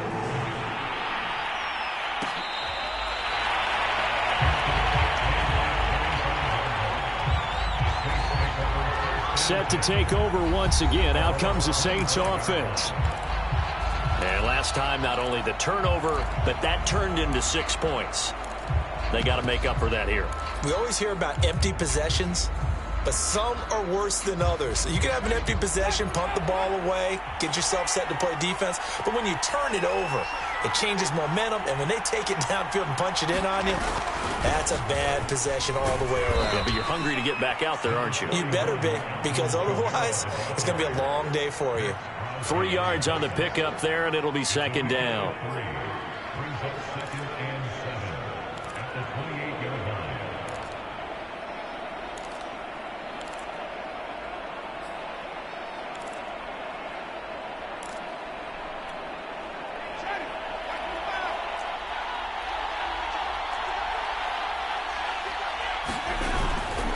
Again, it's Kamara.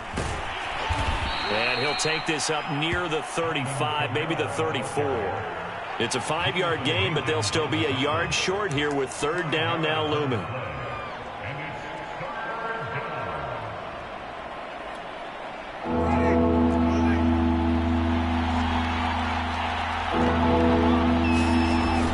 Here's Kamara trying to run for it.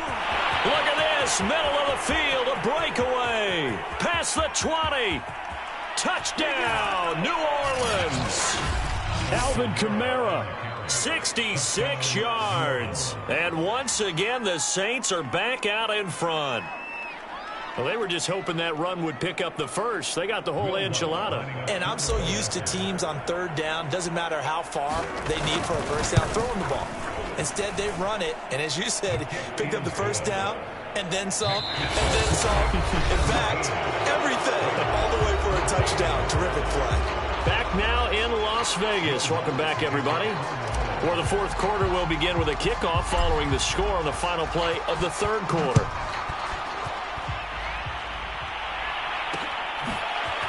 Phillips now from the end zone. And ultimately cannot get this out to the 25-yard line as he's dropped at the 23. Las Vegas' offense back out there ready to go. And they will be looking to answer the touchdown their defense just surrendered. Still a good chunk of time remaining here in the fourth quarter and a chance to regain the lead in a tight one. Carr and the Raiders come up 1st and 10 at their own 23.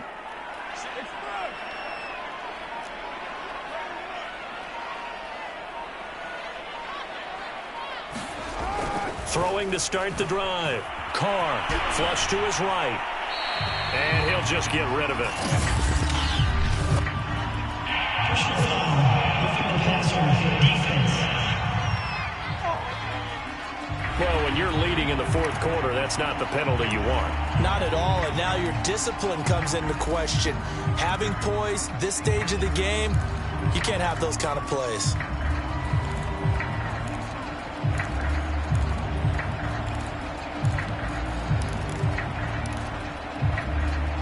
So now a fresh set of downs, 1st and 10 after roughing the passer.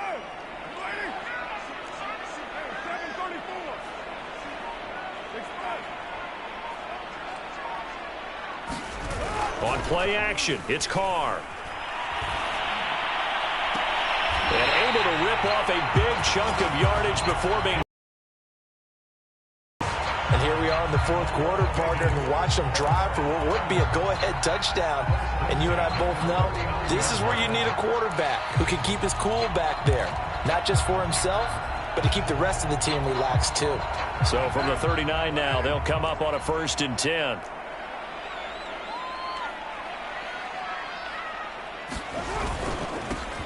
On the give, it's White. And nothing much materializing there on the first down run. He'll get a couple, and that's it.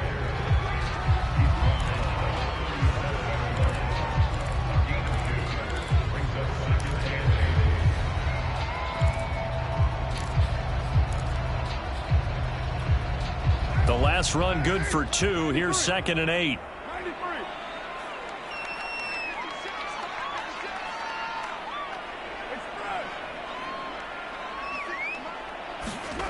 Now a play fake. Carr. That's caught by Waller out left side. And he's going to be out down inside the 20 at the 15. Tell you what, he's been able to put the ball in some tight spots all game long. That throw, no different. Yeah, a lot of people would call it a gutsy type of a throw. I think he looks at it as, I can do it, so it's not that big of a deal to me, and I'm going to keep firing. And he's brought down just outside of the 10 at the 11. Call it a gain of 4 on first, and that'll make it 2nd down.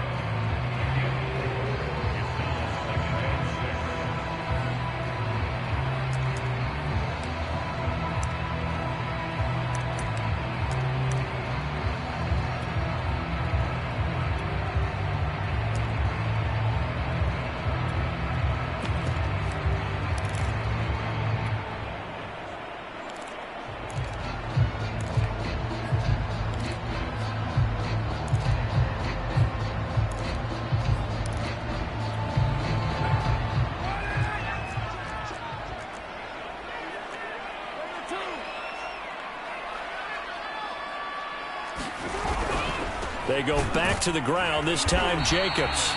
And he'll get this one down to about the 10-yard line. Call it a gain of a yard, and it's going to bring up 3rd and 5.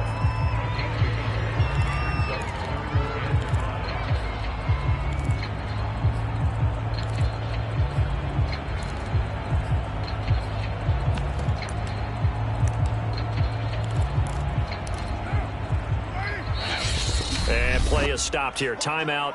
It's the defense calling the timeout here. That will be their 3rd and final stoppage, as they'll only have the 2-minute warning now remaining.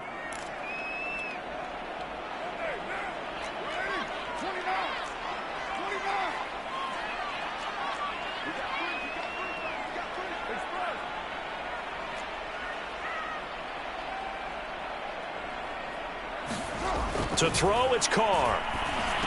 And he has the first down before he's tackled at the 5. Great mix of play calling so far. 3 runs, 3 passes. All 3 passes have been completions. 1st and goal. I think on defense now, you have to almost take a chance. Rely on your scouting. Pick a play you think they would run here and just load up for it and see what happens. Only way to get the lead here, of course, with a touchdown. And that's what they're gunning for on 1st and goal.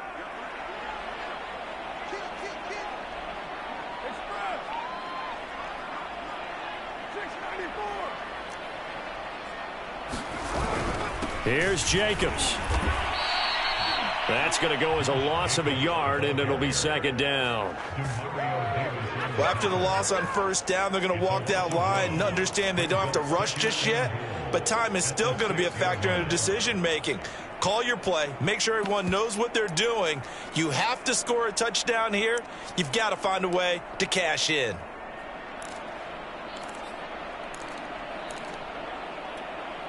2nd and goal from the 6 this time.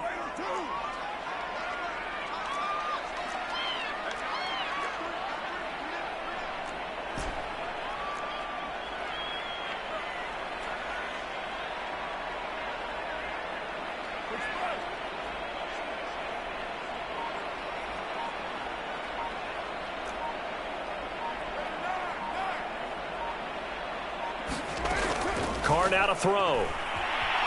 Flushed out right. He's going to hit his man out of the backfield. Complete. Touchdown Raiders. 3rd touchdown pass now for Derek Carr. And the Raiders have retaken the lead. Plenty of scoring here of late, and our lead changes hands now in the 4th quarter. Yeah, they just gave up a touchdown at the other end, so they knew that with time getting short, they had to put something together here, and they were able to do so and retake the lead right back.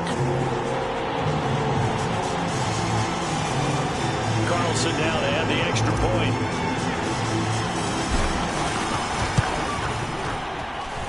It's up and good to make it 21-17. So that drive goes 8 plays, and it winds up at 6 points for the Raiders.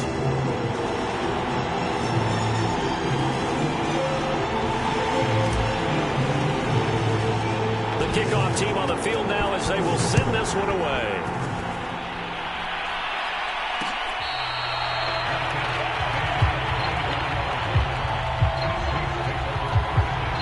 The offense and Alvin Kamara heading back onto the field. He's been a good workhorse. I know we use the word workhorse a lot, but he's been a good workhorse for him in this one. No doubt about it, and there's nothing wrong with that. That's what you're looking for if you're a back, because that means everything's coming together for you.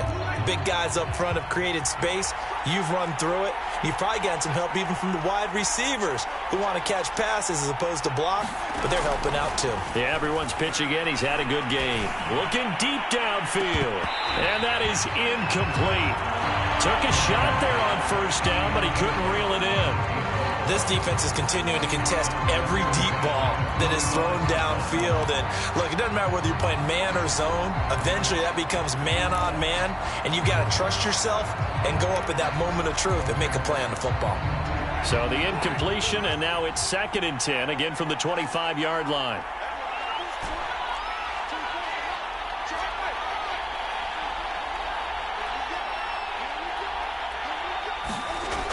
To throw is Winston. And they get him down, but not before he takes it across the 40-yard line. So how do you beat man coverage? First of all, you want to be a superior receiver, but you know something, that guy who's covering you, he's usually pretty good too. So the corner route is usually a great spot to get it done. And they'll try to squeeze in one more play here before the 2-minute warning.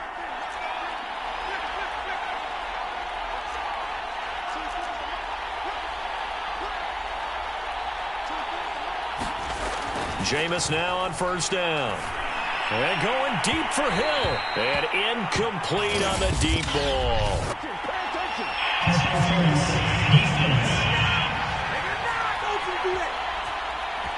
So the defense helping him out a little bit here late in the 4th. Yeah, and you're exactly right. And when you're the one doing the chasing, you'll take a little help from the other guys, won't you?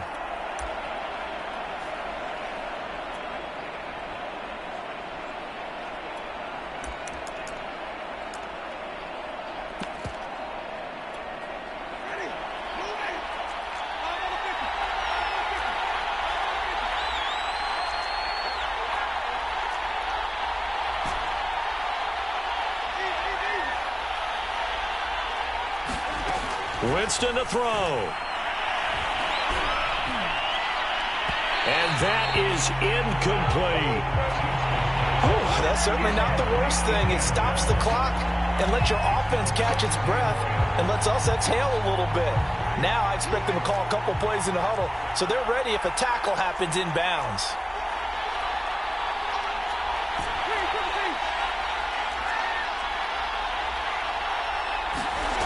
Now Winston. He's going to take a shot for the end zone. And that ball incomplete. He couldn't work free from his defender, and now it's 3rd down. So back-to-back incompletions, and that has them staring at a 3rd and 10.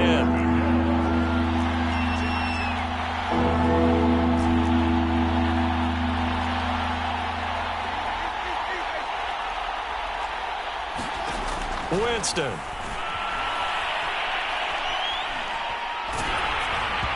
And that is incomplete. But the pressure there on 3rd down, forcing the errant pass. 4th down coming up. The Raiders going to use one of their timeouts as they'll head to the sideline and talk over what to do next.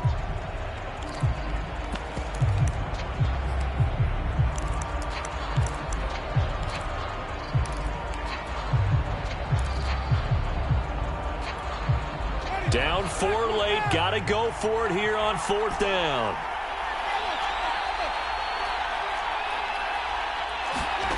Desperation time. Winston on 4th down. And this is caught, but they say out of bounds. That would have been a 1st down, but he couldn't stay in, and as a result, they're going to have to give up the football. So now let's look at this situation with no timeouts remaining. The offense should be able to just run the clock out. I know that's what it says on my time management chart up here. And I know a lot of teams are hiring a time management coach who's going to sit in the box, talk to the head coach. And in this situation, if you do anything but take a knee in victory formation, then you're not playing the game right. This game should be over. Take the knee, hold on to the ball. By the way, so impressive that you do have a time management chart up here. Listen, you know I can't count. So I need it in a big way, and we can't hire anyone to help us out. So hopefully I'm reading it correctly.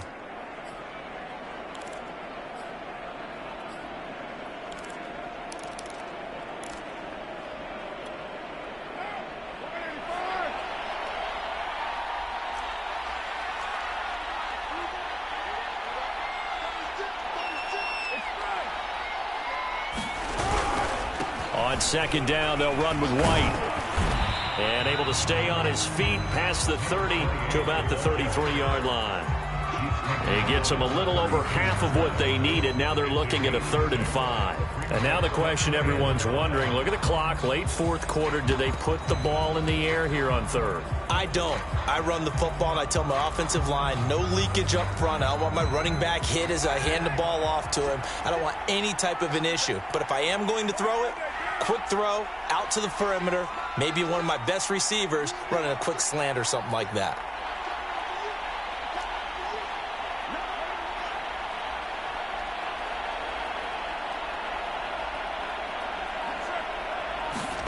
On the jet sweep, this is Johnson.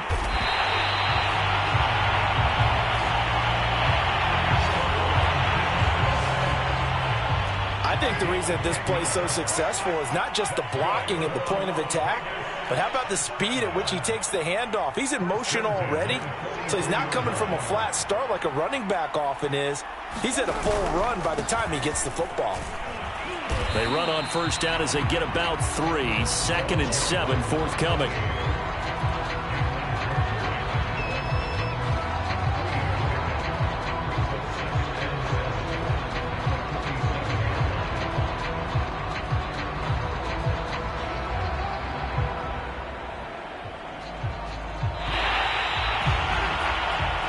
So this one a victory for the Las Vegas Raiders. And they were buoyed, Charles, by a big second half to put this one on ice. And I know a lot of people watching this one were thinking to themselves, I bet halftime is really interesting. Probably took the paint off the walls with some of the words that were said. But I get the sense that it was much more of the adjustments they made. They came in with a game plan that we saw that didn't work in the first half. They made the adjustments necessary, went away from that, and then they got it together, got a spark, and then took off. It's really nice to watch in the second half.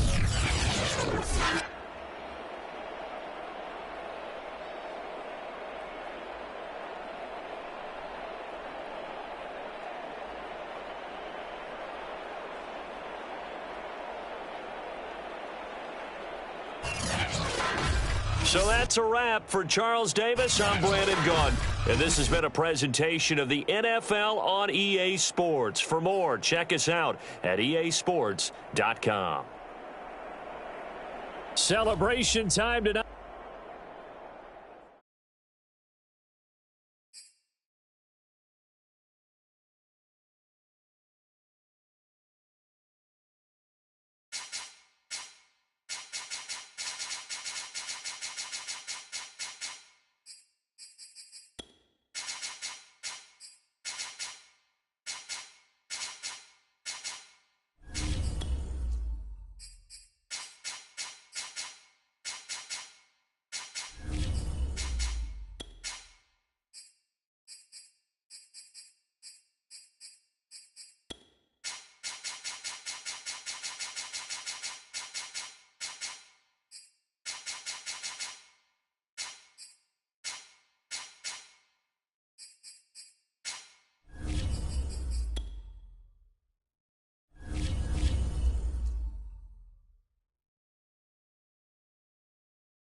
tonight, from Raymond James Stadium in Tampa, Florida,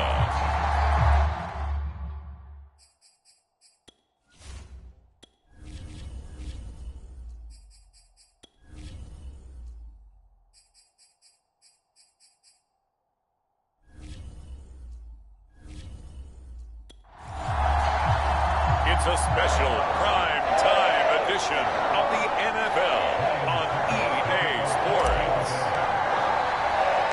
The Bucs kicker Ryan Succop about set, and off we go from Raymond James Stadium in Tampa. Here's the dangerous Tyreek Hill.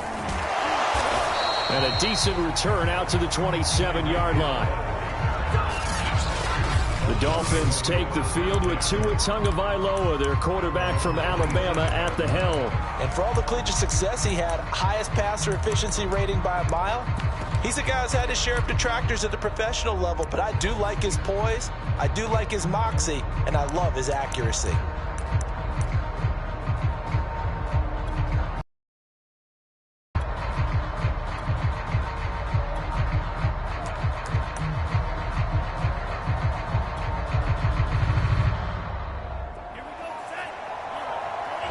And now the Bucs deciding to take a timeout defensively. They'll have 2 remaining as we step aside here in this first quarter.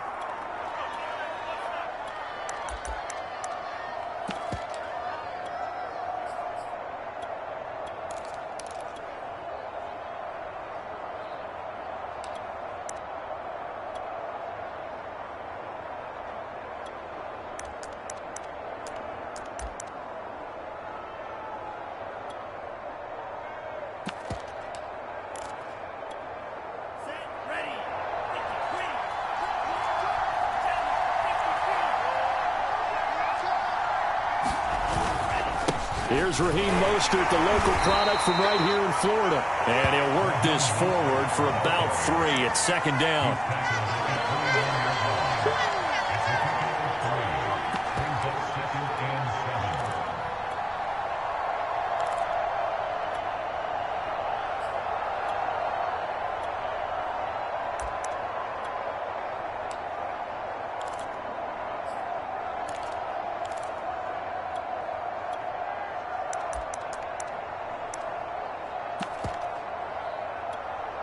Second and 6. No, scratch that. Second and 7.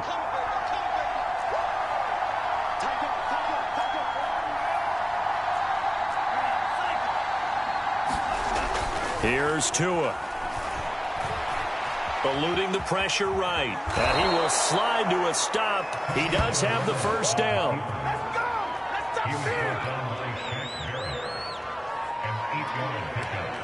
First down, Miami.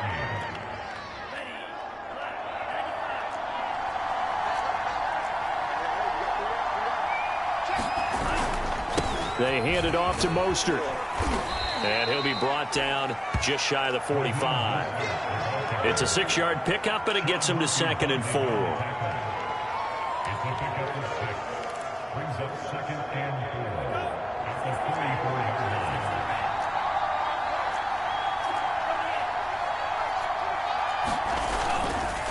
line. On the handoff, this is Mostert. And he'll push his way up to about the 44 here. Only a yard on the pickup there, and it'll bring up a third down.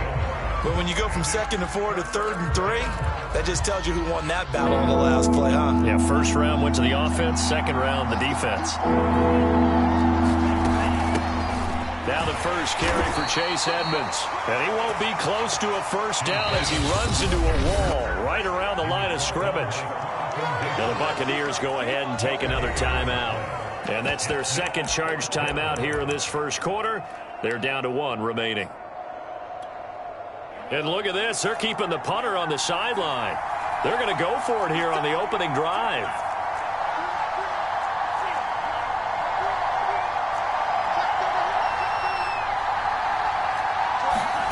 Tua on 4th down. This one complete to Jalen Waddle. And they're able to work this to the 25 before it's all said and done. A big play there for the Dolphins.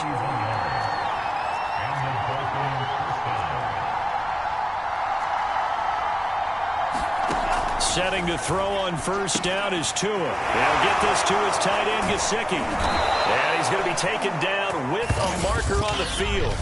So let's see about the call. Usually see those guys out wide get called for holding on running plays. Here, passing play. Yeah, sometimes when you get this quick screen, bubble screen, anything where they're having to block for their fellow receiver, usually at the point of attack, and this time he got caught. Here's a toss play right to Mostert. 4 yards on the pickup. It'll be second down. In today's NFL, you hear all the time about stretching the field and creating space in order to run plays. A toss play will help accomplish that because now you're pushing a defense to chase you all the way to the edges and to the sideline. That's a nice run, probing now early to try and get things done later. The impressive opening drive continues and just space being created by those guys up front. We're seeing this the same way, aren't we? We are seeing an offensive line, as this game gets started, as it starts to unfold. And he will take it in for a Dolphins touchdown. Raheem Mostert, a 13-yard touchdown run. And the Dolphins are on the board first here on the road in Tampa. Extra point up and good by Sanders, and it's now a 7-0 game. So a nice drive put together there. They go 75 yards in 9 plays. And it was capped off by a touchdown run from Raheem Mostert. Now after the touchdown, ready to kick it away is Sanders. Kenyon Barner to take it out of the end zone. And he's going to be out of bounds. Here's the run back. Will leave him shy of the 20-yard line.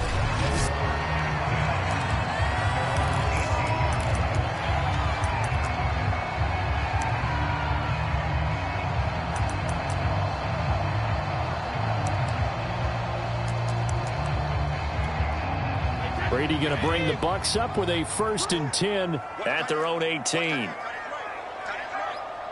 got 4. Watch twins. Watch twins. Check it. Reload. Hey, 66. Throwing to start the drive. Brady. Oh, he's going to air it out right away. He's got a man. Complete. Touchdown, Tampa Bay. Scotty Miller, 82 yards. And the Buccaneers are an extra point away from tying up this football game. And correct me if I'm wrong, that was just a simple fly route, wasn't it? No, there's nothing to correct at all. You've got it down pat. And I just remember as a player, when I'd be in practice sessions and I'd hear 9 from the receivers, that meant fly route, go. Uh-oh, look out. That was the 9, and he just kept going all the way into the end zone for the touchdown.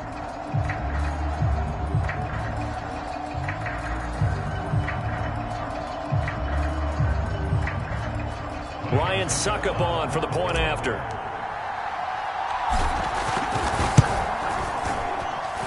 It's up and good. So these teams match touchdowns here in the first quarter, and we're tied 7-7. Those who dream about one-play drives from that distance. What an effort. It results in the touchdown. Each team's had it. Each team has scored. 7-7 here as the kick's away. And Hill will opt for the touchback.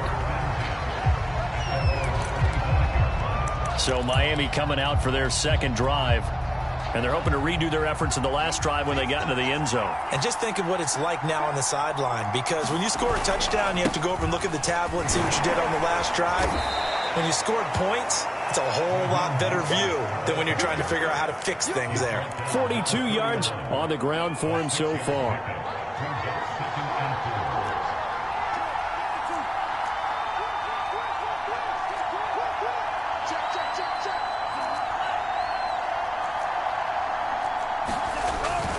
Second down, here's Mostert again. That was tight right there.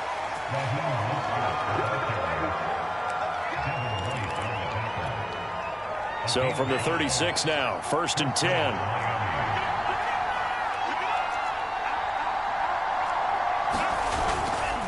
Mostert. This will be good for a pickup of 9 to the 46. That was another good run, and he's having an excellent day. And right now, I don't think his team can have any more confidence in handing him the football. The last run got 9. That leaves him with 2nd and a yard.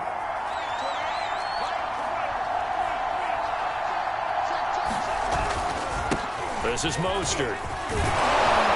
And he'll be brought down at the 48-yard line. We are watching a runner having a really nice game. Carrying it very well.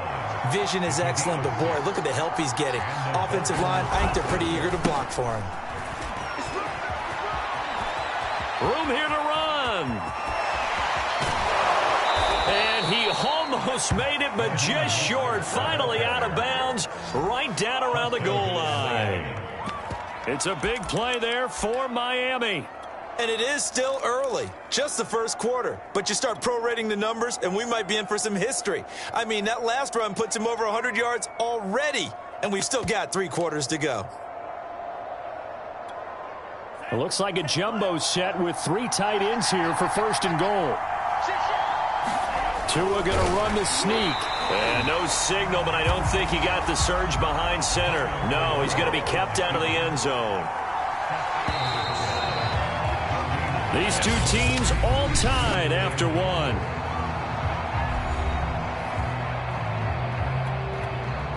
Another shot from the 1 on 2nd and goal. And they'll turn to the power game to try to get in. And he'll take this into the end zone for a Dolphins touchdown. Punching it in from a yard away. And the Dolphins have taken the lead. And when the smaller guy can't power it across the goal line, Charles, sometimes you need to go with a fullback. They did. It worked. What's that thing about force and mass? How's that? Oh, yeah. Force equals mass times acceleration. Oh, that's big-time stuff. That's from the same guy the apple dropped on his head, right? Extra point up and good by Sanders. And that makes the score 14-7.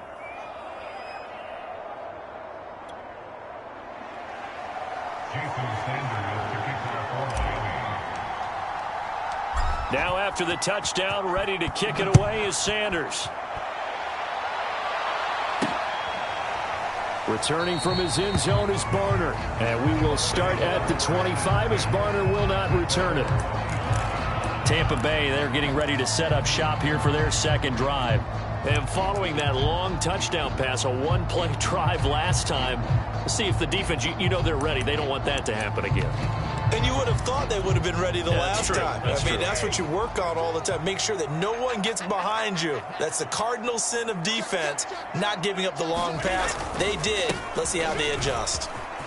A good run there to start the drive. 13 yards, 1st down.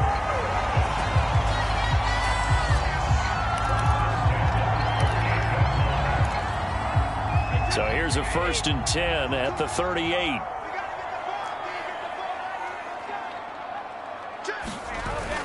Now Leonard Fournette.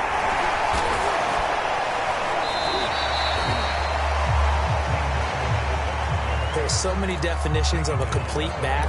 I think most people think a guy who can block, a guy who can catch, and a guy who can run. But how about when you put it all together as a runner and you can fake people out, you can be shifty, and also run with some power and break tackles, as we just saw on that pickup. And he'll be taken down, but not before he works it past the 50.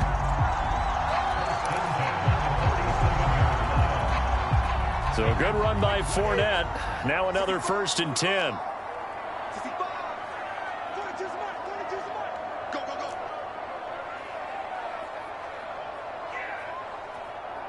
Hey, go 66. Mike's 4-2, Mike's 4-2. Here we go, D. Mike 42, Mike 42. Here we go, D, get off the field. Hey, 66. Play action. Now it's Brady. Buying time to his left. And he's taken down, trying to do a little too much, getting outside of the pocket, and it results in a sack. The defense rising to the challenge and setting him back on the sack.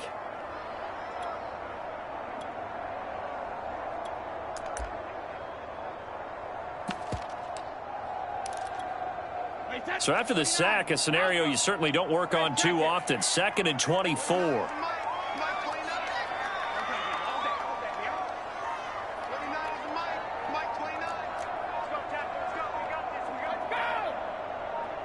Snap comes at 1, and it's Brady. Escaping the pressure right. And that is incomplete. Nearly intercepted. The free safety couldn't quite get his hands around it, and it brings up 3rd down.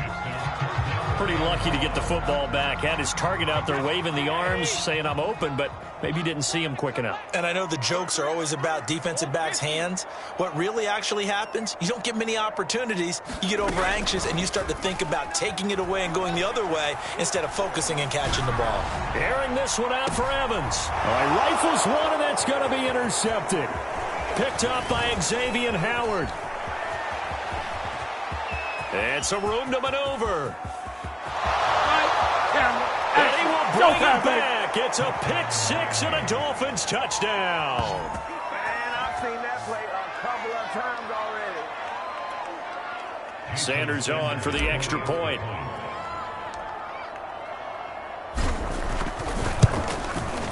It's good, and it is now 21-7. So the defense creating some points, not only getting the interception, but then returning it to the end zone for the pick 6. So they'll get another shot on offense following that pick 6, and now the kick is away.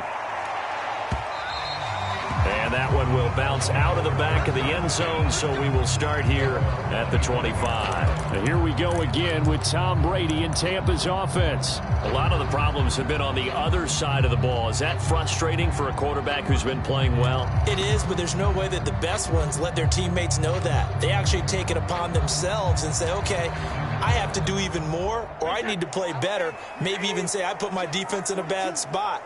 That's what true leadership shows you. Yeah, well, he doesn't need to change much personally. A nice start to the drive, picking up 12 yards there and a very quick first down.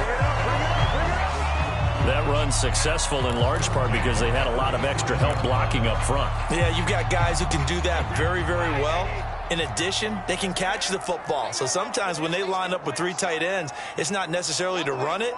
And that gives you an advantage when you do decide to barrel off the line of scrimmage and block people downfield. Here's a run on first down that doesn't accomplish anything. In fact, he's going to be tackled behind the line for a loss of 1. They have 3 tight ends in that formation. That's almost a universal sign that they're planning to run the football.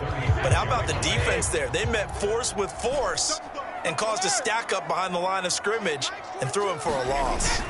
On play action, now Brady. And he fires one that's intercepted. Picked off near the 42. And his guys are going to take over at the 39-yard line. Miami set to take over. It's a quick turnaround for them after the turnover, but the way they moved it on their last drive, they're probably eager to get right back at it. And you know me and you know my tendencies in this situation. What do I want right now? Be aggressive. Be aggressive. Take your shot right here. On 1st and 10, it's Mostert. And he sneaks his way forward only for a couple here. 2nd down. He was brought down by a team job. 2 yards on the pickup. It's 2nd and 8 at the Bucs' 37-yard line. 2 minutes remaining in this first half of football.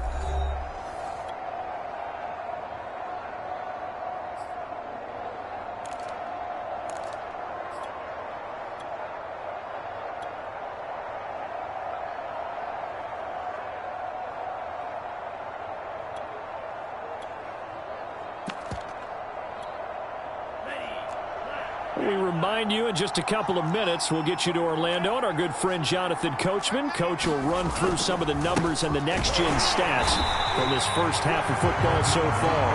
And for one of the first times tonight, he's going to be held up at the line of scrimmage.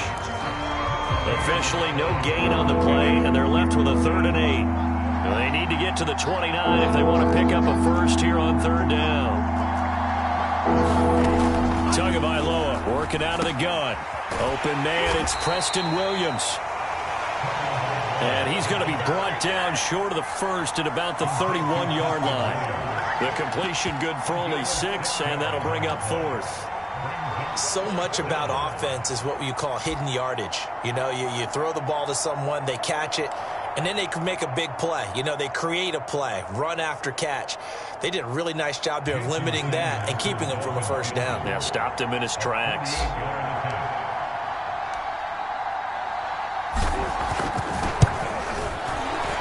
The kick by Sanders is good. And they will open things up a bit more. It's 24-7.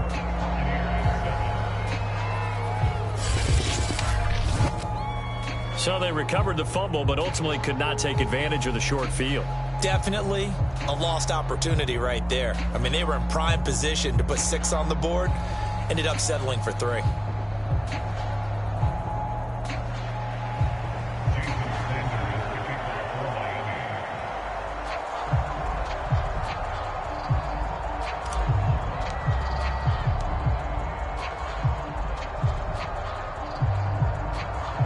After the field goal, here comes Sanders to kick it away.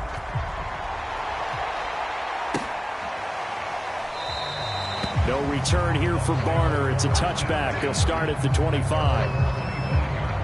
Leonard Fournette and the rest of the Bucs offense set to take over once more. He's been good. They've utilized him well, but they're losing here in the second quarter. What might they change offensively? I think that what you try and do is expand how you get the ball to him a little bit.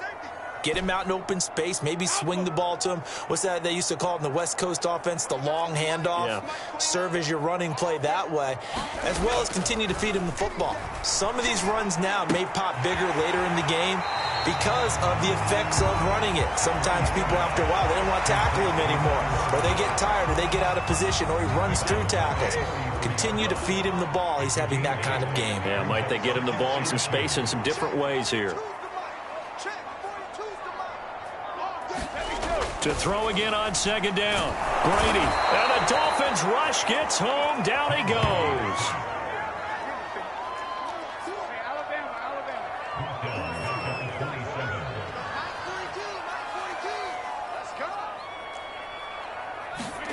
Throwing is Brady on third down. Dumps it off to Fournette. And he's going to be stopped here a few yards short of the first as the tackle is made at the 33. They'll wind up getting 7 on the play, and that'll bring up 4th down. A short game that doesn't get them the first down brings up a 4th down situation. Really nice job defensively. They knew where the sticks were. They got the stop before it. And how about the call here? They need 2 yards in their own territory on 4th down, and they're going to go for it. Brady to throw for it on 4th down. And he's brought down. Can't do anything with a football. It's a sack and a turnover on downs. Boy, a curious decision to go for it. Doesn't pan out. And the Dolphins get the football in great field position.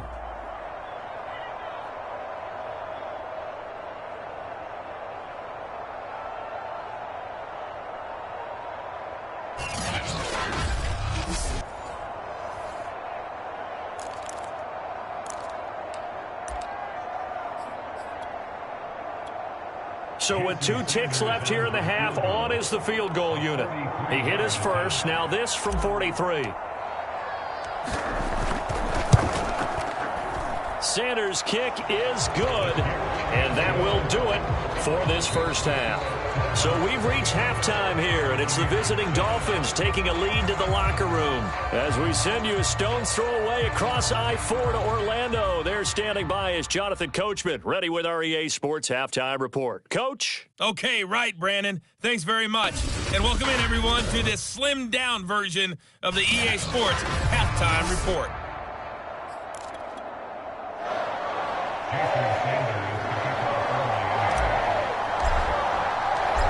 So after a very one-sided first half, what will the second half bring as we are back underway on EA Sports? And we will start at the 25 as Barner will not return it.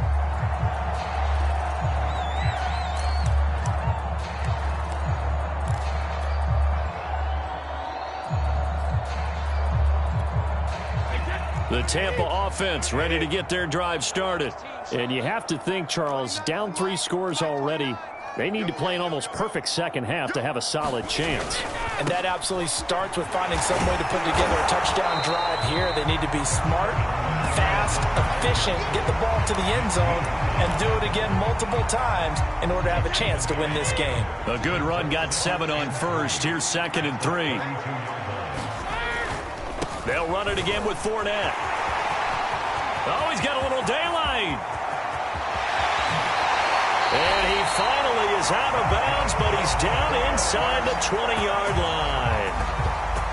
97 yards rushing for him now to this point. Not sure exactly what he saw that made him decide to hand it off, but a great decision and a fantastic run. From our vantage point, what he saw was a defense that got out of its lanes, got out of its gaps, and they were pretty much running to the quarterback, viewing him as the bigger threat.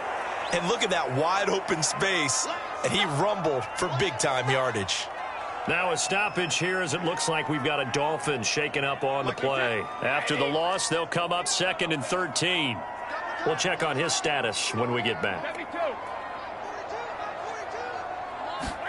Now they'll throw with Brady. And he's got it. Caught in the end zone. Touchdown, Tampa Bay. A great play there. There to make the grab. And the Bucs are able to cut into this lead as they score on the opening drive of the second half. Sometimes those tight ends are a mismatch. They found the mismatch there.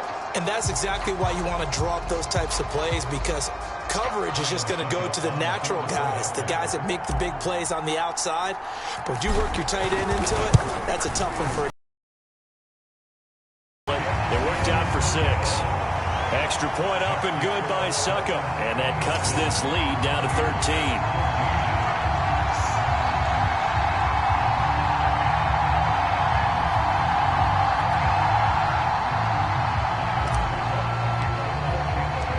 Now it's Ryan Succop on after the touchdown to kick it away. Hill going to think better of bringing this one out, and the drive will start at the 25. So here are the Dolphins now. They get ready for their first possession of the second half. And they were terrific in the first half, built up a sizable lead. It's just been cut into a bit following the opening drive score on the other side. But this is a unit that has to be itching to get the football again. And you can say that again. They've got to be pretty eager because, let's face it, they've had to sit through halftime, then sit on the sidelines and watch that drive. So you can bet that they're saying, let's get on with this. We got to go out there and get some more points. And while the guys with the ball are having a whole lot of fun keeping it on the ground, the guys on the opposite side, they are having zero fun. They've been getting pushed around the entire game and haven't found an answer yet to slow down the running game. Second down, here's Mostert again. First down and a little extra for Mostert. And he's going to wind up getting this all the way down to the Buccaneers' 32-yard line. A big play there for the Dolphins. You know, I have a pretty good friend, Charles Davis, who tells me that when he sees plays like that, strong runs to the right, reminds him of the 1960s Green Bay Packers. Boy, those were the days back when the fullback actually carried the ball as well as blocked. Then you had a halfback. You had pulling guards, guys who could get out and run. And you can hear the great coach saying it back then. So we get a seal here and a seal here, and we run this play right in the alley. Tua's throw is taken in by Waddle. And he's going to get this down near the 20-yard line. And now we get into the psychology of the whole thing, because a lot of teams with a 2-score lead in the third quarter, they almost become defensive with their offense, just playing not to lose. I think with this team, you got to figure at this point, this is a great spot for them to go into attack mode, really try and put the hammer down and finish this one off.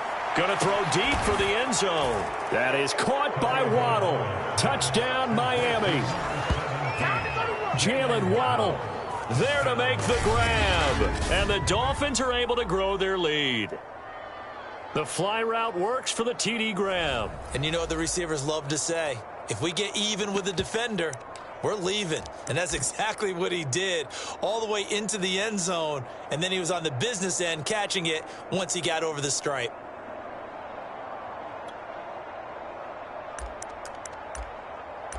Now Brian Flores going to leave the offense out there to go for 2. It's a run with Mostert, and he will get into the end zone to extend the lead by 2 more. And so they run it in on the 2-point try. You know, so often, Charles, we talk about from the offense's perspective what you do on the 2-point conversion. How about the defense? How do they play run versus pass? It's really difficult for them because I think most teams want to play for the pass. That's what they see most teams do. And so are you able to mass enough people inside if the team decides to run it? Very difficult. I think what you're seeing a lot more now, people blitzing the 2-point conversion. They want you to make a quick decision and make it right now. There, the offense wins the battle for 2. Here comes the Tampa Bay offense now heading back out onto the field. I guess they have to feel a little gratified to at least get on the board last time, but still work to do. No doubt about it. I wonder now if they're going to try to increase the urgency a little bit, maybe pump up the pace, maybe go 2-minute. Who knows? Let's see what they decide to do. They'll start out on the ground. It's Leonard Fournette. And he gets this one just shy of the 40. They'll mark him down at the 39. 108 yards rushing for him now in the ball game. Yes, sir. Leonard Fournette has a well-deserved reputation as a physical, powerful runner. He's going to drop a shoulder and run over people time and time again. I think he uses it to his advantage, though. How about that last run? Set him up, looked like he's going to drop the hammer, but gave a little wiggle, a little shake. And what did he do, partner? Left the defender right there in his wake. And he'll take this to the other side of midfield before going out of bounds.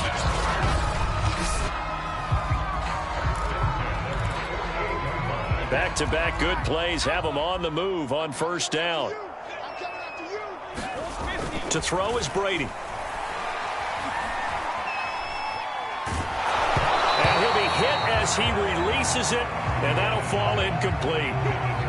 I think there he had to come off of his primary receiver in a big way, just trying to get it to a secondary guy, unable to get that play completed. Checked down, but didn't even have enough time to do that. Incomplete.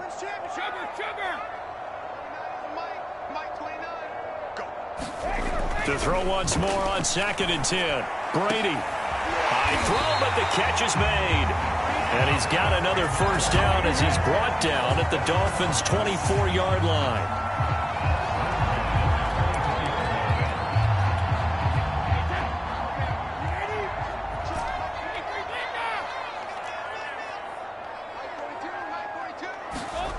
Throwing now is Brady.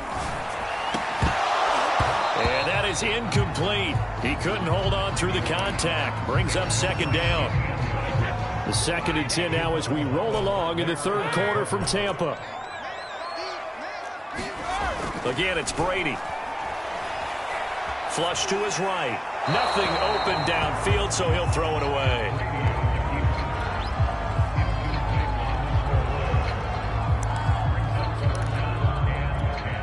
This offense was on the move. Now 2 straight incompletions have them looking at 3rd and 10.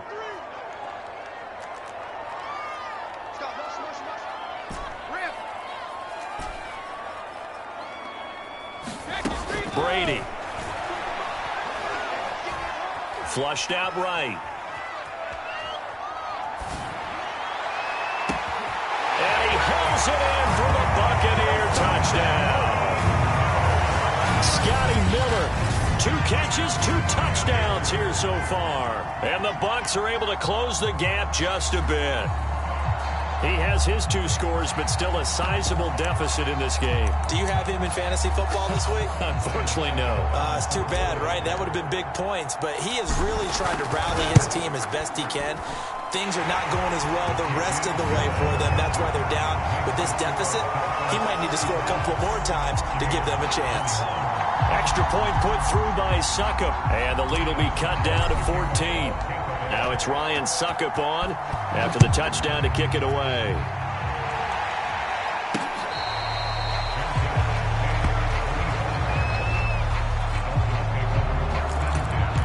A look at the running back, the man out of the backfield as he gears up to go again. He's had a good performance, moved the ball effectively on the ground. Of course, he has the 1 touchdown. And when you're able to move it as effectively as you've described, that leads to finding a way into the end zone, and now he's just trying to do it for a 2nd time. And, of course, with that comes additional yardage. Yeah, looking for additional yardage, and again, that 2nd score here in the 3rd quarter. A first down run there by Mostert as he'll get this forward for a gain of about 3.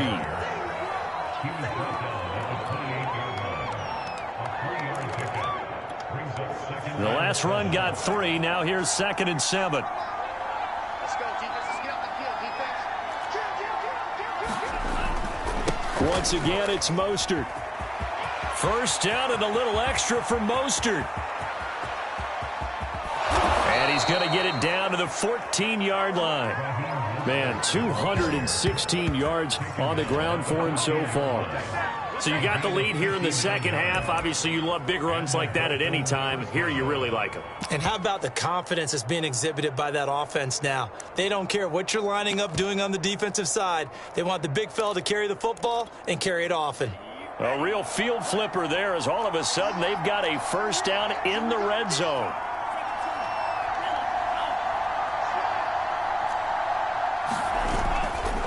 They'll run right side with Mostert. And he'll be taken down here at about the 11. 2 yards that time. A stark contrast from the big chunk on the previous play. 2nd and 8.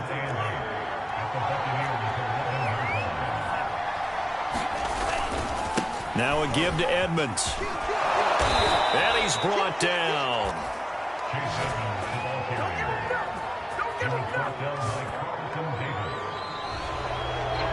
Back now in Tampa.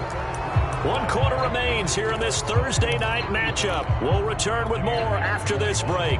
You're watching the NFL on EA Sports.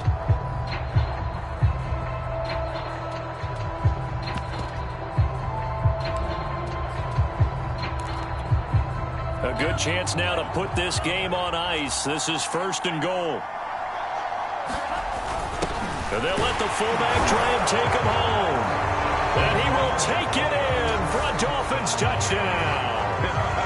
It's the fullback. His 2nd touchdown of the night. And the Dolphins have put this one to bed here in the 4th quarter. Extra point up and good by Sanders. And the lead now to 3 touchdowns at 21.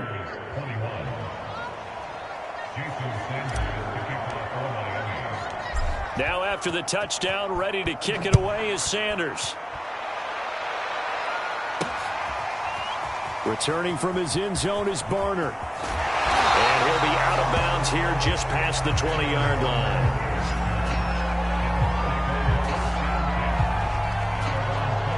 Back now comes Tampa Bay. And they'll be looking to build off of a nice drive last time, a drive that really relied on the quarterback. Making good decisions, distributing the ball well, distributing it accurately, keeping it away from danger. A really nicely run drive. But now the defense, what adjustments do they need to make in the passing game?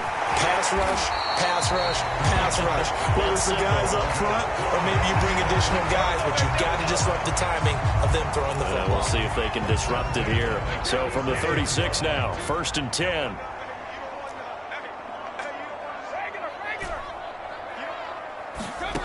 Here's Brady to throw. And that'll be incomplete.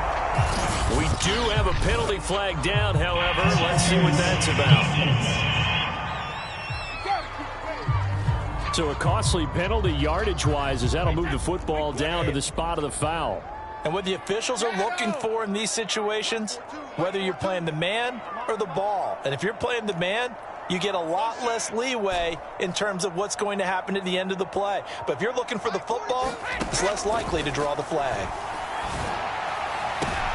And Brady going to be intercepted a 3rd time. Picked up by Xavier Howard. Another solid game-changing play for this defense for the interception. At this point, though, I don't know that it's game-changing. I mean, they've got this one in firm control. And you always hear about, you know, those stories about someone left their game plan behind and maybe you benefit from it. I'm not going to say that that happened, but they certainly have appeared on defense to be a step ahead this entire game. Guys are always in the right spot in order to make a play. The offense has had its moments, too. And past the 40 before he's out of bounds. Well, how about this aggressive approach? Got the lead, 4th quarter, continuing to throw the football. Are you thinking about Super Bowl 51? Atlanta had the lead against New England, and they ended up giving it up? I was going to say don't say it, but you did say it. I did, didn't I? Yeah, anybody watching Atlanta, our apologies.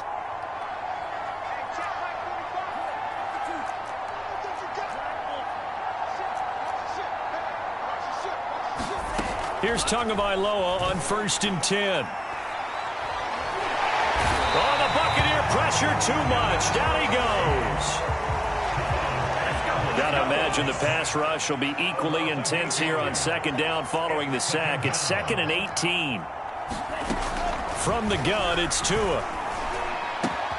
That's to Waddle on the quick slant. And he's taken down right at the 45-yard line.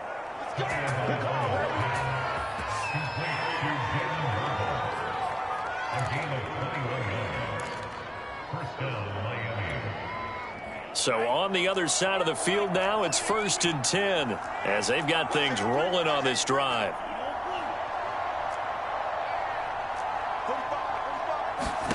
Tua sets up to pass it. That's caught. Waddle on the left side. And he's going to get this inside the 30. On 1st down, Tagovailoa. This is caught by Williams. And inside the 20 before he's brought down. So from the 17 now, here's a 1st and 10. From the red zone now, they'll look to throw. Finding Williams once more, complete. And he's going to be taken down here with a penalty flag on the field.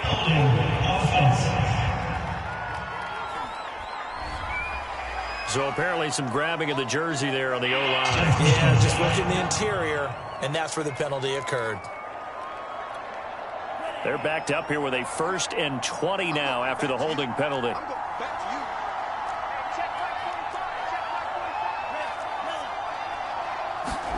Looking to pass. Tua. Got his man. It's Williams. He'll head out of bounds inside the 10. Mark him down at the 9. It's a big play, yet amazingly, because of how far they had to go, they're still looking at a 2nd down here.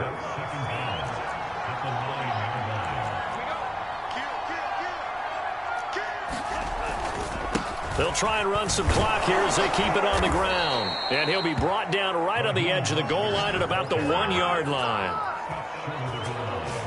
Some good, strong running right there. Some power and some explosiveness just about got him into the end zone.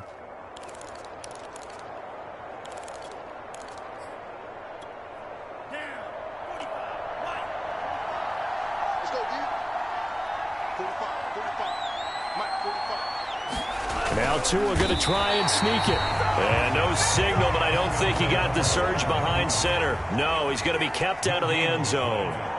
No gain there as he kept it himself at 2nd. And he is in. Touchdown, Miami.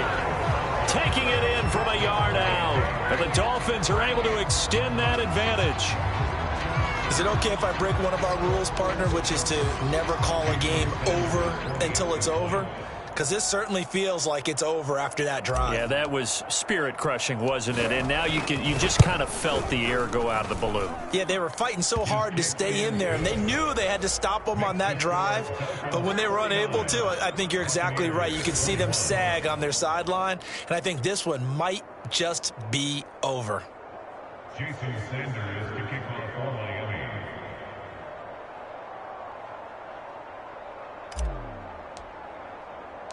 Now after the touchdown, ready to kick it away is Sanders. Returning from his end zone is Barner. And they'll get him down right around the 25, actually the 26 officially, so a net gain of 1 there. Tom Brady leads the offense out for their next possession.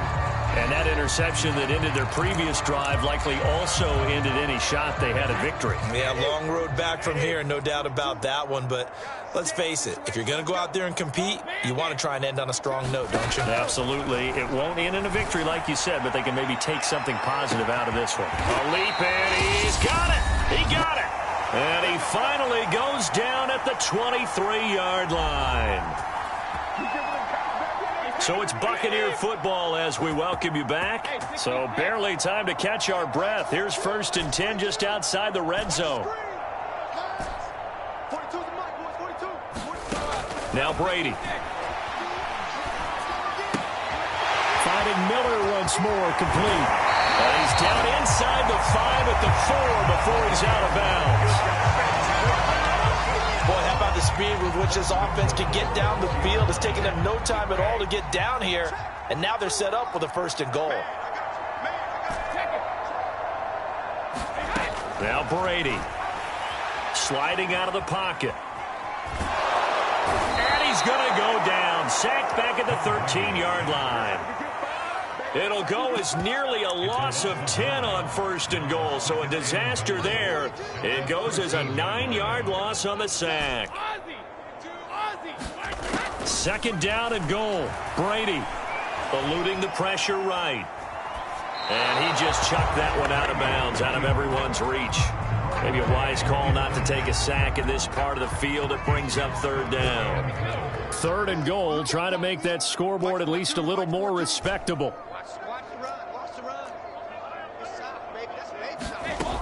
Brady going to throw. The goal line, but it's incomplete. That was a touchdown if he could have hung on. Instead, it was a well-timed collision to jar that one free.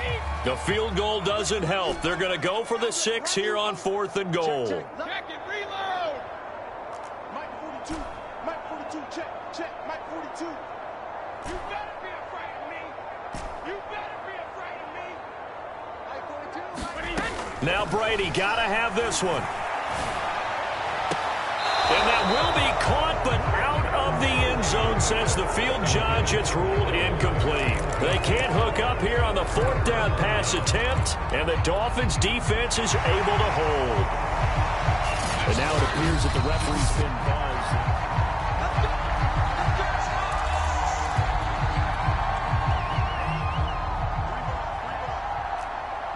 So the folks in New York just going to wind up confirming what the official saw as this play will stand as is. Brought down around the 16 or 17. Showed some tough running, but couldn't free much space.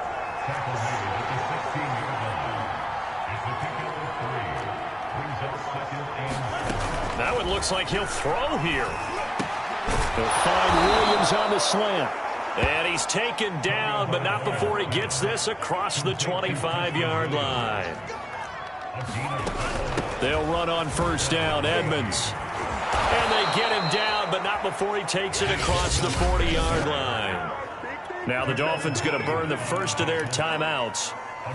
It's just their first. They've got 2 more to use here in the final stages.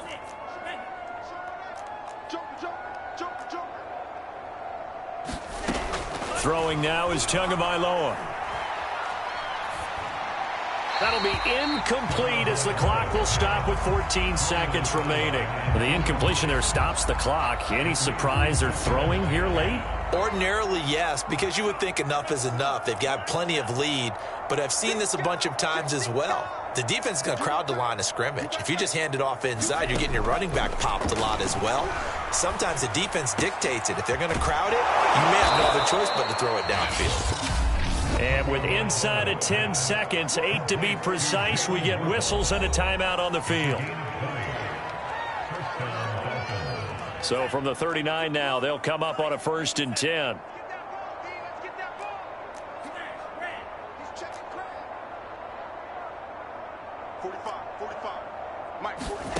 Now Tua.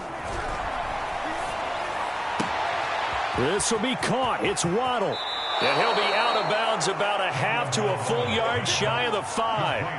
A big play there for the Dolphins. No let up in this passing game. They've been a well-oiled machine throughout. And I actually saw a few guys on the sidelines at the end of the 3rd quarter doing the old hold up 4 fingers college sign, meaning the 4th quarter is ours. And they certainly weren't kidding.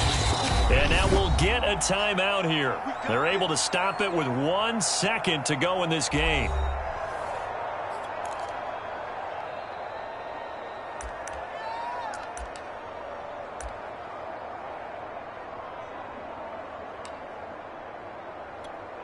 Oh, now look at this. They're lining up to add 3 more. A little insult to injury here late in the game.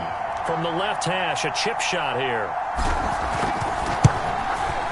And the kick is good. So you wonder how this one might be remembered the next time these two teams meet. But until then, this game's over. Well, Charles, it's one thing to win. It's another thing to win and put up the amount of points that they did. Boy, were they clicking on offense. They can't.